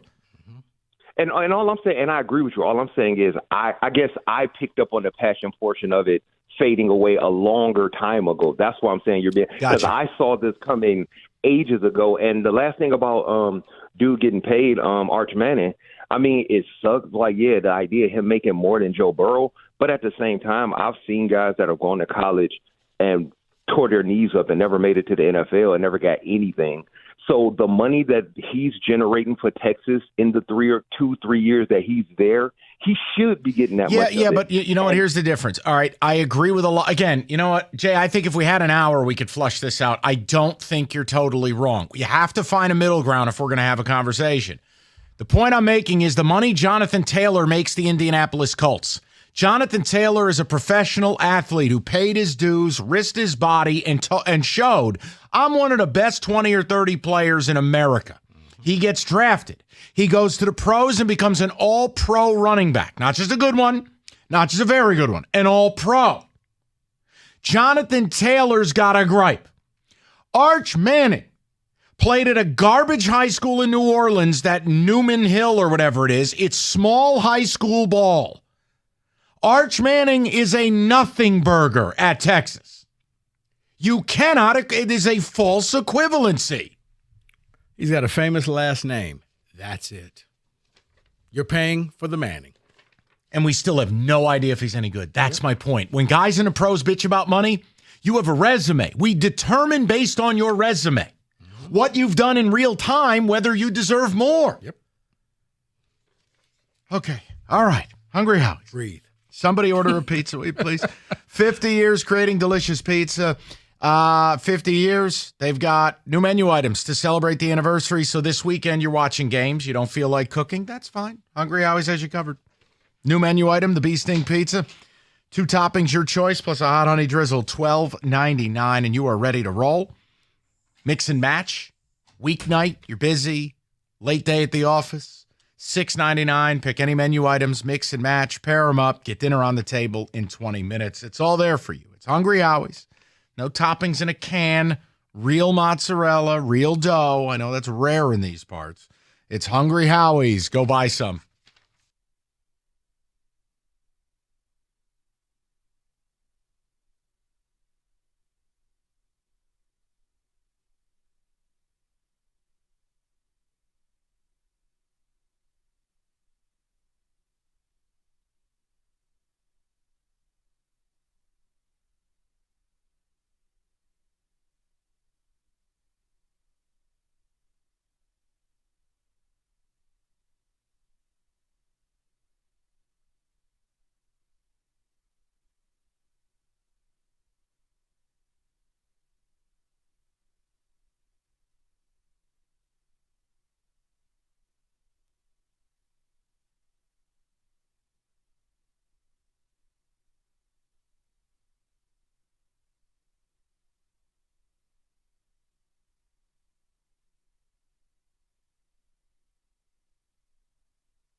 Breaking news, we have an NFL football team that is going to attempt to not win a game this year.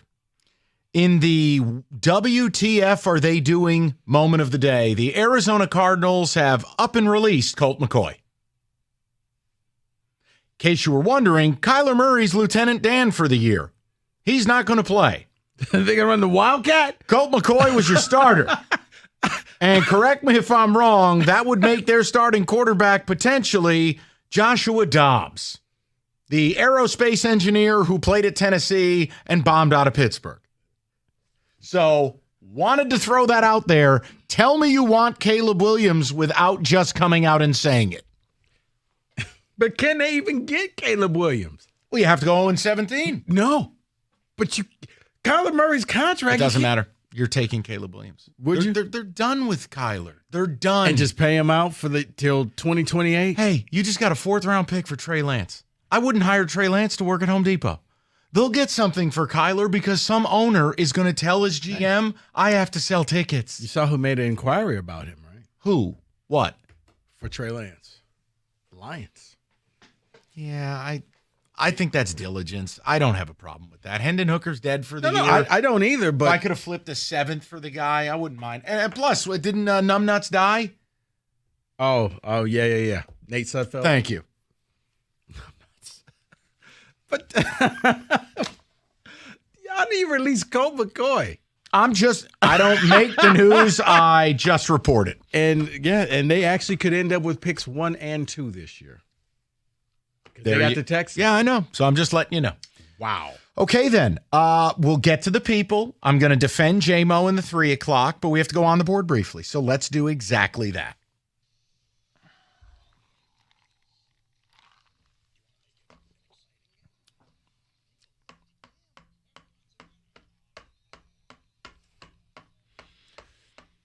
Fun note, hearing Tony Soprano say that.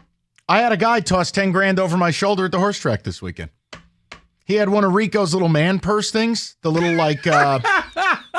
crossbody fanny packs that guys wear sometimes. Was it Gucci like Rico's? I don't know what it was, but he was in an exceptionally loud dress shirt, and he was a bleep hole. And he sounded like he was out of Central Casting. And he's like, 10 grand on Forte. I'm like, well, A, that money just vaporized because you may have 10 grand to bet, but you don't know nothing. Forte was never winning the Travers.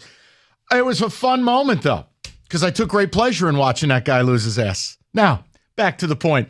I want to offer you a game to monitor on the board. I've talked about it all summer. I don't believe in Graham Mertz as a quarterback, but Florida is opening up at Utah. The spread was 8.5 about 3 weeks ago. Utah has been very mysterious about the status of Cameron Rising, their exceptional quarterback. There were whispers Cam Rising wasn't doing much of anything at practice this summer, was not lifting weights, and would not play in the opener. They've listed him as the starter, but I want to give you a word of caution. Kansas State listed Adrian Martinez as a starter last year, and he went out on the field for one play. They put him in a wheelchair and wheeled him off the field, and he was never to be seen again. The spread is now 6.5 out of nowhere. Utah given 6.5 to Florida. Keep your eye on it because I'm telling you, it would indicate Cameron Rising is either very compromised and or wouldn't play. It's funny you said that because a buddy of mine, we were talking about that game, and I was like, I'm not really feeling that. But I'm not either, but I'm giving you makes sense. Wanted to give you some background that if you like Florida, you may want to take it because the number keeps moving down. Kenny, believe me, we talked about what Graham Mertz is. He's the apple pie for Jason Biggs, and I don't want any part of that. No. But I wanted to put it out there. If you want Florida, if you think Cameron Rising's not going to play, you better go get it. Rico, what do you got for the people? All Braves did a home run. Thank you. Let's go over to Kenny. No, what do you got? Come on. You know what? Go with it. Give the people something on Thursday night. We got Kent State at UCF at the Bounce House. I was going to give some people something tonight. I was going to go with the Tigers and Yankees. Tigers. Yankees are terrible. No. Parker Meadows and Riley Green to each get a hit at plus 115. Yeah, I'm down. And I love Parker Meadows when he plays. He's in center. Now it upgrades your entire outfield where Riley can play left or right. You can cheat if you got a bum at the other spot, which I'm not saying they will. Gee, wonder why they waited all year to bring up a 23-year-old who looks great. Didn't want to rush him. When we were in a pennant chase that was not a pennant chase, but it acted like a pennant chase, we could have used him. Especially when Green got hurt. Thank you. Kenny Kopp. Blue Jays making a playoff push against the Nationals tonight. Can we call it timeout? Kenny. Yes, sir. It is week of college football. Why are we offering Blue Jay lines? You want me to pull a David and give a line from like 2 weeks from now?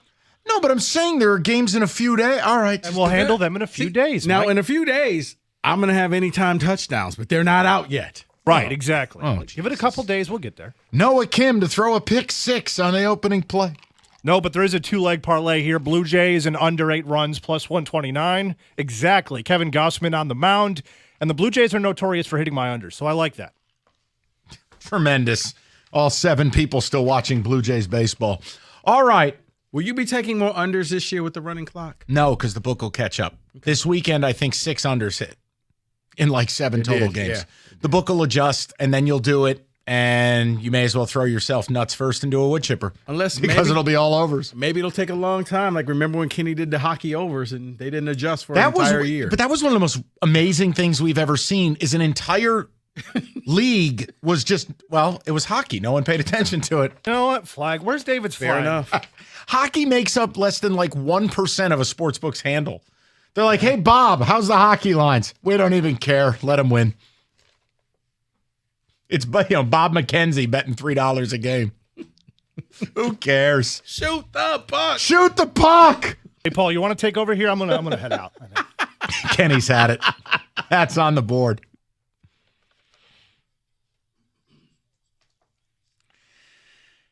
College football coming up this weekend. The NFL not far behind. FanDuel Sportsbook, more ways to play than anybody. Bet $5. Get $200 in bonus bets guaranteed. All customers who bet $5 will get $100 off their NFL Sunday ticket. Now, and it's when I go through this, the legal copy's absurd. Rico, you may as well leave. Wait for this. All I'll tell you is get your college football stuff in now. Get the conference exactas. I do think there is value, as we say on the podcast, to that. And away we go. It's FanDuel. This whole thing is legal copy. FanDuel, official partner. Read it fast. Ready? FanDuel, official partner of the NFL, 21 and up, present Michigan. First online real money wager only, $10 first deposit required. Bonus issued, non-withdrawable bonus bets that expire 7 days after receipt. Restrictions apply. See terms at FanDuel.com/sportsbook. Gambling problem, 1-800-270-7117. NFL Sunday ticket offer ends 9/18/23. No refunds. Term and embargoes apply. $100 off NFL Sunday ticket, not YouTube TV. YouTube TV base plan required to watch YouTube TV. Redemption required. Google account and current form of payment. Commercial use excluded. Subscription reviews. Knick-knack, paddywhack, give a dog a bone. And a partridge in an effing pear tree.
Here's another guy that I think has really good value. And it's diminishing a little bit because they know he's probably going to be released. It's the guy that's had 4 sacks, and that's Julian Okwara. I think he's going to be an odd man out. Trade. Has performed well. But, yeah, you have from now until Tuesday to try and get something in return for Julian Okwara. Is there a receiver out there that you believe can give you another weapon, another option that maybe another team is looking, hey, we want to cut to, but we need somebody on the edge to rush the passer, not a starter, but a backup guy. Yep. Is there a deal to be made? So you don't think Okoro is going to make the team if he's Julian? I don't think so. Okay. 7 edge rushers is tough. I know, and I know the number crunch there, but man, owns Enrique potentially making the team and him not? But again, it's different position. I know it's different.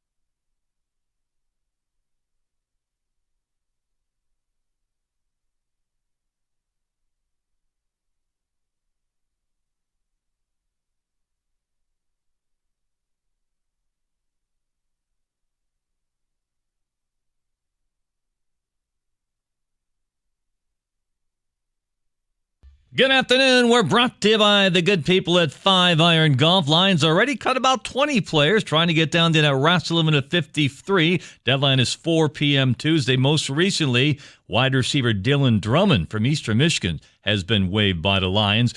Cardinals have released quarterback Colt McCoy and quarterback Kyler Murray remains on the PUP list. Nate Sudfeld suffered a torn ACL for the Lions in their final preseason game. Could be out for the year. Tigers and Yanks tonight, 6:40 at Comerica Park. I know Mike's excited about this one right here on the ticket. Tigers announcing today they are sticking with that 6:40 start time in 2024. Tigers will open the season at the Chicago White Sox March 28th. I'm sure it'll be nice and balmy that day. Friday, April 5th is the home opener against Oakland. Both Michigan and Michigan State open the season this weekend. Michigan home to East Carolina Saturday at noon. MSU gets Central Michigan Friday night. At the Ticket Update Desk, I'm Jeff Lesson from R97.1, the Ticket or Odyssey.com.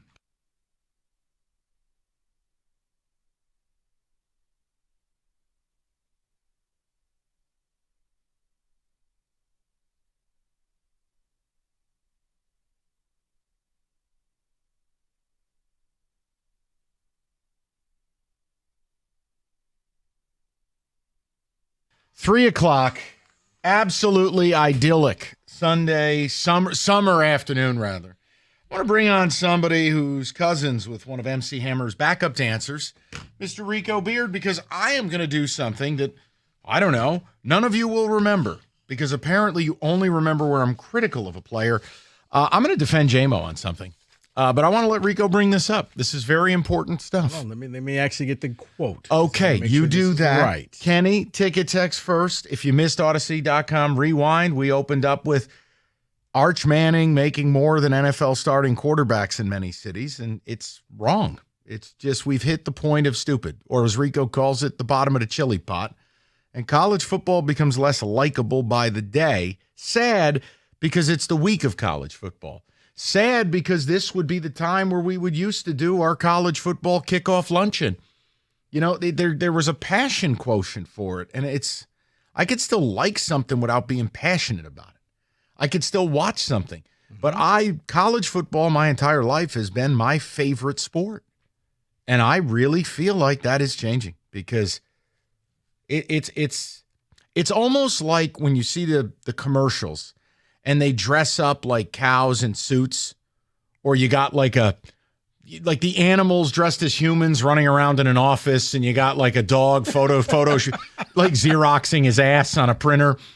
That's what I feel like college football, like the powers that be are like barnyard animals just running amok.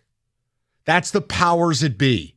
That the NCAA have said we don't care, the building's on fire, and the conference commissioners are like barnyard animals. Yeah. It's a horse Xeroxing his nuts. And you're just like, what? I don't want any of this. This is not responsible. This is crazy. See, I look at it as Kenny just sneezed into it. Did you just sneeze in your shirt? Yeah, I couldn't find a tissue in time. Oh my God. Rico, he didn't do the elbow up. He lifted his t-shirt out, put his head into the new marsupial pouch he had created, and sneezed down onto himself twice. Kenny. Mistakes were made. Mistakes were made. It's I'm about to say it's the emergency. You got nothing else, nowhere to go. So yeah, better than into the microphone. Jeez, that's true. Paul Sarah joining us today as David's on vacation. Paul, I'm so sorry. I'm sorry. You were saying.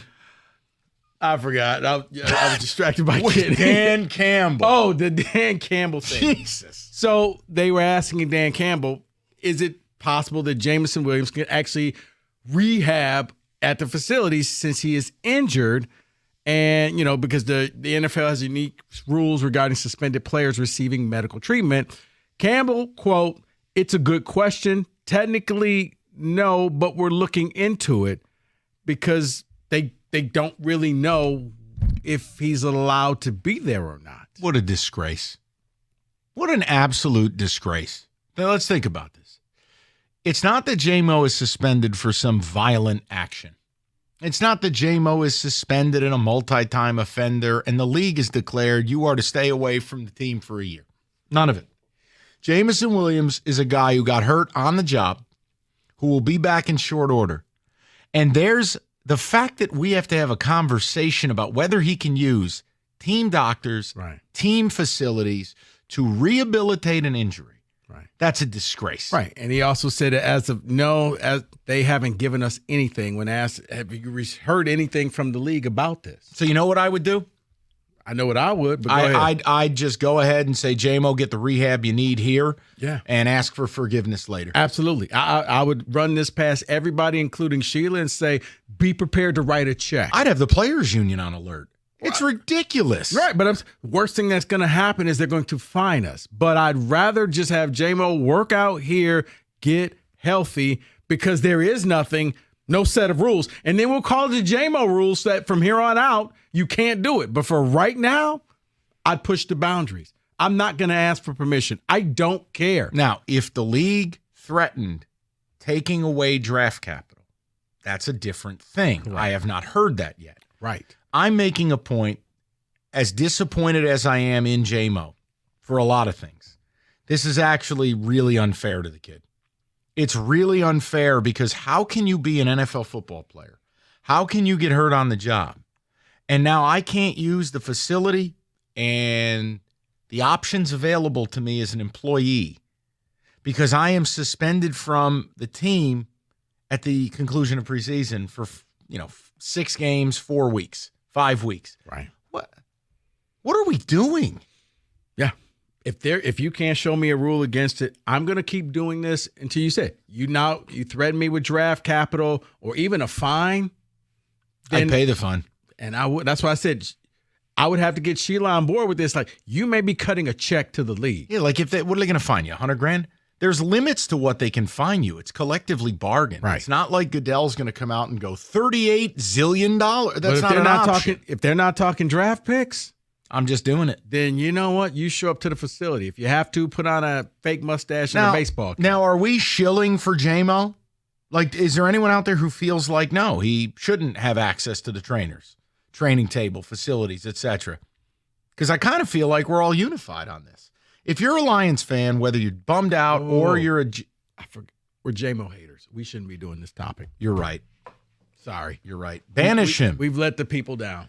No, I just feel like this is unfair. This is actually highly unfair to him, and I think it's unfair to the team. It is. And I think that this is one that the team just needs to be proactive. Just do it. Worry about the repercussions later. 248-539-9797. I'd love to hear from the people on it. And again, I know this will get lost in the weeds next week when we're gearing up for Kansas City, and I can't wait. But it does matter because, no, it's not like J-Mo is just going to go to the internet to fix his hamstring. WebMD. Yeah, right. J-Mo calls the team up. I've got cancer now. No, you hurt your hamstring. Relax. Like going on the internet to self-diagnose, it always ends up in the same thing. Right. I have cancer. Right. My toe hurts cancer. Yeah, Bob Marley died of it. No, like right. Wait, did you stub your toe? Oh, boy. Oh, no. Oh, man. So my point is, I understand that he can go to great doctors. I understand that the team can help shepherd the process. It's just the idea. I'm with Rico here. I think Rico, he goes renegade sometimes. He gets a little on tilt, but this is one I'm with you. I'd ask for forgiveness later. I'm doing this. As a matter of fact, I probably wouldn't say anything and just quietly show up. Put J-Mo in the Bobby Valentine getup, fake mustache and sunglasses. Absolutely. And once you're in the building, then you can take it off. But right now, let me ask you a question. How the hell would the league know? Exactly. It's not like they have an ombudsman in every building. Exactly. I would, J-Mo, put on a hat, put on whatever. The problem is, up. You know what it is? Now all it takes is one jerk with a cell phone camera. It's him. Yeah, I'd be worried that J-Mo would be tweeting stuff out. You know what? Good to be back home, You're trying boys. to make this negative about J-Mo. No. J-Mo, use the side door. We will let you in.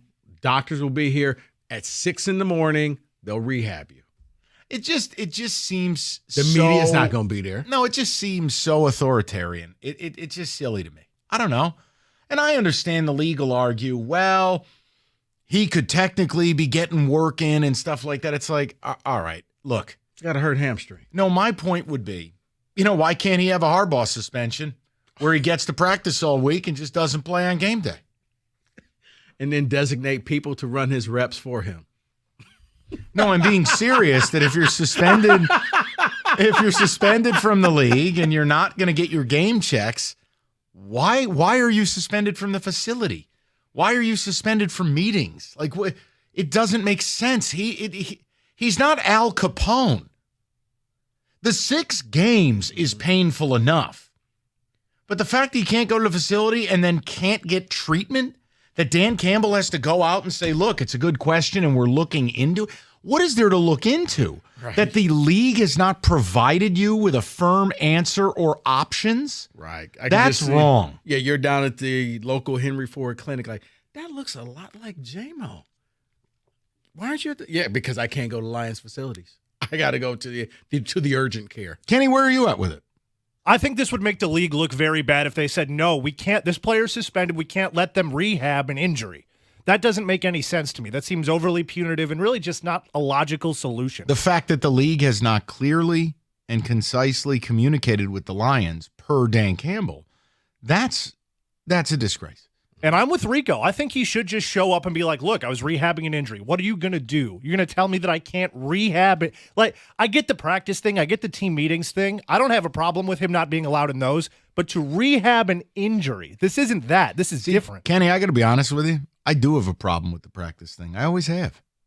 Because the idea, and again, I mean, it's Rule 38, Harbaugh.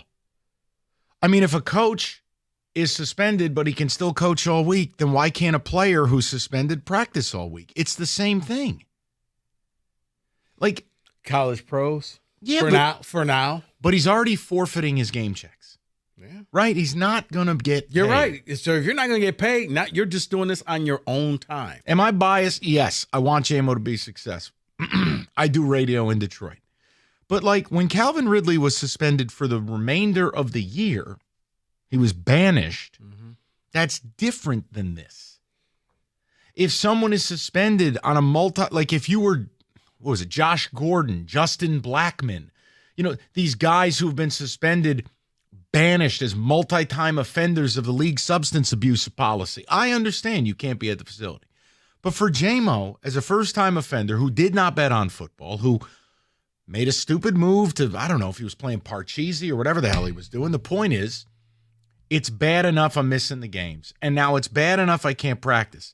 But the fact that the head coach and Brad Holmes and everyone involved with the organization have tried to get an answer from the league about rehabilitation and can't get communication, what are we doing here? Exactly. That's why if I'm the Lions, I bring him in. J-Mo, don't tweet this stuff out. Stay off Instagram, but show up here. Kenny nailed it, though. Every day. Kenny nailed it. He'd be hitting you with something from the cold tub. Yeah. Back in team facilities, guys. Good to be back home. Bubbles, y'all. And it's geotag in Allen Park. Getting my cold tub on. Right. Hashtag freezing. He's handing out money at the facility.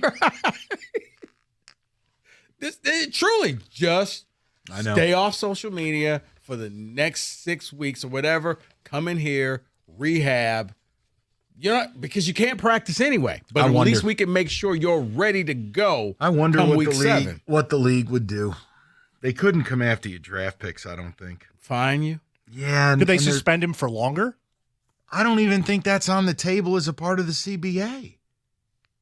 Yeah, I don't know. I don't know. 248-539-9797. Your phone calls about the JMO stuff, about the state of college football, and more. 97.1. Let's talk about that Chevy dealer in the area leading the way, Hamilton Chevrolet in Warren. Andrew Pavlik and his sales staff want to be your Chevy dealer. They will guarantee you the lowest payment on your next Chevy, period. They're going to find you every discount, every incentive, and every opportunity to save you money. The new 2024 models are rolling into Hamilton daily, and they're making one of them the Rico deal. This month, a new 2024 Chevy Equinox LT. Get this, $309 a month for 27 months. You walk in with $995 down, you drive away in that Chevy Equinox LT, and you get 10,000 miles a year. Yeah, a Chevy Equinox LT, $309 a month. That's why I say the best deals are found at 14 Mile and Mound. Stop in and see my guys at Hamilton Chevrolet for details and make Hamilton Chevrolet your Chevy dealer. Drive away in this month's Rico deal, a 2024 Chevy Equinox LT for $309 a month for 27 months. Visit HamiltonChevy.com. That's HamiltonChevy.com. Chevrolet, find new roads.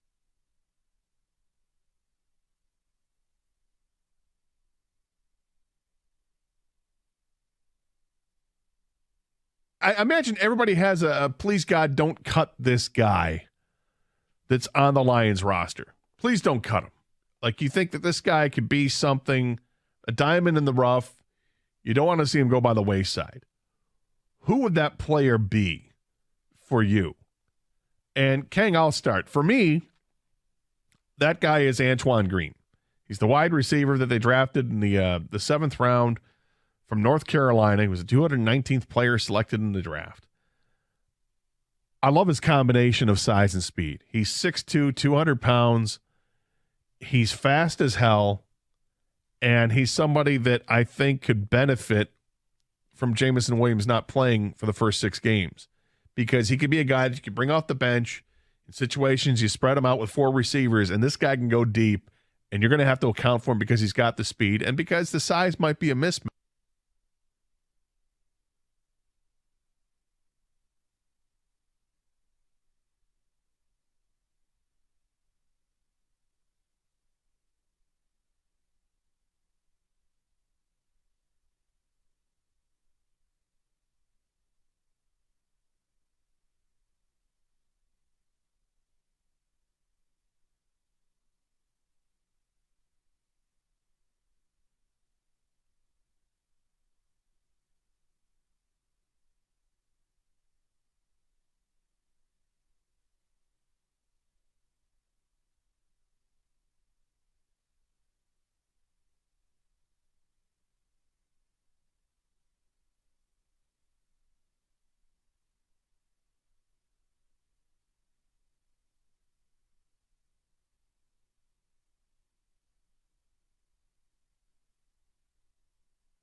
We've talked about David Femininio. We have told you when you get injured in Michigan, you get David and you get paid. Well, David's informed us there's a recent change in the law. It allows victims of slip, trip, or fall accidents to recover. What you need to know is this. If you've been injured in the last 3 years to one of these slip and fall deals, you may be able to recover financially, but you must act quickly. So if you or someone you know is injured, tell them to call David Femininio, 855-65-CRASH, or go to getdavidgetpaid.com.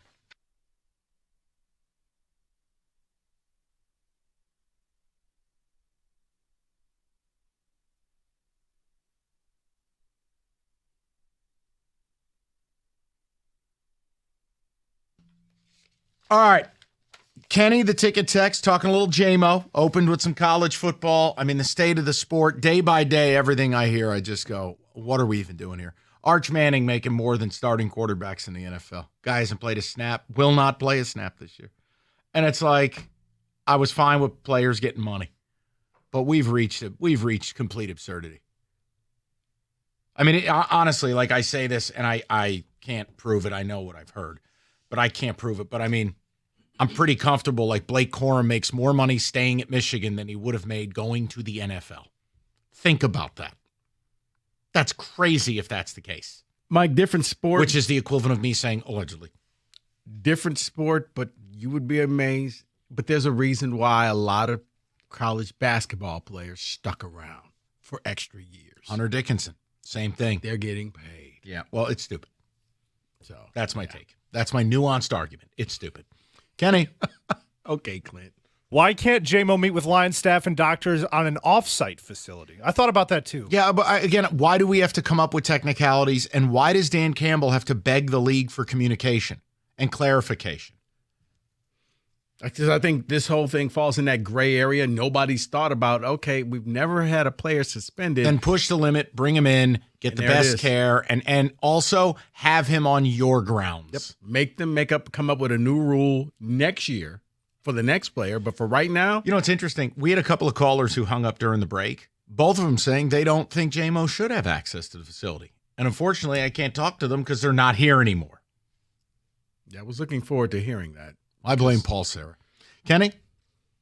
Didn't JMO lose upwards of $7 million because of the suspension? The idea that he can't rehab an injury suffered in an NFL facility is ridiculous, Jamel and Dayton. I would agree. Good, sir. Let's go to Sean on a cell, 97.1. Hi, Sean. How you doing, fellas? Good, Sean. What's up? All right, 3 things. I try to be as quick as possible. The JMO situation, you heard on the job, you shouldn't be banned from company facilities. I mean, what are we doing? Like, I would push it to the limit too, but as usual, they always come up with new rules when it's the Lions. I mean, check history. So expect something nasty if they do that. And as far as JMO even being suspended, do I think he should be suspended? Yeah, because he broke a rule. But why are they even allowed to bet on anything on company facilities? Don't they have the technology to block that? If you're protecting the league, then protect the league, just like they do at banks. Everybody doesn't have access to specific areas of the bank. No, so if you're protecting the shield, protect the shield. I'm speaking from just a management level or even a union level. Protect your players from themselves. Sean, I get what you're saying, and I think a lot of this may just be as simple as common sense. You would just think that players would know not to do this, and I don't need to come up with a rule. Like your job shouldn't have to say there's a rule you have to wear pants to work. You just assume that people would until all of a sudden somebody says, oh, well, it's not a rule. All right. Well, I guess we now have to do rules for stupid people. Yeah, but if I'm not betting on football, then why does it matter if I made a bet? I'm with you. But it's the rule. You see what I'm saying? So Sean, if totally. just block it. Yeah, we've been Just over that. block it. Okay. I'm going to try this again, except this time you're not with us. We've been over that a million times. Right. Okay? The rules are the rules. You don't have to agree with them, but they're the rules. Right. Now, second of all, the whole the blocking that is done with gambling is geo-targeted. Whether you're going to have some kind of jamming device at a facility, I'm sorry, this isn't War Games. I don't know if that exists. No. I don't know if you could just block an application on a man's phone. It's not like blocking a website in your computer for your staff or whatever, which would be very bad for Roberto. Nope. Wrong one. Hold on. God. Oh, Wrong one. Wrong one. I hit the button. Wrong one. I'm out. I hit the wrong. I hit the wrong one. I hit the dump button. You know what? It's good. Oh man, you hit the. Oh yes, no, I did. worked. What are you, insane? That would have worked so perfect. I know it accused Roberto of. I know it would have, but it's different times. It was a happy mistake. It was a happy accident. Bob Ross. Let's go over to Randall, 97.1. Randall, what's going on, buddy? How you guys doing? Hey, man. Man, so you telling me that if a player get his head cracked in the preseason game and his head is dangling, but he's suspended, he get carted off, he can't get help through the team facility, but the NFL talks about player safety. No, I'm bringing J-Mo in flat out. Until there's a rule being made, I'm bringing him in.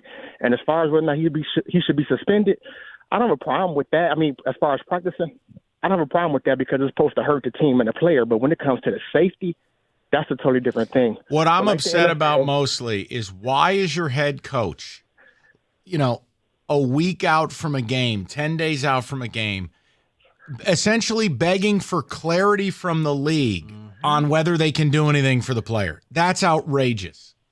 It is, and that's why I'm bringing them in. And I pay, like you said, Sheila, cut the check. I'm bringing them in. Yeah, and we don't know the rules. I'm basing what I said on how it's done, where the league can only fine you a certain amount, up to a certain amount for a certain amount of time. And then, for instance, players who hold out, there is a fine, and that's only finable up to a certain amount or to a certain date. Mm-hmm. Like there are limits. You can't just come out and say, well, this is now the new penalty. Not on something like this. Right. I don't know that this falls under Goodell's purview of, the all-knowing czar. But then again, we've seen it in the NFL. He could come out and be like, fine, you don't own your stadium anymore because apparently Roger Goodell's the master of the universe. But this is one where I would just do it and keep quiet. I think that you would have to say, J-Mo, stay off your phone. Just do what Michigan does. Let's go to Scott on a cell, 97.1. Hi, Scott. Scotty. You there, guys? Hey. We are here. We're here to 6. Okay. Tough segment for the callers. We'll go to David, 97.1. Hi, David. Hey, gents. Hey, I think the league is just totally dropping the ball on this. I mean, they pass out a punitive damage because he's participating in destructive behavior for himself or for the league, right? So why would you want to compound the situation with, why wouldn't you you would be wanting to encourage him to get into team facilities, rehab, participate as much as possible within the confines, so he can better himself and thus be a better representative for the league. I mean, it's counterintuitive what they're doing. I agree totally.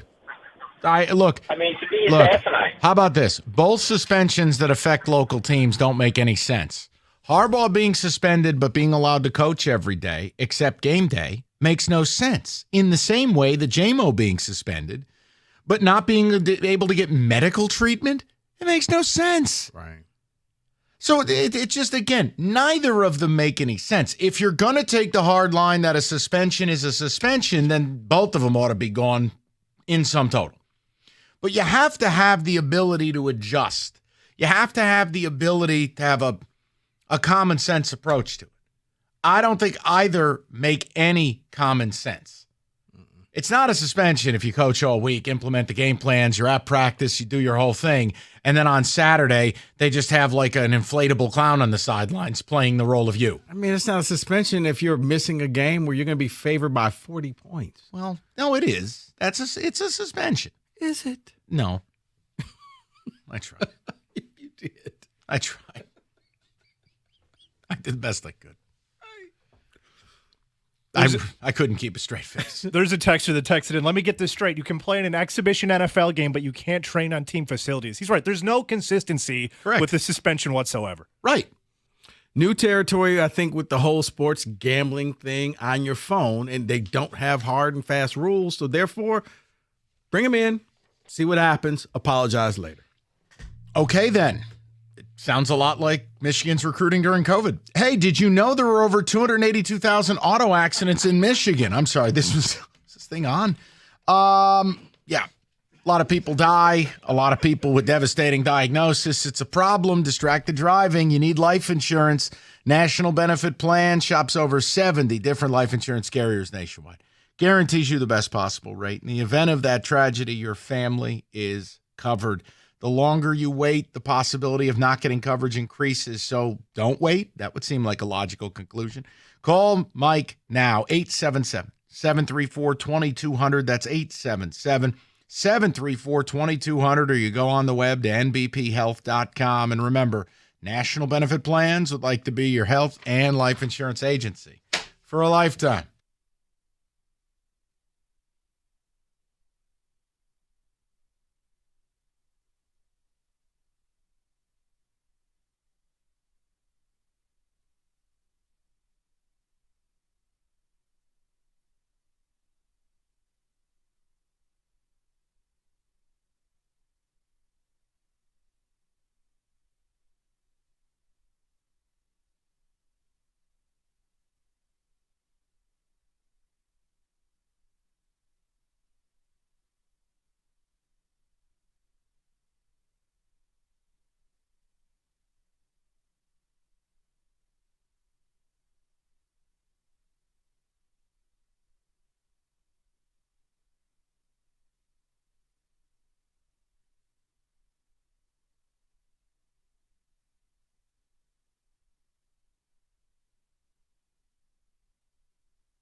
Here's another guy that I think has really good value. And it's diminishing a little bit because they know he's probably going to be released. It's the guy that's had 4 sacks, and that's Julian Okwara. I think he's going to be an odd man out. Trade. Has performed well. But, yeah, you have from now until Tuesday to try and get something in return for Julian Okwara. Is there a receiver out there that you believe can give you another weapon, another option that maybe another team is looking, hey, we want to cut to, but we need somebody on the edge to rush the passer, not a starter, but a backup guy. Yep. Is there a deal to be made? So you don't think Okwara is going to make the team if he's Julian? I don't think so. Okay. 7 edge rushers is tough. I know, and I know the number crunch there, but man, owns Enrique potentially making the team and him not? But again, it's different position. I know it's different.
Brought to you by the good people at Builders First Source. Lions continue to make cuts, trying to get down to 53 by the limit of 4 p.m. tomorrow. That includes wide receiver Dylan Drummond from Eastern Michigan and defensive lineman Connor Galvin, Ryan Swoboda, and Kyoto Ayosika, along with quarterback Adrian Martinez, meaning Jared Goff and Teddy Bridgewater will likely be the only 2 quarterbacks on the initial roster, unless they sign a free agent. They must get down to 53 again by 4 o'clock Tuesday. Cardinals have released quarterback Colt McCoy, and Kyler Murray remains on the PUP list. Nate Sudfeld suffered a torn ACL in the final preseason game. Could be out for the year. Tigers and Yanks tonight, 6:40 right here from Comerica Park on 97.1 The Ticket. MSU is yet to name a starting quarterback for their game on Friday night against Central Michigan. Michigan will host East Carolina on Saturday. By the way, 47 still active NCAA players that transferred from Michigan State in the last 4 years to another program. At the Ticket Update Desk, I'm Jeff Lesson. For more 97.1 The Ticket or Odyssey.com.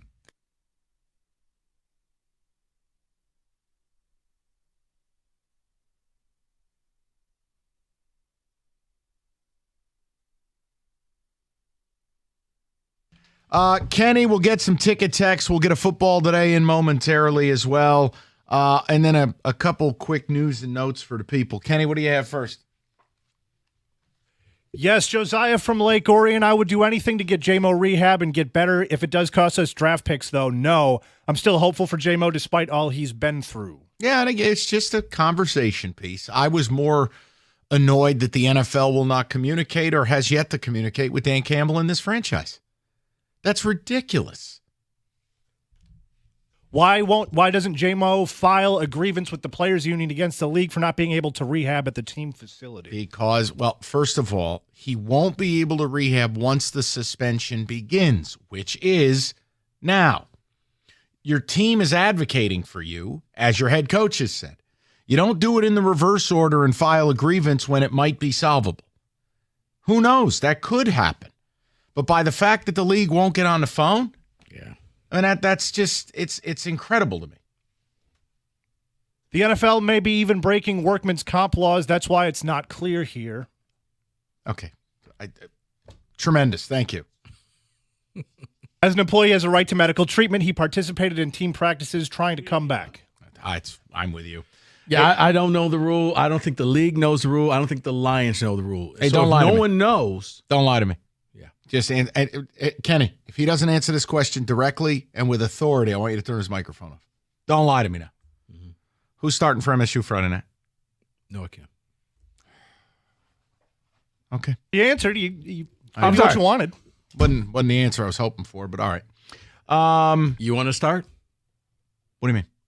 I mean, who do you want to start? I just wanted the kid with the higher upside. I just feel like the pedigree of Hauser, it would have been preferable, but Kim just seems like, what is he? Like, you know what? Try hard guy. You could probably have gone with Hauser. Can he turn his mic off for a second? No, hold on. I got to say some stuff, and I don't. All right, I'll sit back. And turn the board off. I'm more worried about the drop board. Yeah. Turn the board off. I'll be a gentleman. I won't touch that. If you were coming off the 11-2 year, then you could risk playing Hauser because the fans would say, okay, we're planning for the future. But coming off of 5-7, you got to go with the safer bet in a win now type of mentality. Noah Kim has actually played in games. Hauser hasn't. Even though it was limited, Mike, it was when he went out there, he was like, I think it was like 65% on his throws. He's got experience. So after a 5-7 year, you can't afford to throw away a year. You got to win every game. You got to come out and beat Central. You got to win it all, and you got to get ready for Washington. And if you lose Caden Hauser to the portal? Levitt. Next up. No one knows who that is. The one He's thing the other four-star quarterback. Erroneous. State doesn't get 4 stars. Signed U of M. Okay. All right, here's my point to you. My point to you. You left out arguably the most important thing that Noah Kim brings to the table. He's got a full sleeve. Always wanted a QB loaded with tats. Very excited. I don't know where that came from. I'm very excited. You know what? Because Devin Leary at NC State was all tatted up. I've always wanted it. I'm pumped up. When I first met him, he was this clean-cut kid. He is. Where did tattoos come from? Buddy, he's got like a crucifix on his arm. You should love him. He ought to be your favorite player. I understand, but it was just like, wait, you got a full sleeve? I'm going to get David. Can we get David a Noah Kim jersey? Come on. Can't full sleeve, can't lose. So, yeah. We'll see. But I would, I think it's Kim. Also, quick note in Lessons update, can I just provide an ounce of context to that? He said, 47 players have transferred the last couple of years. Yeah, like 3 are at Power 5 schools. One of them has B. Arthur's hips and Kalen Gervin. Oh, yeah. At Kansas. He's terrible. He doesn't even start. I'm just saying, let's not act like the players transferring were any good. Right. Now, Peyton Thorne and Keon Coleman were the first 2 who transferred that I cared about. Everybody else who left stinks. I must have missed where Devontae Dobbs has turned into Anthony Munoz. I don't think he's in football. He's not. Right. Julian Barnett. I mean, he may as well be Harlan Barnett. Guy's 60. Probably could play better than Julian Barnett. So I just wanted to add, I thought Jeff was a little off the rails there in the update. So we just needed Right. They didn't all transfer to go to how many Spartans has Georgia taken in the portal? I'll help you with that. Hey, we gave you Amir Speed. And he may is he going to make a team today? He's going to be a special teams player with the Patriots. He's not starting at corner. So he made the roster. Okay. That's fine. Yes! Small victories. Why is that a victory? I don't know. Why do you? Because I didn't think he was an NFL player. He wasn't a Big Ten player. He's apparently an NFL player. As a special teams guy. Hey, there's a lot. Right. There's 1,500 guys right now that would trade places with him. I still want to do radio cut down days. We got to talk about that. Okay. I have an idea. I could revolutionize the radio business. Let's do it. We should do it at 4:00. Let's get a little college blitz, shall we? Let's do it. We'll do that next. Let me give you a word here. All right, now listen. I'm warning you. Copious legal copy downloading. Get ready for the NFL season with incredible offers from FanDuel, America's #1 sportsbook. New customers bet $5, get $200 in bonus bets guaranteed. All customers who bet $5 will get $100 off NFL Sunday Ticket from YouTube and YouTube TV. Now's the best time to join FanDuel. All those futures bets, all the conference and divisional exactas, they're all up. FanDuel, more ways to play. It's FanDuel, the official partner of the NFL. 21 and up, present Michigan. First online real money wager only. $10 first deposit required. Bonus issued. Non-withdrawable bonus bets that expire 7 days after receipt. Restrictions apply. See terms. FanDuel.com/sportsbook. Gambling problem, call 1-800-270-7117. NFL Sunday Ticket offer ends 9/18/23. No refunds. Terms and embargoes apply. $100 off NFL Sunday Ticket, not YouTube TV. And we're not even close to being done. YouTube TV base plan required to watch YouTube TV. Redemption requires a Google account and current form of payment. Commercial use excluded. Subscription renews. Cancel anytime.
Kenny, hit the music.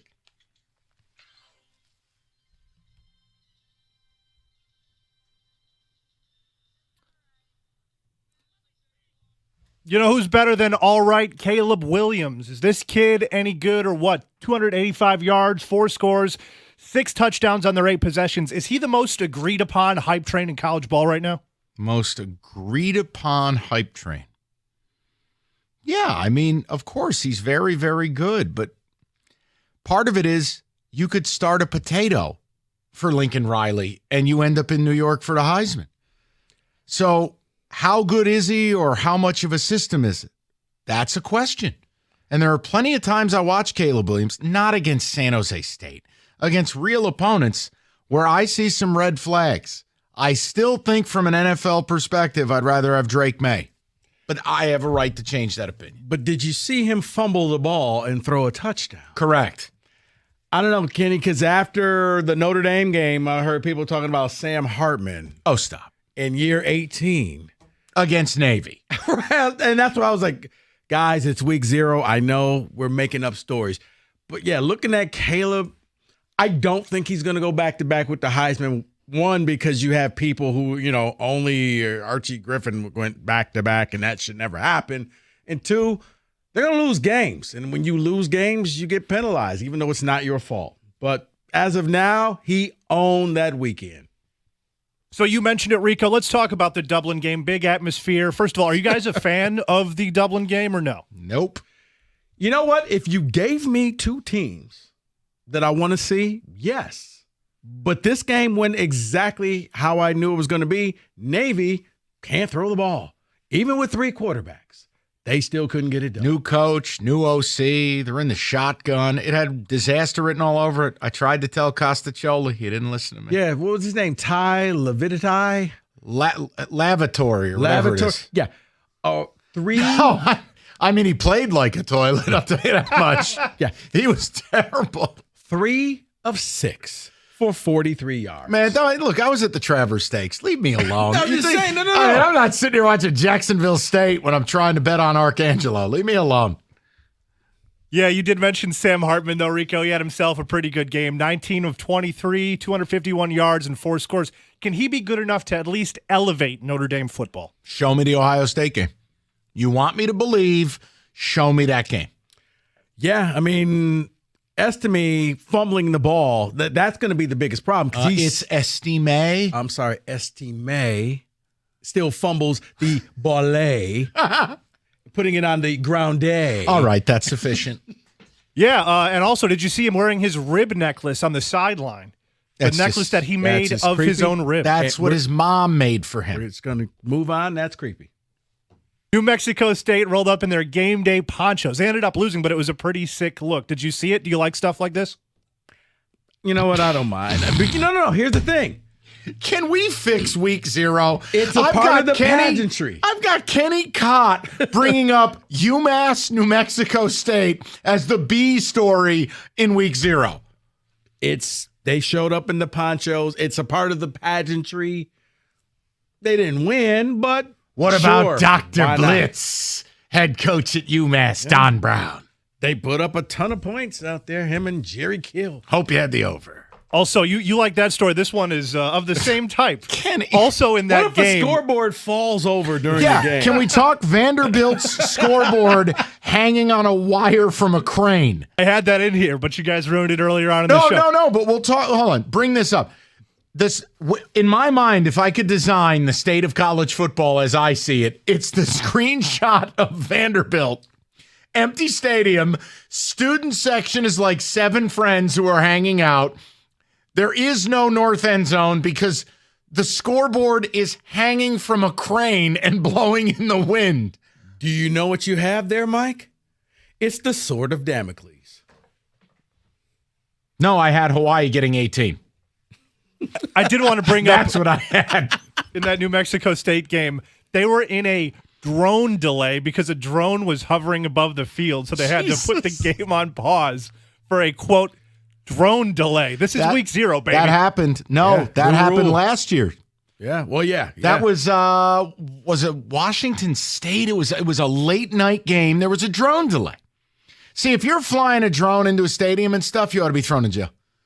It's ridiculous behavior. Ridiculous. And we have a self-imposed ban alert. Arizona State self-imposed bowl ban for the 2023 season in connection to the NCAA violations that occurred under former coach Herm Edwards. And the guy who was primarily responsible was also Antonio Pierce, former linebacker for the Giants and the Redskins. They basically did what U of M did, except they did it every day. Yeah. You know, U of M had a magic burger and magical meetup with J.J. McSizzle. That's a one-time thing. Yeah. Arizona State was doing it daily, and they were dumb enough. It's like the scene in Casino when the dude would go back to the deli and write down all the conversations. They kept the dossier. Yeah, they did. Now, I mean, Jesus. The problem I have with this is you waited until the end of camp to announce this. You didn't give the seniors and players the opportunity to go ahead and transfer out and find a new school. You waited and said, oh, by the way, great camp, and you won't be playing in any bowl game. And you'd be like, well, they were going to be bad anyway. Okay, but if you happen to make it to 6-6, at least you get to finish your year doing something. They got nothing. That's a bad look on Arizona State, but I know no one cares about what's the worst look? New head football coach Kenny Dillingham, who's like 12 years old, openly bringing up a booster. I forget his name. Was it Ned Lawrence, Noah Lawrence? And he goes, we wouldn't have a program if it weren't for him. Straight up. Mike, he knows where his bread is buttered. Yeah. And you know what? That little shout out probably got him another $500,000. You ready to see Mike proud really? Of yourself. Rico, are you ready to see Mike really get angry? Yes. The ACC presidents are meeting tonight. The group may formally vote on adding Stanford, Cal, and SMU.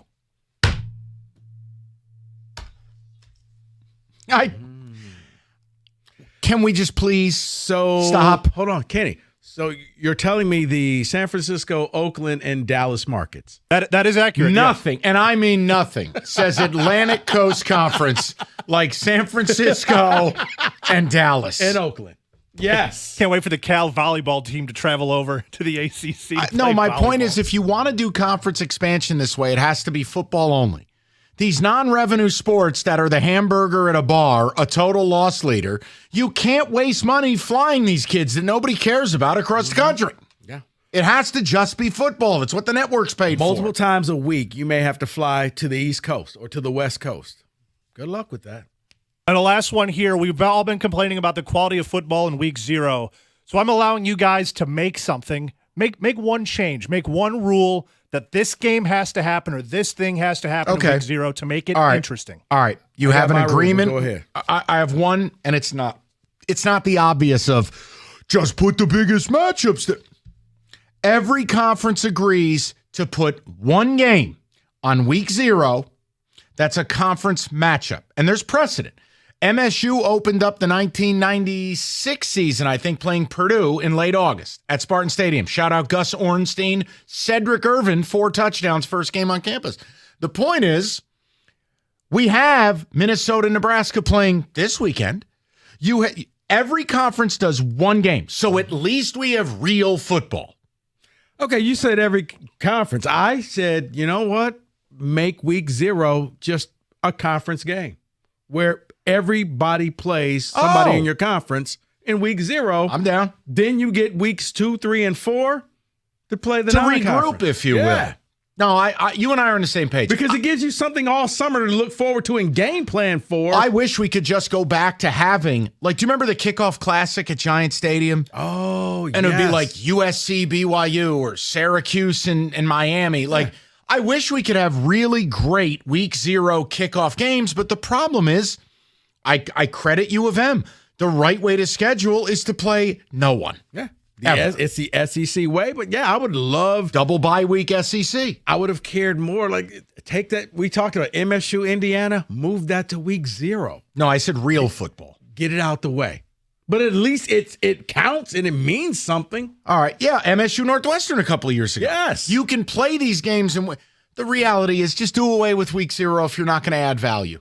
It's a total waste of time. It really is. Right, because 5 of the worst teams in college football played in week 0. That should tell you everything you need to know. For Christ's sakes, Kenny led the segment with, did you see New Mexico State's pregame ponchos? The ponchos. That's the new, have you seen Bijan run? Oh, my God.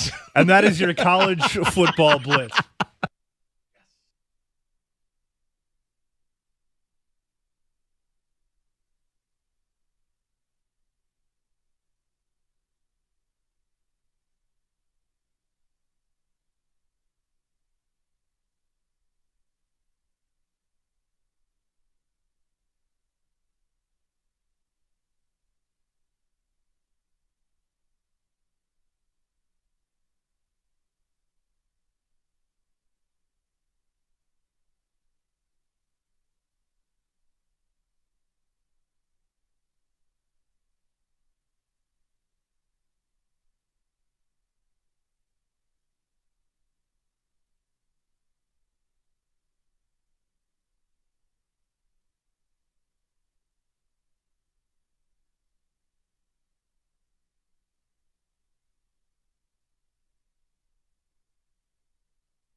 We're brought to you by Lady Jane's Haircuts for Men, open 10 to 8, 7 days a week. It's wicked awesome. Among the cuts today for the Detroit Lions, they include wide receiver Dylan Drummond from Eastern Michigan and quarterback Adrian Martinez. That likely means it's Jared Goff and Teddy Bridgewater, the only 2 quarterbacks on the initial roster. All teams must get down to 53 by 4 p.m. tomorrow. Cardinals release quarterback Colt McCoy. Some expected him to start, and Kyler Murray remains in the pup list for the Arizona football team. Tigers and Yankees tonight, 6:40 at Comerica Park.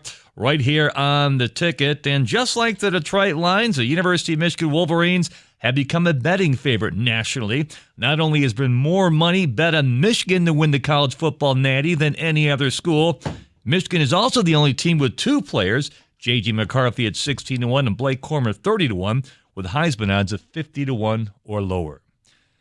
There's love. At the Ticket Update Desk, I'm Jeff Lesson. For more 97.1 The Ticket or Odyssey.com.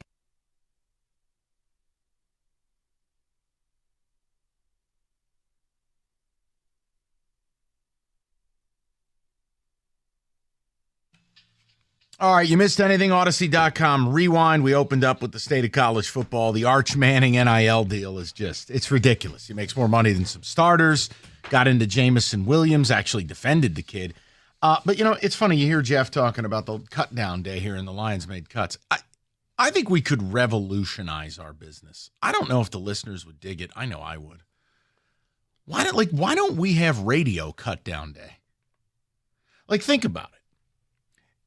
The NFL is most of what we talk about. That's where we've arrived at. Kenny, I'm sorry. We're not locked on hockey. Nobody cares. Most of what we talk about is the NFL. We follow it year-round, so why don't we as a business emulate it? I mean, think about it. Like NFL Draft Night. What if 97.1 brought in 4 or 5 new people?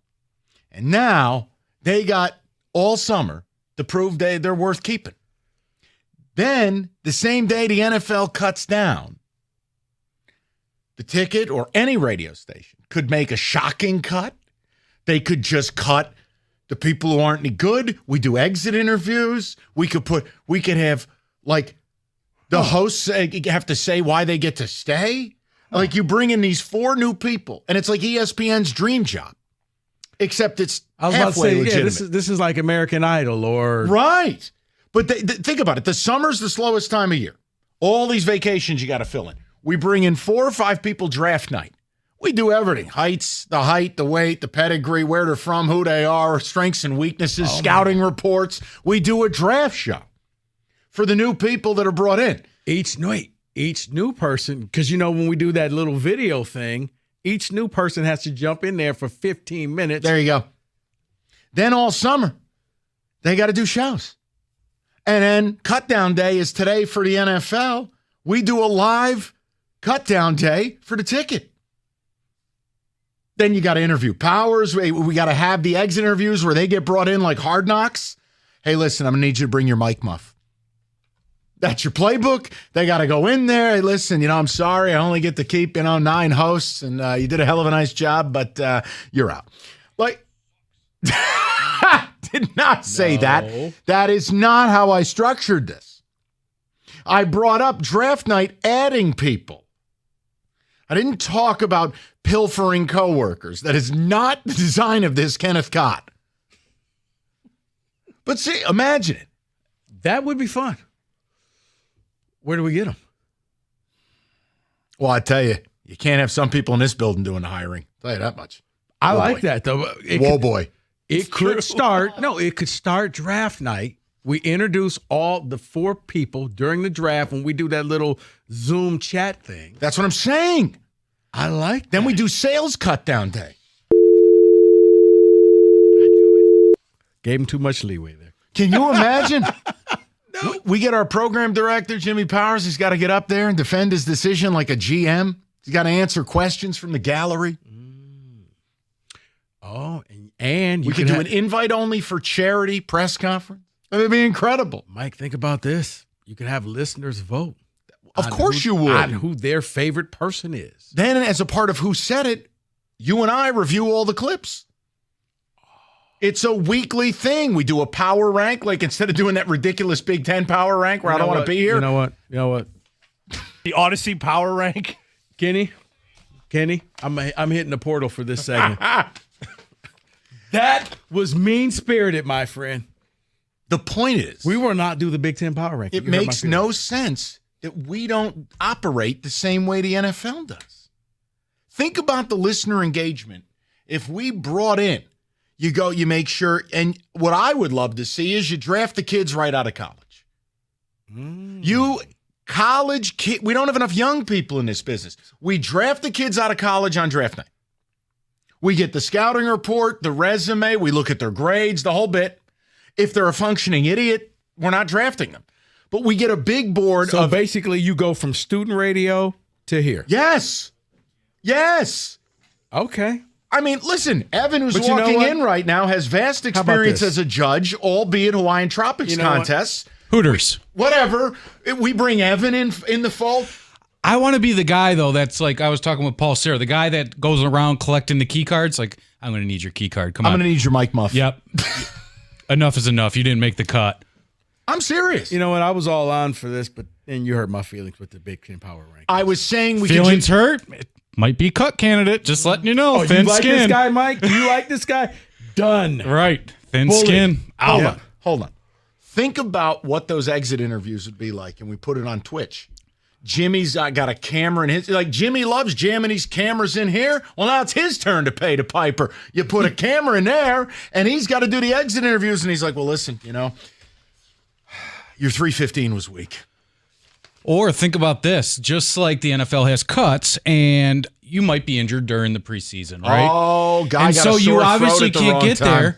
You don't show up to work. Say your car stops working. Yep, it's going to be a big problem. Availability's a skill. That 100%. Got to turn in that mic. You're not available? See ya. You're banned from using the basketball court. We could also You showed up at 5:59 for a 6 o'clock show. Or didn't present your production till 1:54, and then we found out that it would be an FCC violation, and we couldn't use it. And then laughing at it. Or your car stopped on the freeway. Think about it. We could have metrics. We know how many people call each show. Look, your caller engagement's down. If it doesn't improve, we're going to have to let you go. And we could even get drunk TJ just to dial in under a fake name. Yes. Oh, your 60-second read was only 55 seconds. And Going to listen, mark you down there. Doug basically admitted they were running out of material on their show today. We could fill a segment where you got to parachute them in. It's called a flash segment. And they got to do radio and uplift Gator and Doug. Oh, that would be so much fun. Even better. We do a spin the wheel where they don't know what the topic is. Go. Prove to me you can do this job. Eastern Michigan football. Go. Paul Serra. Well, no, I was just thinking you could do like LAR, listeners above replacement. Yeah. Host above replacement. Like, are you better than a radio host in like Harrisburg, PA? Because if you're not, you can't work here. But what I'm saying is, all jokes aside, this would be an amazing thing community-wise. Think about how hard it is for college kids to get gigs. Mm-hmm. This business does such a terrible job getting young people in and actually giving them an opportunity. A real one. Not to be running the board at 3 a.m. doing CMU football. Hey, that's how I started. Yeah, but me too. 20 years later, he hasn't gotten much farther. All right, stop. The point I'm making is you go around and you rustle up the top 10 college graduates that year in the state. Wow. And then imagine the first kid that comes out of high school and just foregoes college. Wait, we have a Kevin Garnett. Oh, yeah. You got no, but my point would be. We got Bronny James. You do, yes. Then you do a combine. They got to do shows. Oh, it'll be like Anthony Richardson's brother, the 13-year-old that has that really deep voice. Right, he's DK Metcalf, basically. So you get to take away the cards. I want to go gather the talent. That would be fun. Oh, it'd be a lot of fun. My point would be, then you sign them to a 3-month contract. They got to earn their keep. And at the end of this, it's Hunger Games. We put them all in a room, fight to the death, and the winner gets the contract. What does a combine look like? Live read 40 times? You do live reads. You do spin the wheel topic. Right. You are put into a pit and have to debate. This would be unbelievable. Can we what about appearance? Like, should you look good, look the part? Like, or do basketball shorts not Dude, it's radio. Nobody cares. What the hell's the part? You got to play John the part. walks in jorts. The part? Hey, I'm just saying. You know what? No, because now you're going to make me get personal. I don't want to get personal. What about whether you actually watch the games or not? Hey, right there. There it is. Spin the wheel, rapid fire. The point would be that's the combine. We could have we could follow the NFL calendar. Think about the listener engagement. And you get young people involved in this game, And if you don't get better, you get out. It's the most honest thing that this business could ever do. Because all this business does is string people along who have no future in this game, and they waste people's time. Dude, I could see it now. Netflix, radio host. No, that's a little grandiose. I was just talking local. Mm-hmm. Then at the end of it, we could do a cut-down show. See, I thought you were just being you when you brought this up in the meeting. Like, well, no, because then you were like, oh, hey, do you know Adrian Martinez got cut? I'm like, I didn't even know he was here. I don't care. Former athletes, they could apply. Oh, we're cutting TJ? He's no, out? I'm just saying for the job. Oh, yeah, guys who didn't get drafted, undrafted. Mm-hmm. They got stuff to say. The next Devin Gardner. We do multiple cut-down days, an undrafted free agent shows up in the middle of summer, and they got talent. Why would it be bad? It wouldn't. Like I said, when you first brought this up, I just thought you were just Mike being Mike in the meeting. Nah. So I was just like, yeah, okay, whatever. But Hey, what's Tuck's phrase? Compete to play, compete to stay. It's not any different. We compete every day. It's a ratings game. It's a revenue game. It would make the summer fun. Oof. You got a stunning cut. Now you got something in the day parts open. Oh, my God. Yeah, you go viral. You get extra points. Give us an opportunity to actually take vacation. Yeah, I like this. Listen, I'm just making a point, and it's not a topic, and we don't have to do calls. Do you think this is something that could work? How they handle listener calls. We line up some of the big boys and have them go up against Brian and Bishop and all those guys. Hey, they do radio until they pass out. We bring back the Stoney and Wojo Radiothon. You want to earn your keep? 18 straight hours. Don't stop talking or you get cut. It's like Swamp Kings. When they were doing the workout, you stop talking again, I'll punch you in the face. Make them do a show without a computer. Yes. I think that would be great. You put 30 hosts in a room. Right. Taps out. Right.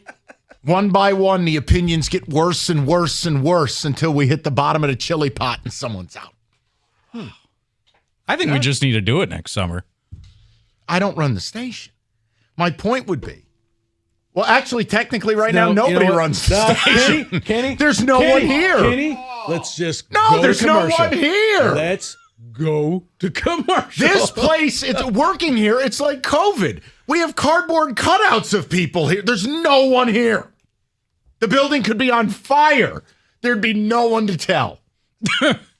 Evan's like Alexander Haig. He's like, as far as the White House, I'm in control here.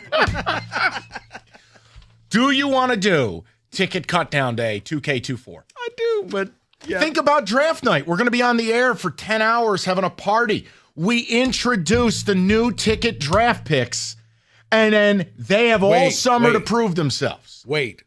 Will Jimmy Powers walk through the building in a tracksuit that says PD on the back of it?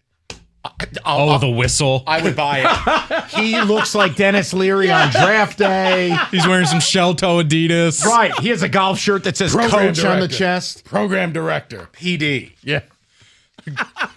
Hold on. Tell me it wouldn't be good for everybody involved. I always think pressure's good. But at the end of the day, you're getting a young person a job. You're getting someone into this game. Wow. And you're boosting the economy. Look at you, Mike. I didn't say boosting the economy. Look at you. I'm making a point. We do a terrible job hiring young people. We do. Yeah. Oh, well. I'll leave it at that. Yes. Yes, we do. Mike, sell him a pizza. Okay. You know what? All right, John. Legal talk. No. This is an actual bit of information from the John Jansen Weight Loss Fiesta. If you're looking to lose 10, 100 pounds, or anywhere in between, idealu.us. Don't wait. Go to idealu.us today. Book the free consultation and get $200. And what do you have to lose besides a few lbs? It worked for John. And it, honestly, people have kept the weight off. Over 90% of Ideal U customers lose 20 pounds in 40 days. John lost 10 in the first 10 and 63 pounds overall. You can lose weight just like John did and see a big difference. Lose weight, get the $200 Visa gift card, lose 15, 20, even 30 pounds in 30 days. Go to idealu.us. That's idealu.us.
I imagine everybody has a please God don't cut this guy that's on the Lions roster. Please don't cut him.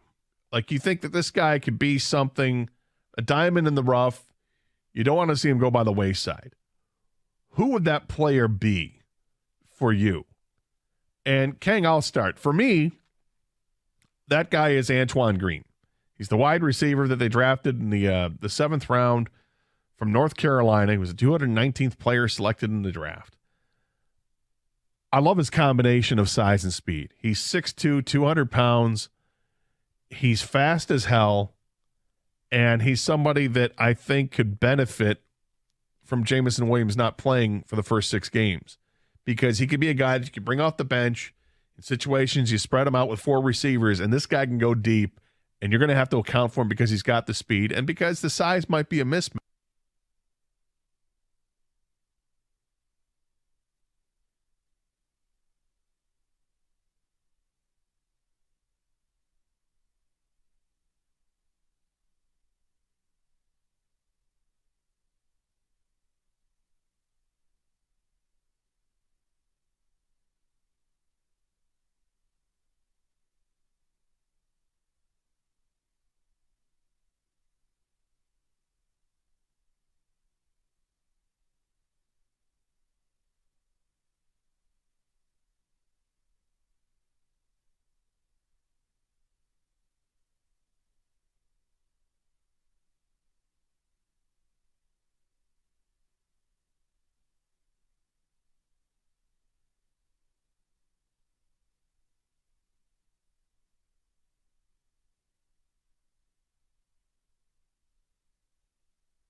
Odyssey.com rewind. If you missed anything, we opened up a little college football. We defended JMO at 3. We'll get to some NFL later in the hour. Also, I couldn't resist, but I'm telling you, I think it'd be a great concept. And it would get somebody a gig every year. Because Lord knows there are not enough young people in this game. Kenny, I like it. Ticket text, and then we'll move along. Big surprise. Mike is trying to get his coworkers fired. That That's is from not... Mike. I told you it's not about the people that already work here. That's not my purview. I'm talking about adding people. Okay. People, in all fairness, that's why I thought this was going early in the day. But this is actually something I like this. This is legitimate. It brings in people. As I told you, we could even hire 2. Yeah. The winner, you get to fill in during the week. The loser, you're on at midnight on weekends. And third place is you're fired. Right. Like, that's the NFL calendar is giving us a guide to content. We could have a radio combine I'm talking about going to colleges and getting the best and brightest and going, you really want to do this? You think you can do this? Here's what we'll do for you. In 6 months' time, I'm not going to waste your time like your school did probably for 4 years. You're going to know right away whether you can do this or not. Because at the end of the summer, you're either signing a contract or you're dining on a professional bullet. You're done. You're going to find out right away if you can do this. I don't need to waste 10 years of your life. You know how many markets there are guys hanging on? They've been doing it for 15 years and they haven't gotten an air shift. Let me help you. You're not getting one. They're stringing you along like a dope dealer. All of a sudden, I'm wondering why I'm seeing Kenny cleaning the urinals. All right. I'm making a point that it would also be cool to be able, like, dude, baptism by fire, you earned it. You're here now. You're a part of this. Mm-hmm. Whatever. It's not going to happen. This company doesn't do anything innovative. From in football today to in restrooms today. Stop. Kenny, read the ticket text. Love this idea of emulating the NFL. Can we do this with families, too? Bring in new kids and see if mine make the cut. I love it. That got dark, right? It did. We all know Mike is just trying to get Roberto on the practice squad. That would be amazing if we had relegation. Like Roberto's missed too many days. He gets relegated. He's doing production for another day part. We bring somebody up to the A squad. Roberto's doing production for shows that don't exist. Mike, I agree. Broadcasting industry does a terrible job. I graduated 13 years ago and was never able to get my foot in the door. Sounds like a good opportunity. That's the whole point. It's about opportunity. Only people that are idiots are taking it the wrong way. I didn't say anything about getting rid of anybody already established, but it would be an amazing theater if the day, like let's say the day comes, I'm leaving. Oh my God, it's a shocking cut. Mike's gone. Have Jimmy do the exit interviews. We got a press conference. The veteran cut. Oh. Right? I turn into Bobby Wagner. It turns into a total disaster. Now it's starting to get dark. I leave for Saratoga and don't come back. I'm holding out. Kenneth? Great idea. It would be like ESPN's dream job show back in the 2000s, except good. I feel bad for people like Rieger, though. He might be working in Duluth when it's over. That's from Nick. No, because he's invaluable and already here. And didn't that show give us the great Dave Revson? No. They gave you, honestly, if there was a creative broadcaster, like in a video game, for nondescript nothing burger, it was Mike Walker. And he's still at the BTN. He's like this completely inoffensive wallpaper broadcaster. Yeah. What would you like for dinner? I have no opinion. I thought no, Revson came from ESPN, but he wasn't part of the contest. I remember. Mike Hall. Mike Hall. I said Mike Walker. Yes. Who cares? You can call him anything you want. Nobody knows who the hell he is. Yeah, but he thinks he's funny. Well, good for him. My son graduated from MSU with a journalism degree and a minor in sports broadcasting. He's in. Call me Bob from Fenton. Bob, I wish I had the power to do it. I think it would be incredible. And here's the deal. For people who bitch and moan and go, oh, it's not going to pay anything. You're on a trial basis. You're on a trial to see if you could do this or not. So from February through August, take 6 months of your life, figure it out. Mm-hmm.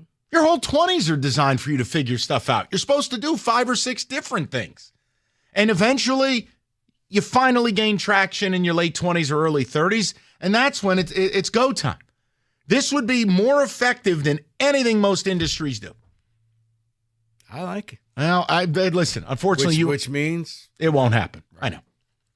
I mean, honestly, yeah, give me your best 2 minutes on the tape and let's go. Can you imagine the Who Said It's? The content we would, it's all selfish, let's face it. The content we would be provided, the drops we would get. Oh, my goodness. And boom goes the dynamite. Over to the 3-point man. Whatever happened to that kid? It has happened. Do you know Boom Goes the Dynamite Kid? Yeah, I know Boom Goes the Dynamite Kid. All right. Well, Kenny, I have to ask. If it happened before 2015, you just have a blank look on your face. It was like a super meme, though. Everybody knew about that one, I think. He passes it to the shooter, and Boom Goes the Dynamite. To the man. And Boom Goes Dynamite. I felt so bad. That kid was having an absolute panic attack. But at least he knew after that it wasn't for you. This was not going to work for you. I'm game. We should do this. We don't have the power to do it. You got the power to do this. Yeah, but I have bigger fish to fry than this. You've been franchised. You got the power. Yeah, but I don't waste my time with little stuff. This is just a fun thing. They hit you with the franchise tag. You walk in there. You can get it done. All right, Kenny, finish him up and we'll get some NFL football in the mix. I couldn't help it. It seemed like a good idea in my mind. There's lots of people that want to enter the contest. Dan and Dennis say, how do we enter the contest? There is no contest. It doesn't. It only exists in my mind. But it starts with today. Hold on. Let me ask Jimmy. You're not here. No one is here. Go ask his cardboard cutout. That's what if it falls over, that means yes.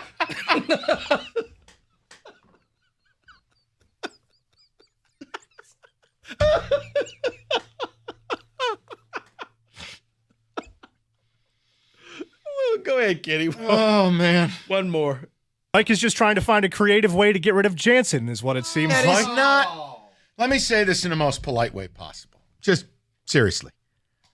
I don't concern myself with John. I don't care. I have way better things to do. They do what they do. I do what I do. It doesn't matter. It doesn't interact. It doesn't affect my day. Seriously. You guys need to understand how this business works. I care about our circle right here. Are we doing ratings and revenue? That's it. I care about my products. podcast, kickoff show. You think I got time on my... I don't care what he does. I like busting his balls. I don't dislike John. I don't know where this narrative comes from. I don't know John. Anytime I talk to him, we're very cordial to each other. I ain't trying to hang out with him, and I sure as hell don't care. Just do whatever you want to do. But you guys have a real, weird... He's a very nice guy. ...thing about is. I think people want to create the controversy. I mean, I create something like this. It's just fun. I can't... Where is it here? Hold on. Let's get the right one. I thought you was going to hit the Wojo drop again. Well, I can't hit it after that. So let me do this, and then this, and then this. And then I can give you this. Classic workaround. I like it the other beep, way. Beep, bop, boop, bop, to get back to beep. That's it. Wait. A part of the combine. You got to hit the right drop at the right time. Wow. See, I like that quite a bit. Oh, I like it. It's almost like Simon Says. Yeah. Oh, man. Look, someday, somewhere, somehow, this would be an amazing. We can get this. Good luck. Oh, I got some help from a ticket texter. Get Roberto's sister on this. She's a higher up at this company. Mike, please read something. Just read something. Legal? I don't care. I really want to say something badly. Hey, you realize we spend a third of our life sleeping. Now that you know you sleep that much, why aren't you getting better rest on a better mattress? The brand new iComfort Eco. Supportive, designed to keep you cool, comfortable, and feeling restored. Or check out Serta's Perfect Sleeper for pressure-relieving comfort and support while you maintain a balanced sleep temperature. Serta mattresses, made in Michigan, have been for 110 years. Go to Serta.com to find a retailer near you. That's Serta.com.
You betcha. Brought to you by 5 Iron Golf. Lions continue to make cuts, getting down to the roster limit of 53. They must by 4 p.m. tomorrow. Among the notables today, gone are Dylan Drummond from Eastern Michigan and quarterback Adrian Martinez, which likely means it's Jared Goff and Teddy Bridgewater, the only 2 quarterbacks on the initial roster.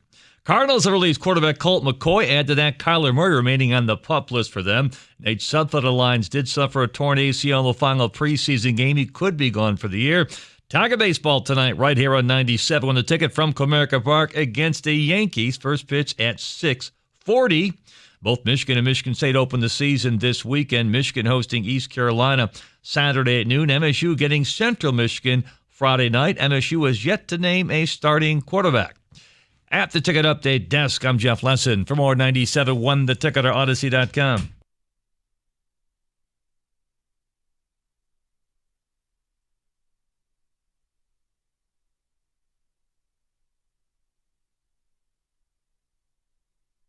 All right, we'll get you some NFL football, but one interesting note from something that took place was not only a day after we talked about Trey Lance being the worst draft pick, maybe the worst draft day trade in history. The Niners traded Trey Lance for a 4th-round pick to the Cowboys. Now, I think it's absurd to give up a 4th-round pick for a kid who's just a lost cause, but it's Cowboys. But here's the interesting thing. The Lions were mentioned as one of the teams that kicked the tires. and I don't know if you consider it something or nothing. I'll offer you my take is that Brad Holmes has always talked about due diligence, that we look at every player, that we consider every situation. And frankly, Rico, Nate Sudfeld was never a part of this. I don't wish anyone to get hurt, but he was never a part of it. And Hendon Hooker is not ready to play. Right. So the idea is if the Niners were sitting there going, we'll take a 7th-round pick for Trey Lance, and the Lions brought him in, all it tells me is they want the ability to develop a dual-threat QB. Yeah. And I didn't have an issue with it. I didn't either, but when I saw that the Lions name, I was like, once again, I'm impressed because it does show you're thinking not just this year, but down the line. This game is changing where you do need that dual threat quarterback. Goff is not that guy. I'm not trying to get into a Goff session, but when you look, it's why you drafted Hendon Hooker, but he's damaged goods.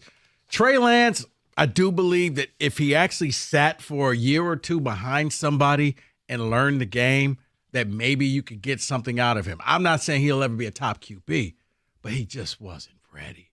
And they paid an extraordinary price, and at least they didn't die on the vine saying, he's going to be our guy. Nah, we're going to go ahead and cut him loose. You know the part that actually made me feel bad? Did you hear John Lynch talk about it? Yeah, I did. I Lance, was watching the game, yeah. Lance was just like, or Lynch was like, he came in and he just said how sorry he was. And it like none of these guys, 99% of players don't want to be bad. Some of these guys are just self-destructive. Like some of these guys are always like, there's always a Roberto in the midst. But for a vast majority of these guys, man, they want to be good. This is their dream. Mm-hmm. It just didn't work. But no, I didn't have an issue with it. I think it's interesting the Lions are going to activate Hendon Hooker at some point this year.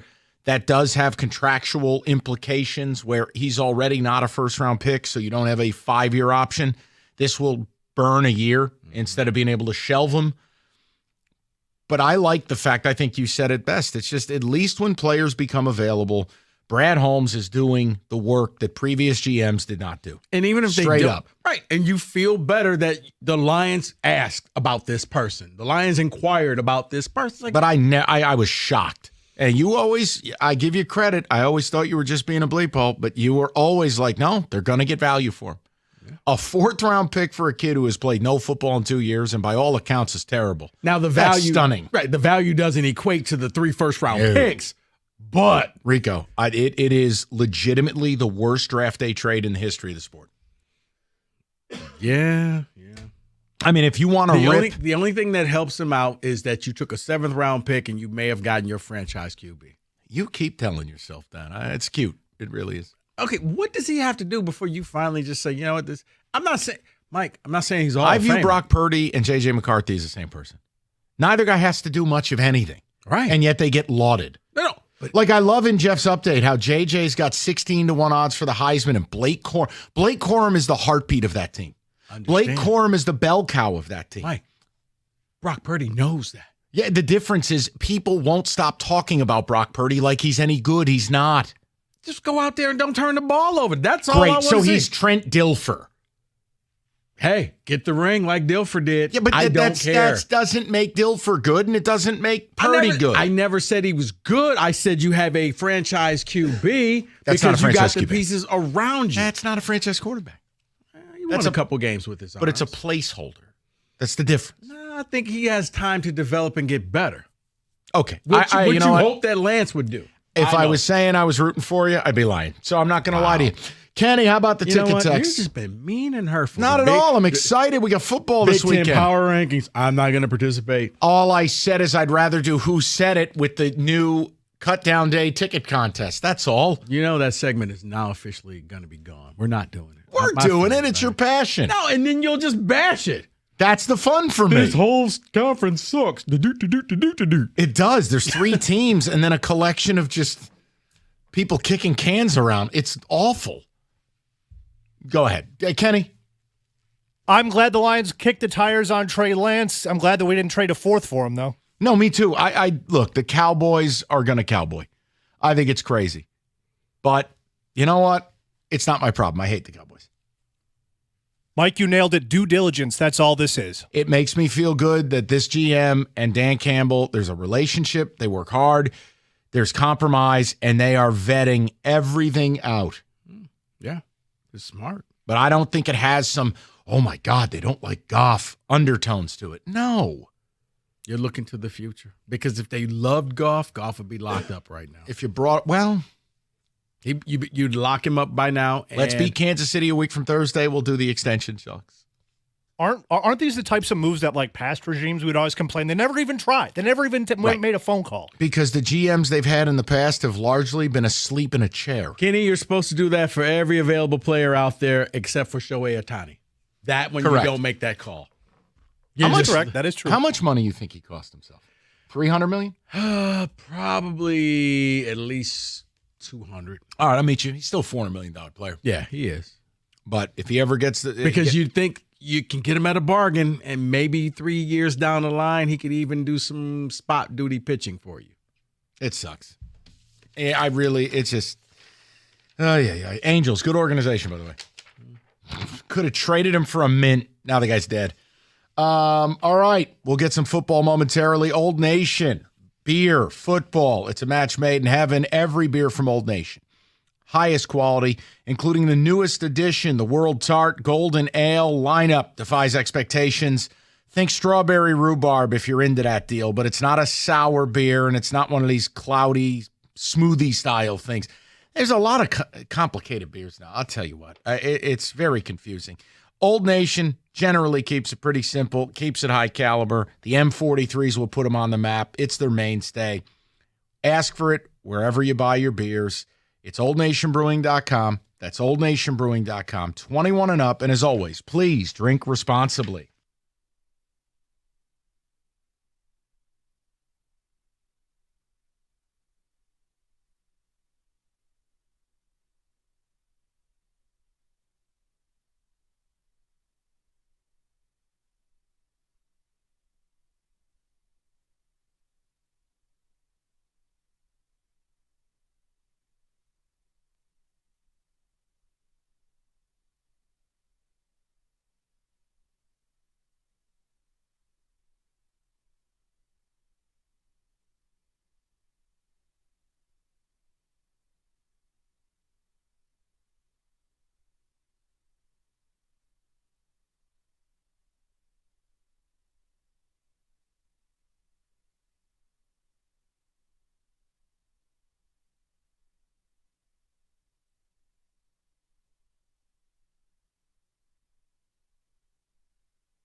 Here's another guy that I think has really good value And Value. it's diminishing a little bit because they know he's probably going to be released. It's the guy that's had 4 sacks, and that's Julian Okwara.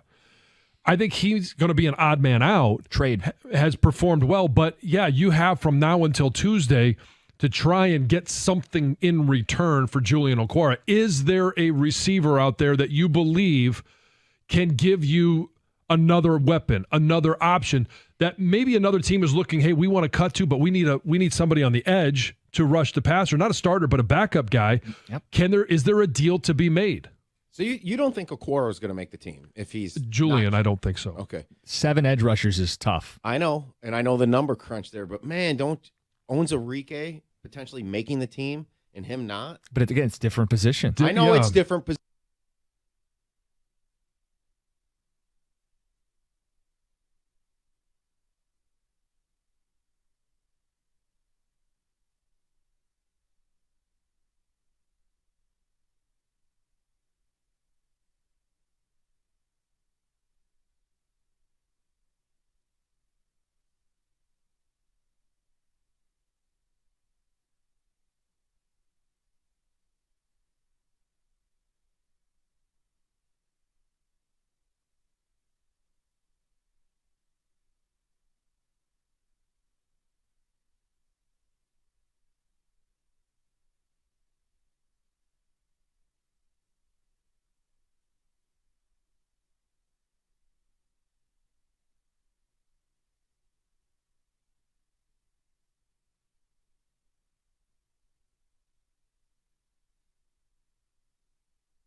All right, Kenny, cut down day in the National Football League as we head towards 5 o'clock. Let's get a little NFL blitz, go around the league, and also shout out Cardinals for just openly saying you don't want to win.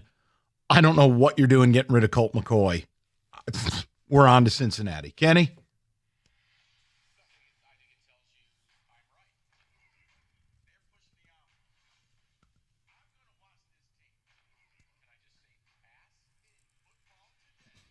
Yes, Kenneth. So we got 10 days until the NFL returns. 10 days. That's it. There's no question. I'm just excited about football being back in 10 days. No, me too.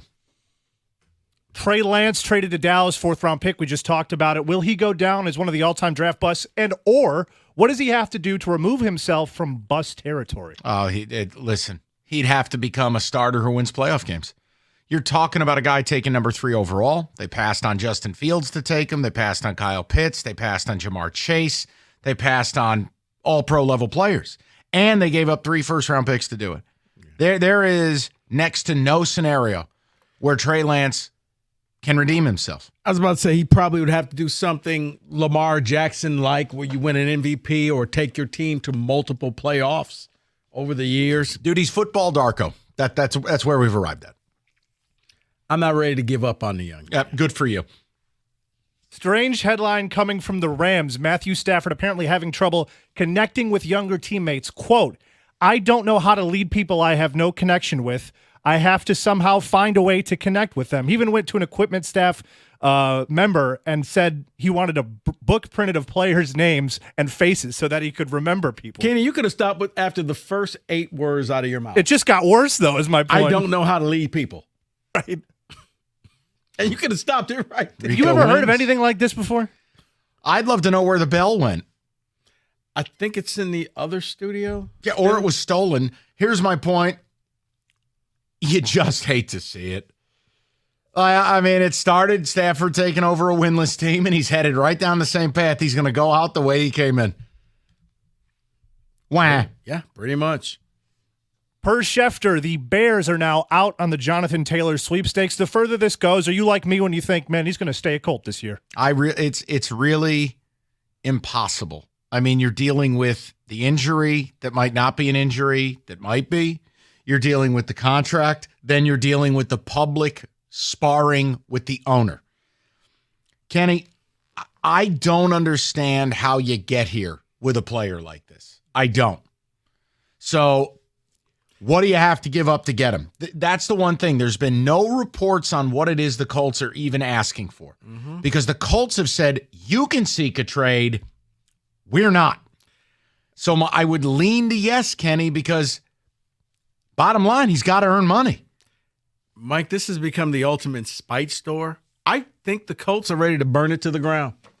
We don't care that we have to pay you, but you're not going to be happy. But it's crazy. You just drafted Anthony Richardson. You want to insulate him with that offensive line, which needs to play a lot better. Having an all-pro running back helps your investment in Anthony Richardson. It's just, why now? 2 words, Jim Irsay. Okay. I can't argue it. There's no point. So do you want to talk about NFL scams? Because one just got released today. The biggest scam I've seen in quite some time. The NFL is releasing a new piece of merch, WWE Legacy Championship belts. They look like real title belts, except with each team's logo on it, selling for, you guessed it, $550 a pop. Do you think this is ever going to catch on, or is this as big of a scam as I believe it is? Also, if you take a look at these belts, almost no creativity went into like the center logo, the team logo in the very middle of the belt. They just basically stapled a rectangle of the team's logo. I tell myself that nobody would buy those, but then a montage of all of the trash fighting each other in the stands, 12 beers deep every weekend in NFL games comes to mind. And it's like a Rocky montage. And at the end of it, it's them spending $550 on a title belt so they can go back to the stadium and stab someone or punch someone.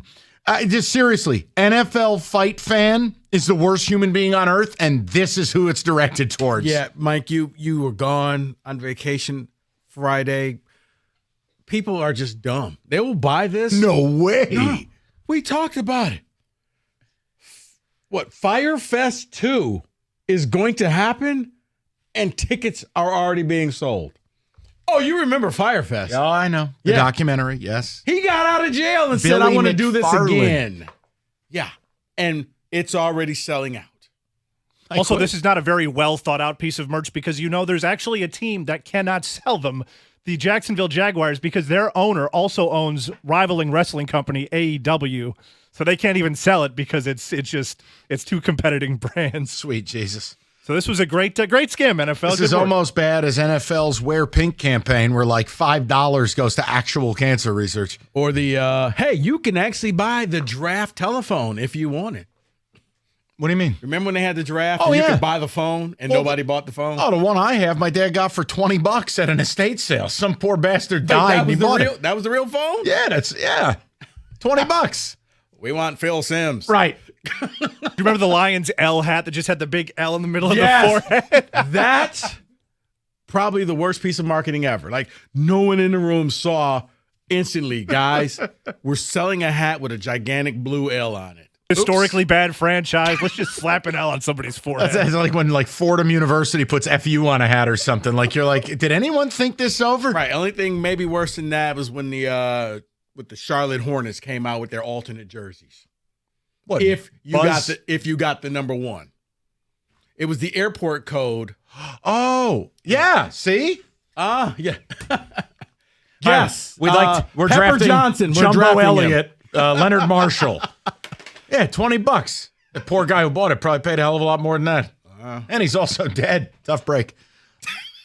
Texans head coach D'Amico Ryans announced number 2 overall pick C.J. Stroud. No surprise, will be the starting quarterback. How do you see the rookie campaign going for Mr. Stroud? Terribly. I mean, look, that is a bad organization. That is the equivalent of being drafted by what the Lions used to be. That is a really bad organization. Now, he's got a great left tackle in Laramie Tunsil. He's got a good back in Dameon Pierce.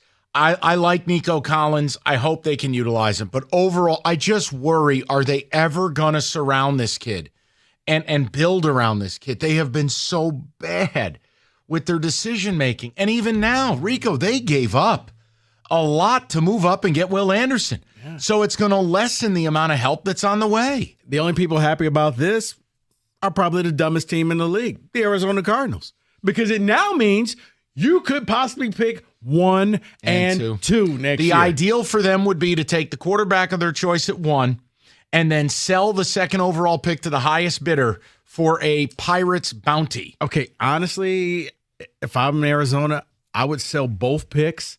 You could probably parlay this into 4 or 5 first-round picks. No. Down the line. I can't. No. You need one of the top 5 teams to trade with you.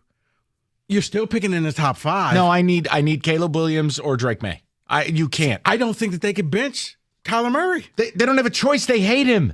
They hate him. He's not a nice person. But so you just want him around? Just hanging out in the locker room? No, somebody will take him. If somebody just traded for your dead body, Trey Lance, somebody will take Kyler Murray. Because Trey Lance costs you nothing. And they will give Kyler away if you pay his salary. Okay, who gets moved first, Kyler Murray or Javi Baez? Kyler. I don't think so. Okay, well, I guess we'll find. Here, let's do what some other shows do. Hey, let's see how it all plays out. All right. And that is in football today.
Here's another guy that I think has really good value. And it's diminishing a little bit because they know he's probably going to be released. It's the guy that's had 4 sacks, and that's Julian Okwara. I think he's going to be an odd man out. Trade. Has performed well, but yeah, you have from now until Tuesday to try and get something in return for Julian Okwara. Is there a receiver out there that you believe can give you another weapon, another option that maybe another team is looking, hey, we want to cut to, but we need somebody on the edge to rush the passer, not a starter, but a backup guy. Yep. Is there a deal to be made? So you don't think Okwara is going to make the team if he's Julian? I don't think so. Okay. 7 edge rushers is tough. I know, and I know the number crunch there, but man, owns Enrique potentially making the team and him not? But again, it's different position. I know it's different.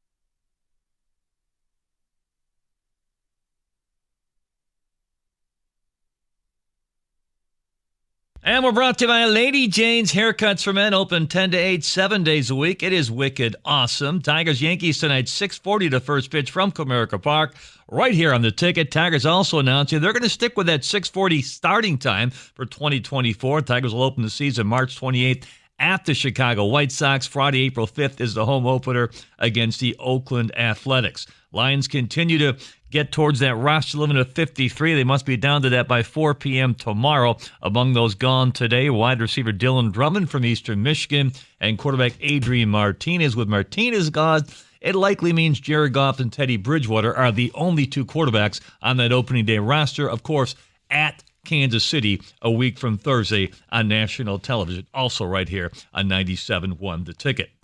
Both Michigan and Michigan State open their season this weekend. Michigan hosting East Carolina Saturday at noon. MSU gets Central Michigan Friday night. Inside Michigan football tonight at 7 p.m. on our brother station, WWJ. At the Ticket Update Desk, I'm Jeff Lesson. For more, 97.1 The Ticket or Odyssey.com.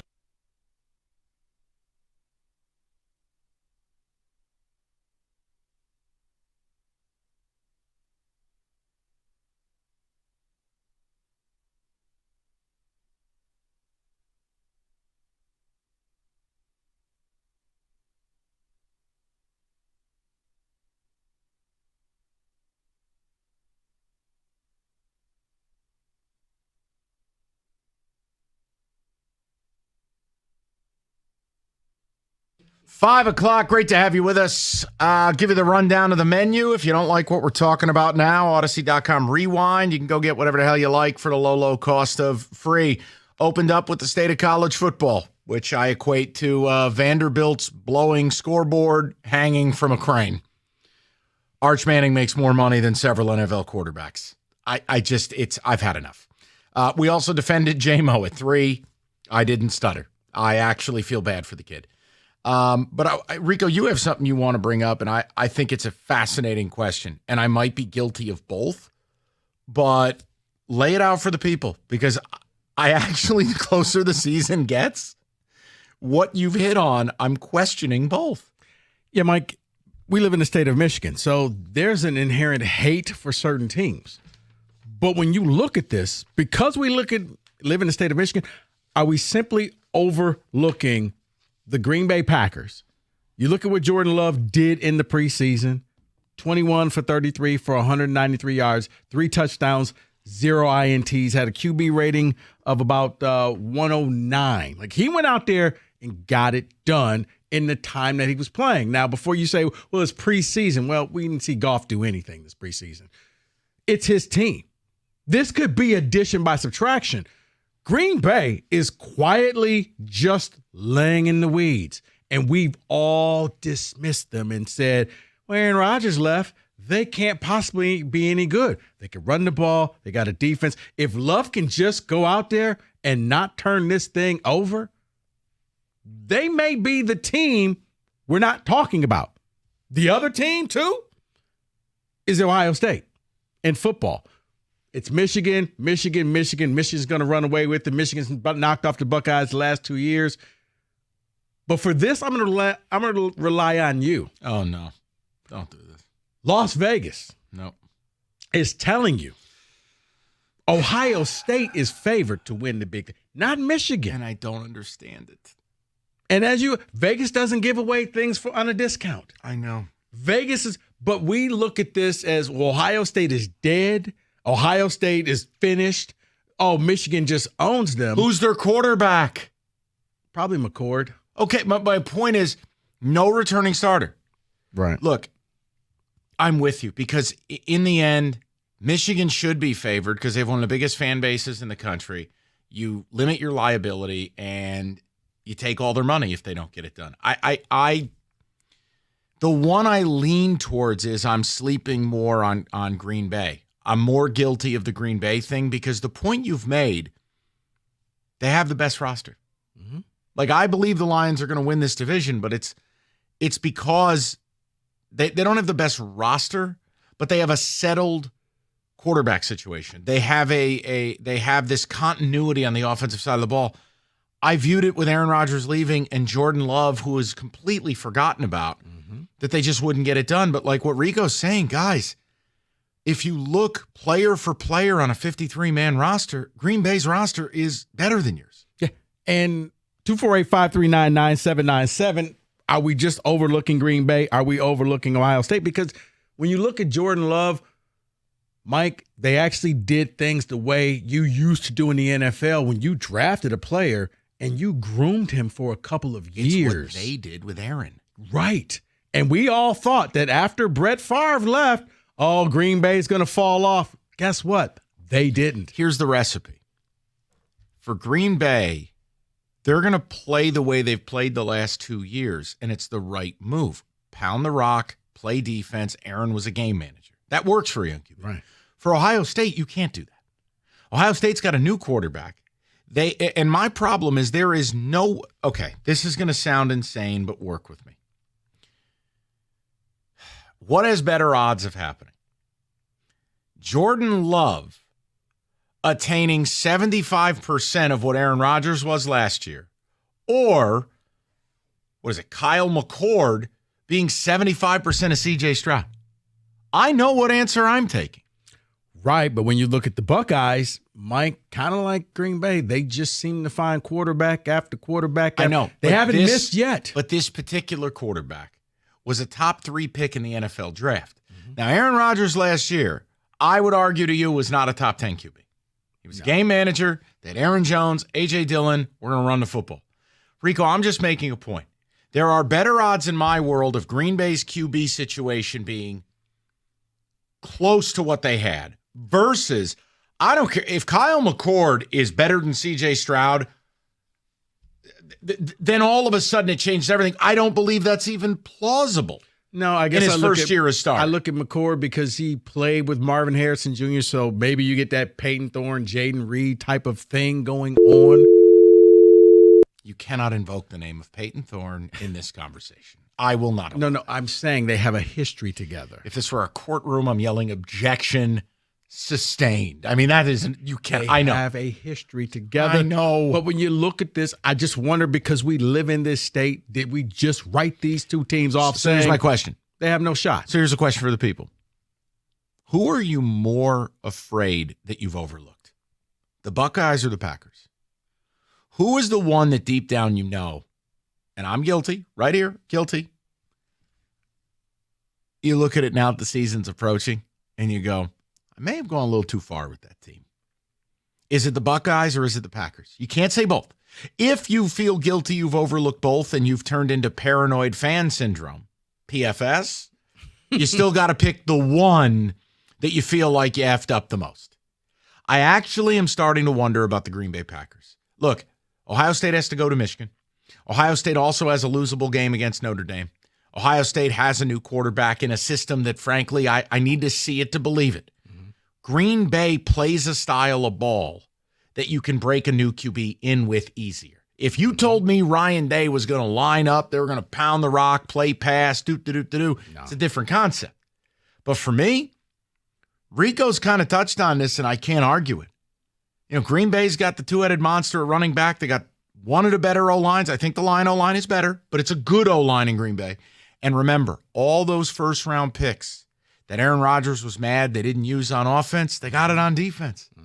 You know, Jair Alexander, one of the best corners in the league. They got a good D-line, good pass rush. They got players, man.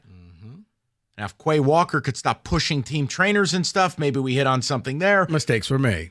But I look at Green Bay in a division that I know Detroiters like to think that Detroit's going to run away with this division. This division's wide open. How dare you? If it's wide open, why not the Packers? Because here's why I would say Green Bay has a better shot over the Buckeyes for me. So we have the same answer. Yeah, because they have a quarterback that's been with the team, knows the system, knows how to go out there. And I do think that Green Bay is going to get a bump, addition by subtraction. Aaron Rodgers is gone. Guys, now we can all play as a team. You're not throwing your wide receiver under the bus because he missed out on a pass. Because that wide receiver turned out to be pretty good. Well, Look, this and Christian Watts. I was going to say this could be a year where he's not Amon-Ra and he's not Justin Jefferson, but he could enter a conversation of being a top 15 receiver in this league if he starts this year the way he finished last year. I'm with you. I also love Musgrove, the kid they drafted from Oregon State, but I digress. I'm guilty. It's Green Bay. I feel like Michigan has broken OSU. I felt the same way, but once again, every time I look at something, it's the Buckeyes to win the Big Ten. I know. I can't explain it. You're right. So if you think Michigan's going to do that, Mike, you can make a ton of money. It's like, why was UTEP only laying 1.5 to Jacksonville State? Yeah, because Jacksonville State came out and beat them. Yeah. Rich Rod, he's back. 248-539-9797. Kenny, which team have you overlooked more? Don't say neither. That's not fair. Come on. I mean, I'm not a Michigan fan by any means, but I think the answer is Ohio State. But if I'm asking you to be a pundit for a moment about the Big Ten, you don't have to be a fan. You could just say, look, I believe it's this certainty Michigan wins it or a certainty the Lions win it. Have we overlooked these teams?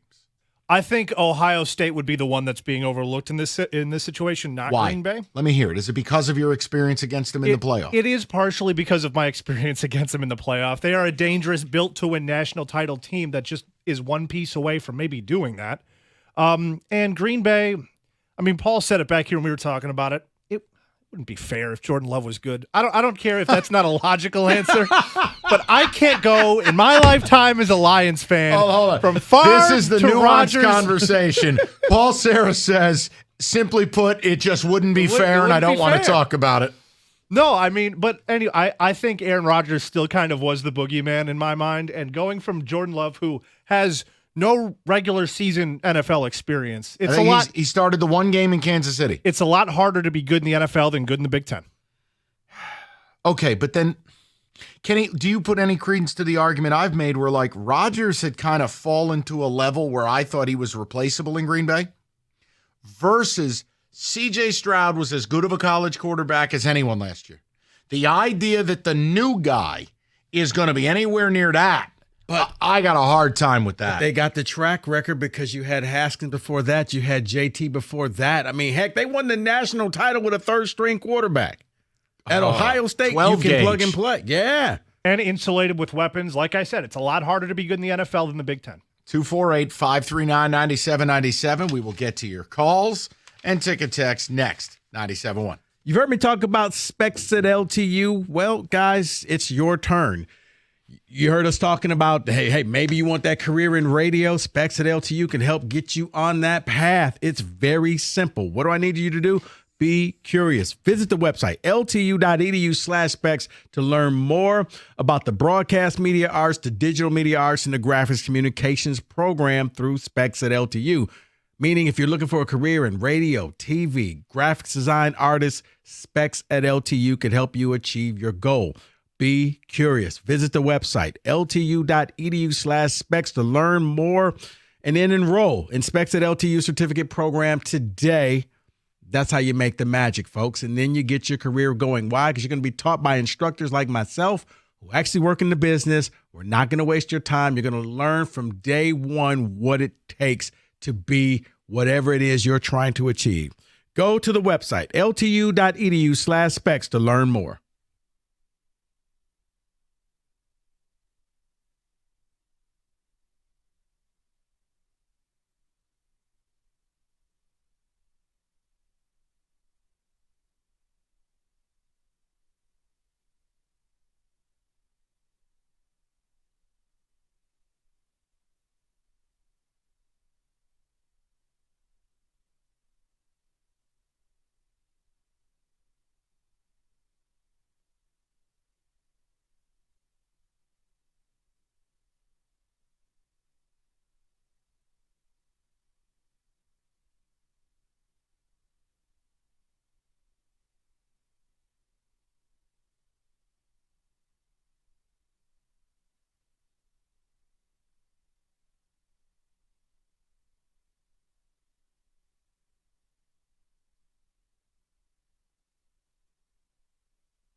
Here's another guy that I think has really good value.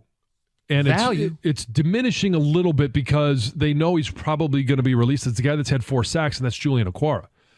I think he's going to be an odd man out. Trade. Has performed well. But, yeah, you have from now until Tuesday to try and get something in return for Julian Okwara. Is there a receiver out there that you believe can give you another weapon, another option that maybe another team is looking, hey, we want to cut to, but we need somebody on the edge to rush the passer, not a starter, but a backup guy. Yep. Is there a deal to be made? So you don't think Okwara is going to make the team if he's Julian? I don't think so. Okay. 7 edge rushers is tough. I know, and I know the number crunch there, but man, don't Onwuzurike potentially making the team and him not? But again, it's different position. I know it's different.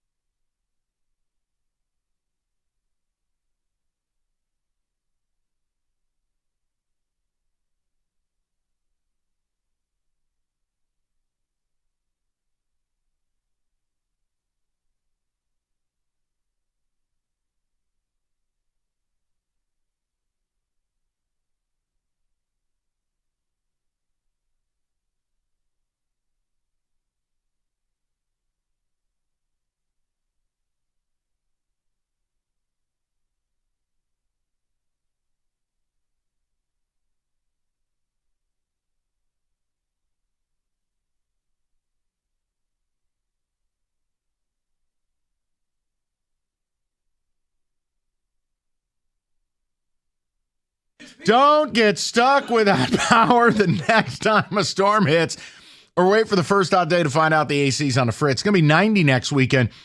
Team at Mastercraft Heating, Cooling, Plumbing, Electrical has you covered. $78 AC tune-up gets your air conditioner in tip-top shape. Save on that energy bill. It's Mastercraft. They got plenty of generators in stock, too. Schedule that tune-up today. Visit mastercraftheating.com.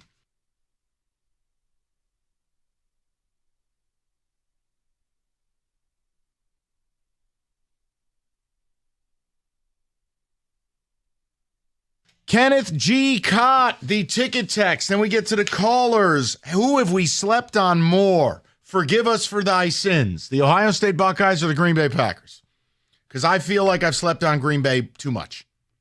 Ohio State, I feel more justified, but what the hell do I know? But with Ohio State, they have a history of just plug and play with quarterbacks. And a history of letting Michigan dominate them now.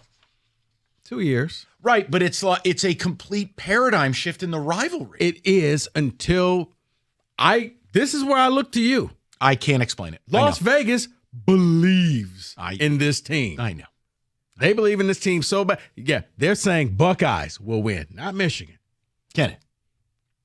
Packers have been the biggest threat all along. Another one. Rico, no serious Michigan fan is ignoring OSU. That's honestly a ridiculous assertion, James in Rochester. No, it's not, James. James, I hate to break it to you, but you and your little circle, that's fine. There are so many Michigan fans who share the opinion I share. We own them. We've broken them mentally, and they're coming to our place with a first-time starter. Come on, man. Yeah, I know you and your Canasta club don't feel that way, but there are plenty that do. Most Michigan fans that I talk to, this is pretty much a formality. It's like playing the Big Ten West opponent in the Big Ten championship game. You know you're going to win. Or hosting recruits during COVID. Or that too. Where exactly are the Packers better? As a roster? Sure, yeah. In sum total? I assume that's what they meant, yeah. I mean, just go top to bottom. Listen, I think the Lions have high-end players and an improving roster, and it's good enough to win the division. I value the quarterback position. Jared Goff has proven. Jared Goff has played at a level that Jordan Love has not played. And Ben Johnson, the continuity. It's a machine. Like Ohio State is a better roster than Michigan. Guess what? Quarterback change, style issue, it's the same principle. Right. And I look at the backfield for the Packers. You're hoping for a lot from Jahmyr Gibbs, but we haven't seen that yet. That's all I'm saying. When you look at this thing, this is wide open. I know Lions fans like to believe that, we're going to pick up right where we left off, but I'm going to say this. Momentum does not carry in the NFL. How you finish does not mean you will start and pick up right where you left off. No, momentum's a myth. Yeah. It doesn't last game to game, day to day. It doesn't The Lions matter. fans, we're going to run away with this thing. We'll be done. It'll be clinched. It's like, yeah, I don't really see it that way. No, because you're a hater. And I'm watching hey, look. Moore looks like he's going to be a big pickup for the Bears. You think? Yeah. You guys had no quarterback play in Carolina. That was a really nice move by Ryan Poles. Right. Now, he's made some really stupid moves too. Very hit or miss as a GM. Kenny, and then I'll get to the phones. It's not so much doubting Green Bay, just more or less hoping they don't get another All-Pro Hall of Famer. Well, that wouldn't be fair. Paul Sarah says, well, that's just not fair. Let's go to Rob, 97.1. What's up, Rob? Hey, for me, it's Ohio State, and it has nothing to do with quarterback or any other player on the roster. It's simple math. We can lose to Green Bay twice and still win the division. Ohio State beating us throws off the entire season and potentially keeps us out of the Big Ten championship game.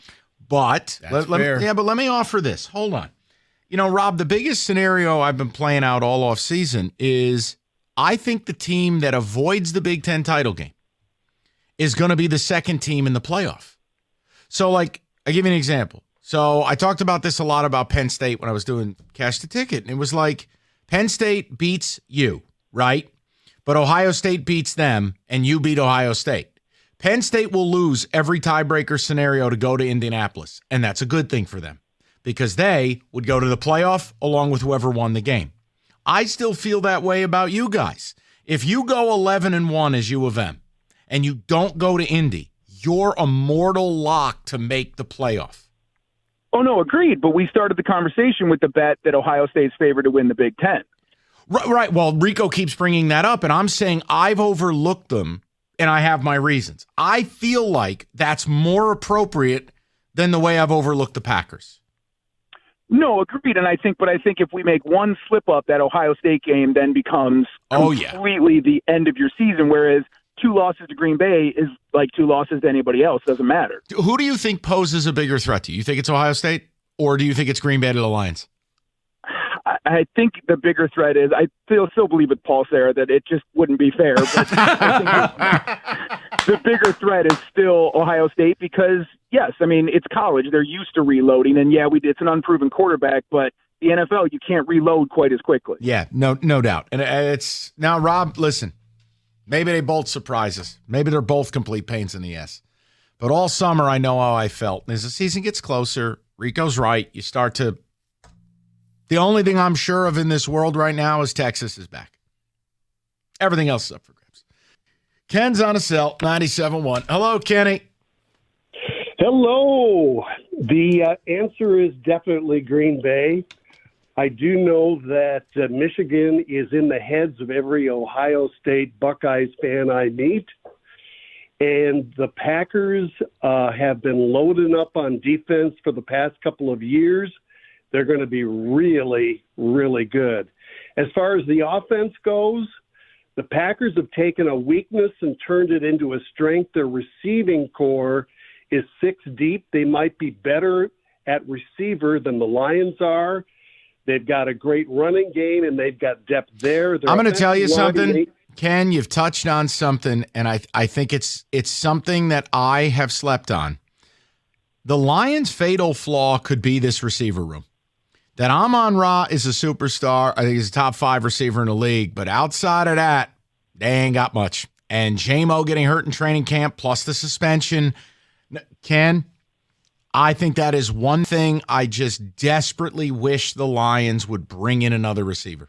I really would. I think you've hit on that. That could be. You are one ankle twist away from having a non-functioning wide receiver room. Because if you think you're going into the season and Marvin Jones and Josh Reynolds are going to carry the day in a primetime game, you're crazy.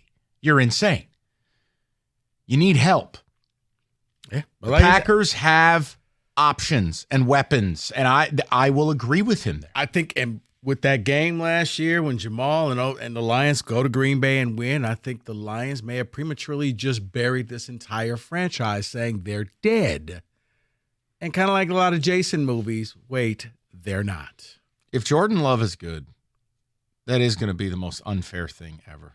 Thank you. That's all I've been saying. It would be super unfair. I think you go from Favre to Rodgers to Love. It's like when the Colts went from Manning to Luck.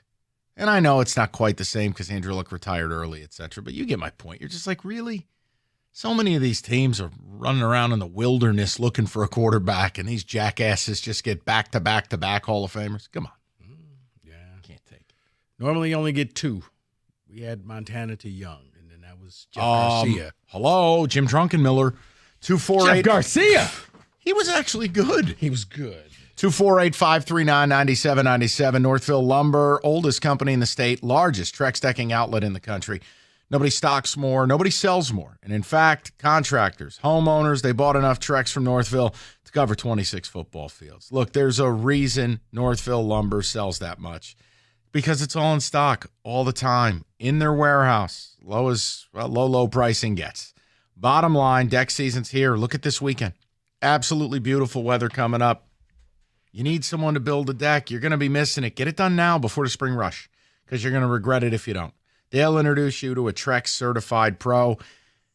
Call Northville Lumber today or go to northvillelumber.com. That's northvillelumber.com.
Brought to you by 5 Iron Golf. Among those released by the Lions today, as they continue down to that roster limit of 53, deadline 4 p.m. tomorrow, including wide receiver Dylan Drummond from Eastern Michigan, offensive lineman Connor Galvin, Ryan Swoboda, and Coyote Iosika, along with quarterback Adrian Martinez. The Martinez cut means likely that Jared Goff and Teddy Bridgewater are your only two quarterbacks on the initial roster. Cardinals release quarterback Colt McCoy. Nate Sudfeld, it turns out, suffered a torn ACL in the Lions' final preseason game. He could miss the season. Tiger baseball tonight, right here on 97 The Ticket, at home against the Yankees. Pregame at 6:15, first pitch at 6:40. Tigers say they're going to stick with that 6:40 start time in 2024. Inside Michigan football tonight at 7 p.m. on AM 950 WWJ. Both Michigan and Michigan State open their seasons this coming weekend. At the Ticket Update Desk, I'm Jeff Lesson. For more 97.1 The Ticket or Odyssey.com.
I imagine everybody has a please God don't cut this guy that's on the Lions roster. Please don't cut him.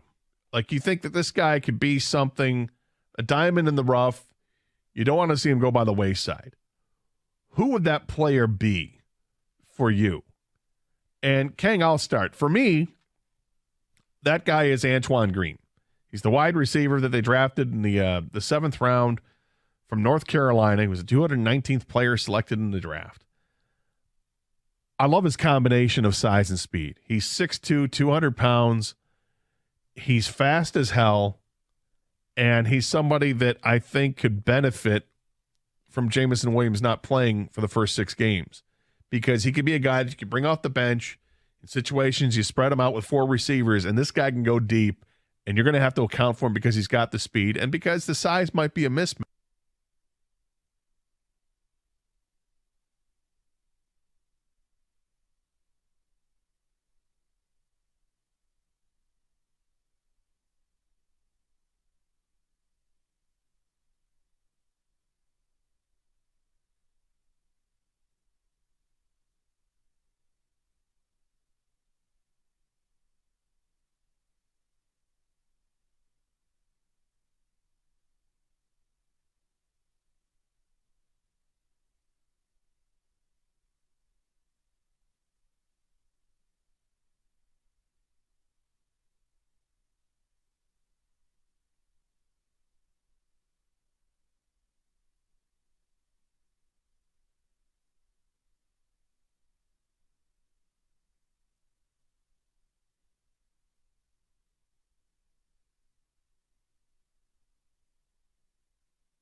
Here's another guy that I think has really good value. And it's diminishing a little bit because they know he's probably going to be released. It's the guy that's had 4 sacks, and that's Julian Okwara. I think he's going to be an odd man out. Trade. Has performed well. But, yeah, you have from now until Tuesday to try and get something in return for Julian Okwara. Is there a receiver out there that you believe can give you another weapon, another option that maybe another team is looking, hey, we want to cut to, but we need somebody on the edge to rush the passer, not a starter, but a backup guy. Yep. Is there a deal to be made? So you don't think Okwara is going to make the team if he's Julian? not. I don't think so. Okay. 7 edge rushers is tough. I know, and I know the number crunch there, but man, owns Enrique potentially making the team and him not? But again, it's different position. I know it's different.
NFL right around the corner. Nobody's got more ways to play than FanDuel. $5. You bet $5, you get $200 in bonus bets guaranteed. All customers who bet $5 also get $100 off NFL Sunday Ticket from YouTube and YouTube TV. It's now the best time to join FanDuel. The app is easy to use, and everything from spreads, player props, and anything in between. FanDuel.com/ticket. FanDuel, the official partner of the NFL, 21 and up, present Michigan. First online real money wager only, $10 first deposit required. Bonus issue, non-withdrawable bonus bets that expire 7 days after receipt.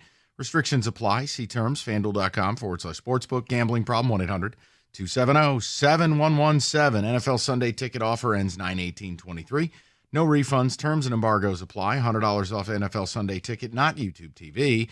YouTube TV base plan required to watch YouTube TV. Redemption requires a Google account. Current form of payment. Commercial use excluded. Subscription renews. Cancel anytime.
I imagine everybody has a please God don't cut this guy that's on the Lions roster. Please don't cut him.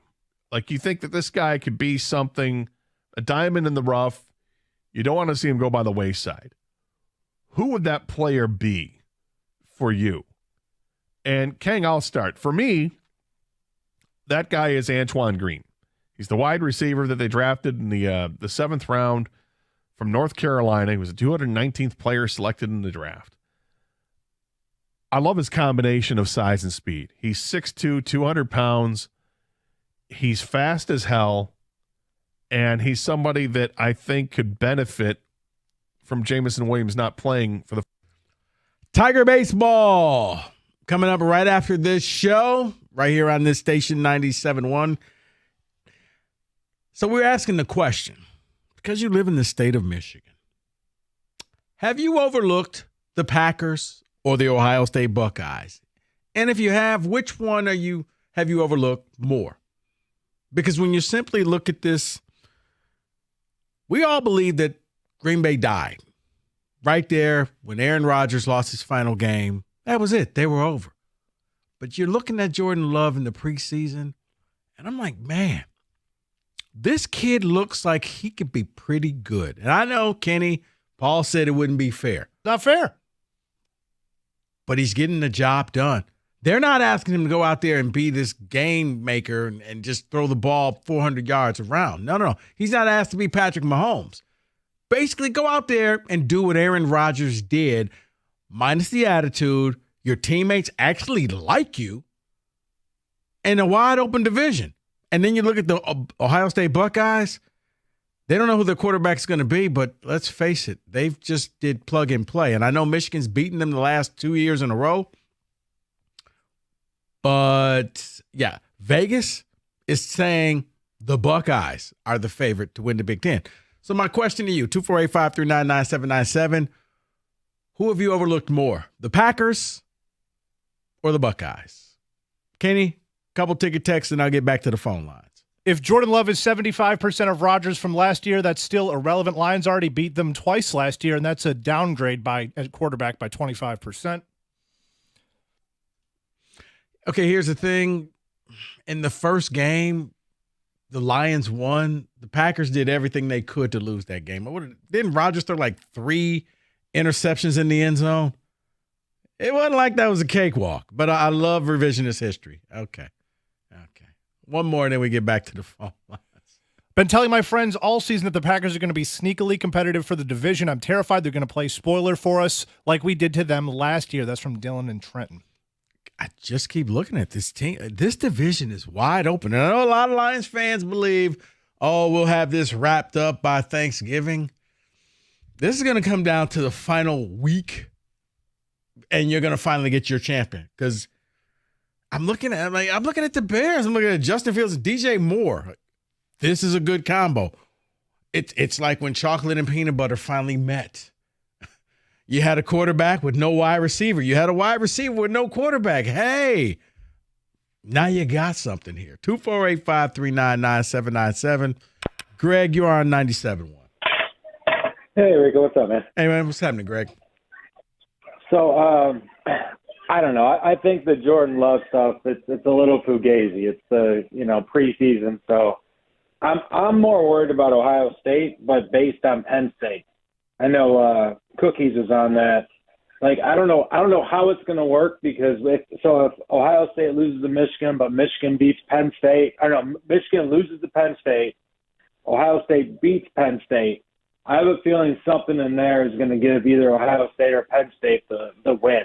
No, but I'm just trying to figure out, everybody else, why the heck does Vegas have Ohio State winning it like that? Right there. So. Because Vegas, you got Ohio State has better odds to win the whole thing. Now, if they do the whole 3-way tiebreaker, the Big Ten has some ridiculous tiebreaker rules that I think it would go down to like the 5th or 6th tiebreaker, which is a team in the Big Ten West. And I think because Penn State plays Northwestern, it's going to be based off of Northwestern's record, which will probably be awful. And that's why people are saying, that's what's going to happen. But no, Greg, I'm with you. I keep seeing the Buckeyes, and everybody outside of this state is saying it doesn't matter if it's Kyle McCord.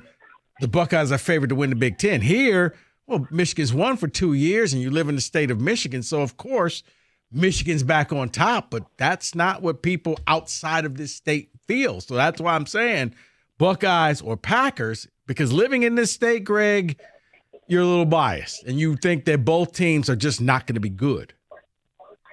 Oh, yeah. I mean, new quarterback, like, I don't know. I know you say everything about plug and play, but, dude, I mean, that's not Justin Fields. That's not, that's not, Terrell Pryor. It's just some dude, That's why it doesn't make any sense. Right, and I appreciate the phone calls, but when you look at Ohio State, I don't think they've missed on a QB in a long time. One QB goes down, or one QB gets hurt, or one QB graduates, and they just another one. I mean, I remember, what was it? JT Barrett goes down, and Dwayne Haskins comes into the game cold, and he beats Michigan. And then he leaves. I mean, they won a title with their third-string quarterback in Cardale Jones. Like, they don't miss. And Ryan Day, we will see. That's why I'm not really sweating. Like, we don't know the quarterback. Does it matter? Because all they do is win. Plain and simple. And Kenny, I know you think Ohio State because they should have beat you last year. If it hadn't been for Kirby Smart's genius. Or it hadn't been for a dirty hit. The best ability, Rico, is availability. Or a dirty hit. Don't know what you're referring to. Okay. Looking at back-to-back natties. I'm looking at a dirty hit in the end zone. You know what, Kenny? You're never going to apologize for it. That was dirty hit. You wouldn't apologize for it if it was the Spartans. Yeah. You went back-to-back natties. Nobody's apologizing for anything. If they made it that far, and if they just was Ohio State, I wouldn't care. You're right. 100%. I would be angry at you because you was a dirty hit, but yeah, that would go down there. 248-539-9797. And Tiger Baseball is going to be joined. So I'm going to take you all the way up to about 6:10, and Tiger Baseball kicks in. Week 0 happened. I got some numbers I got to take on week 0. I'll give you that next. 97.1.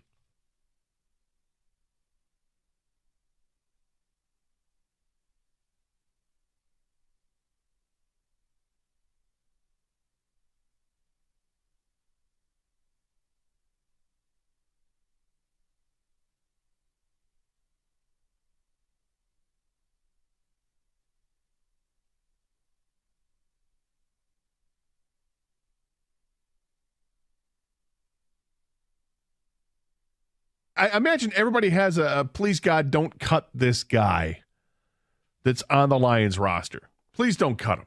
Like, you think that this guy could be something, a diamond in the rough. You don't want to see him go by the wayside. Who would that player be for you? And Kang, I'll start. For me, that guy is Antoine Green. He's the wide receiver that they drafted in the 7th round from North Carolina. He was the 219th player selected in the draft. I love his combination of size and speed. He's 6'2", 200 pounds. He's fast as hell.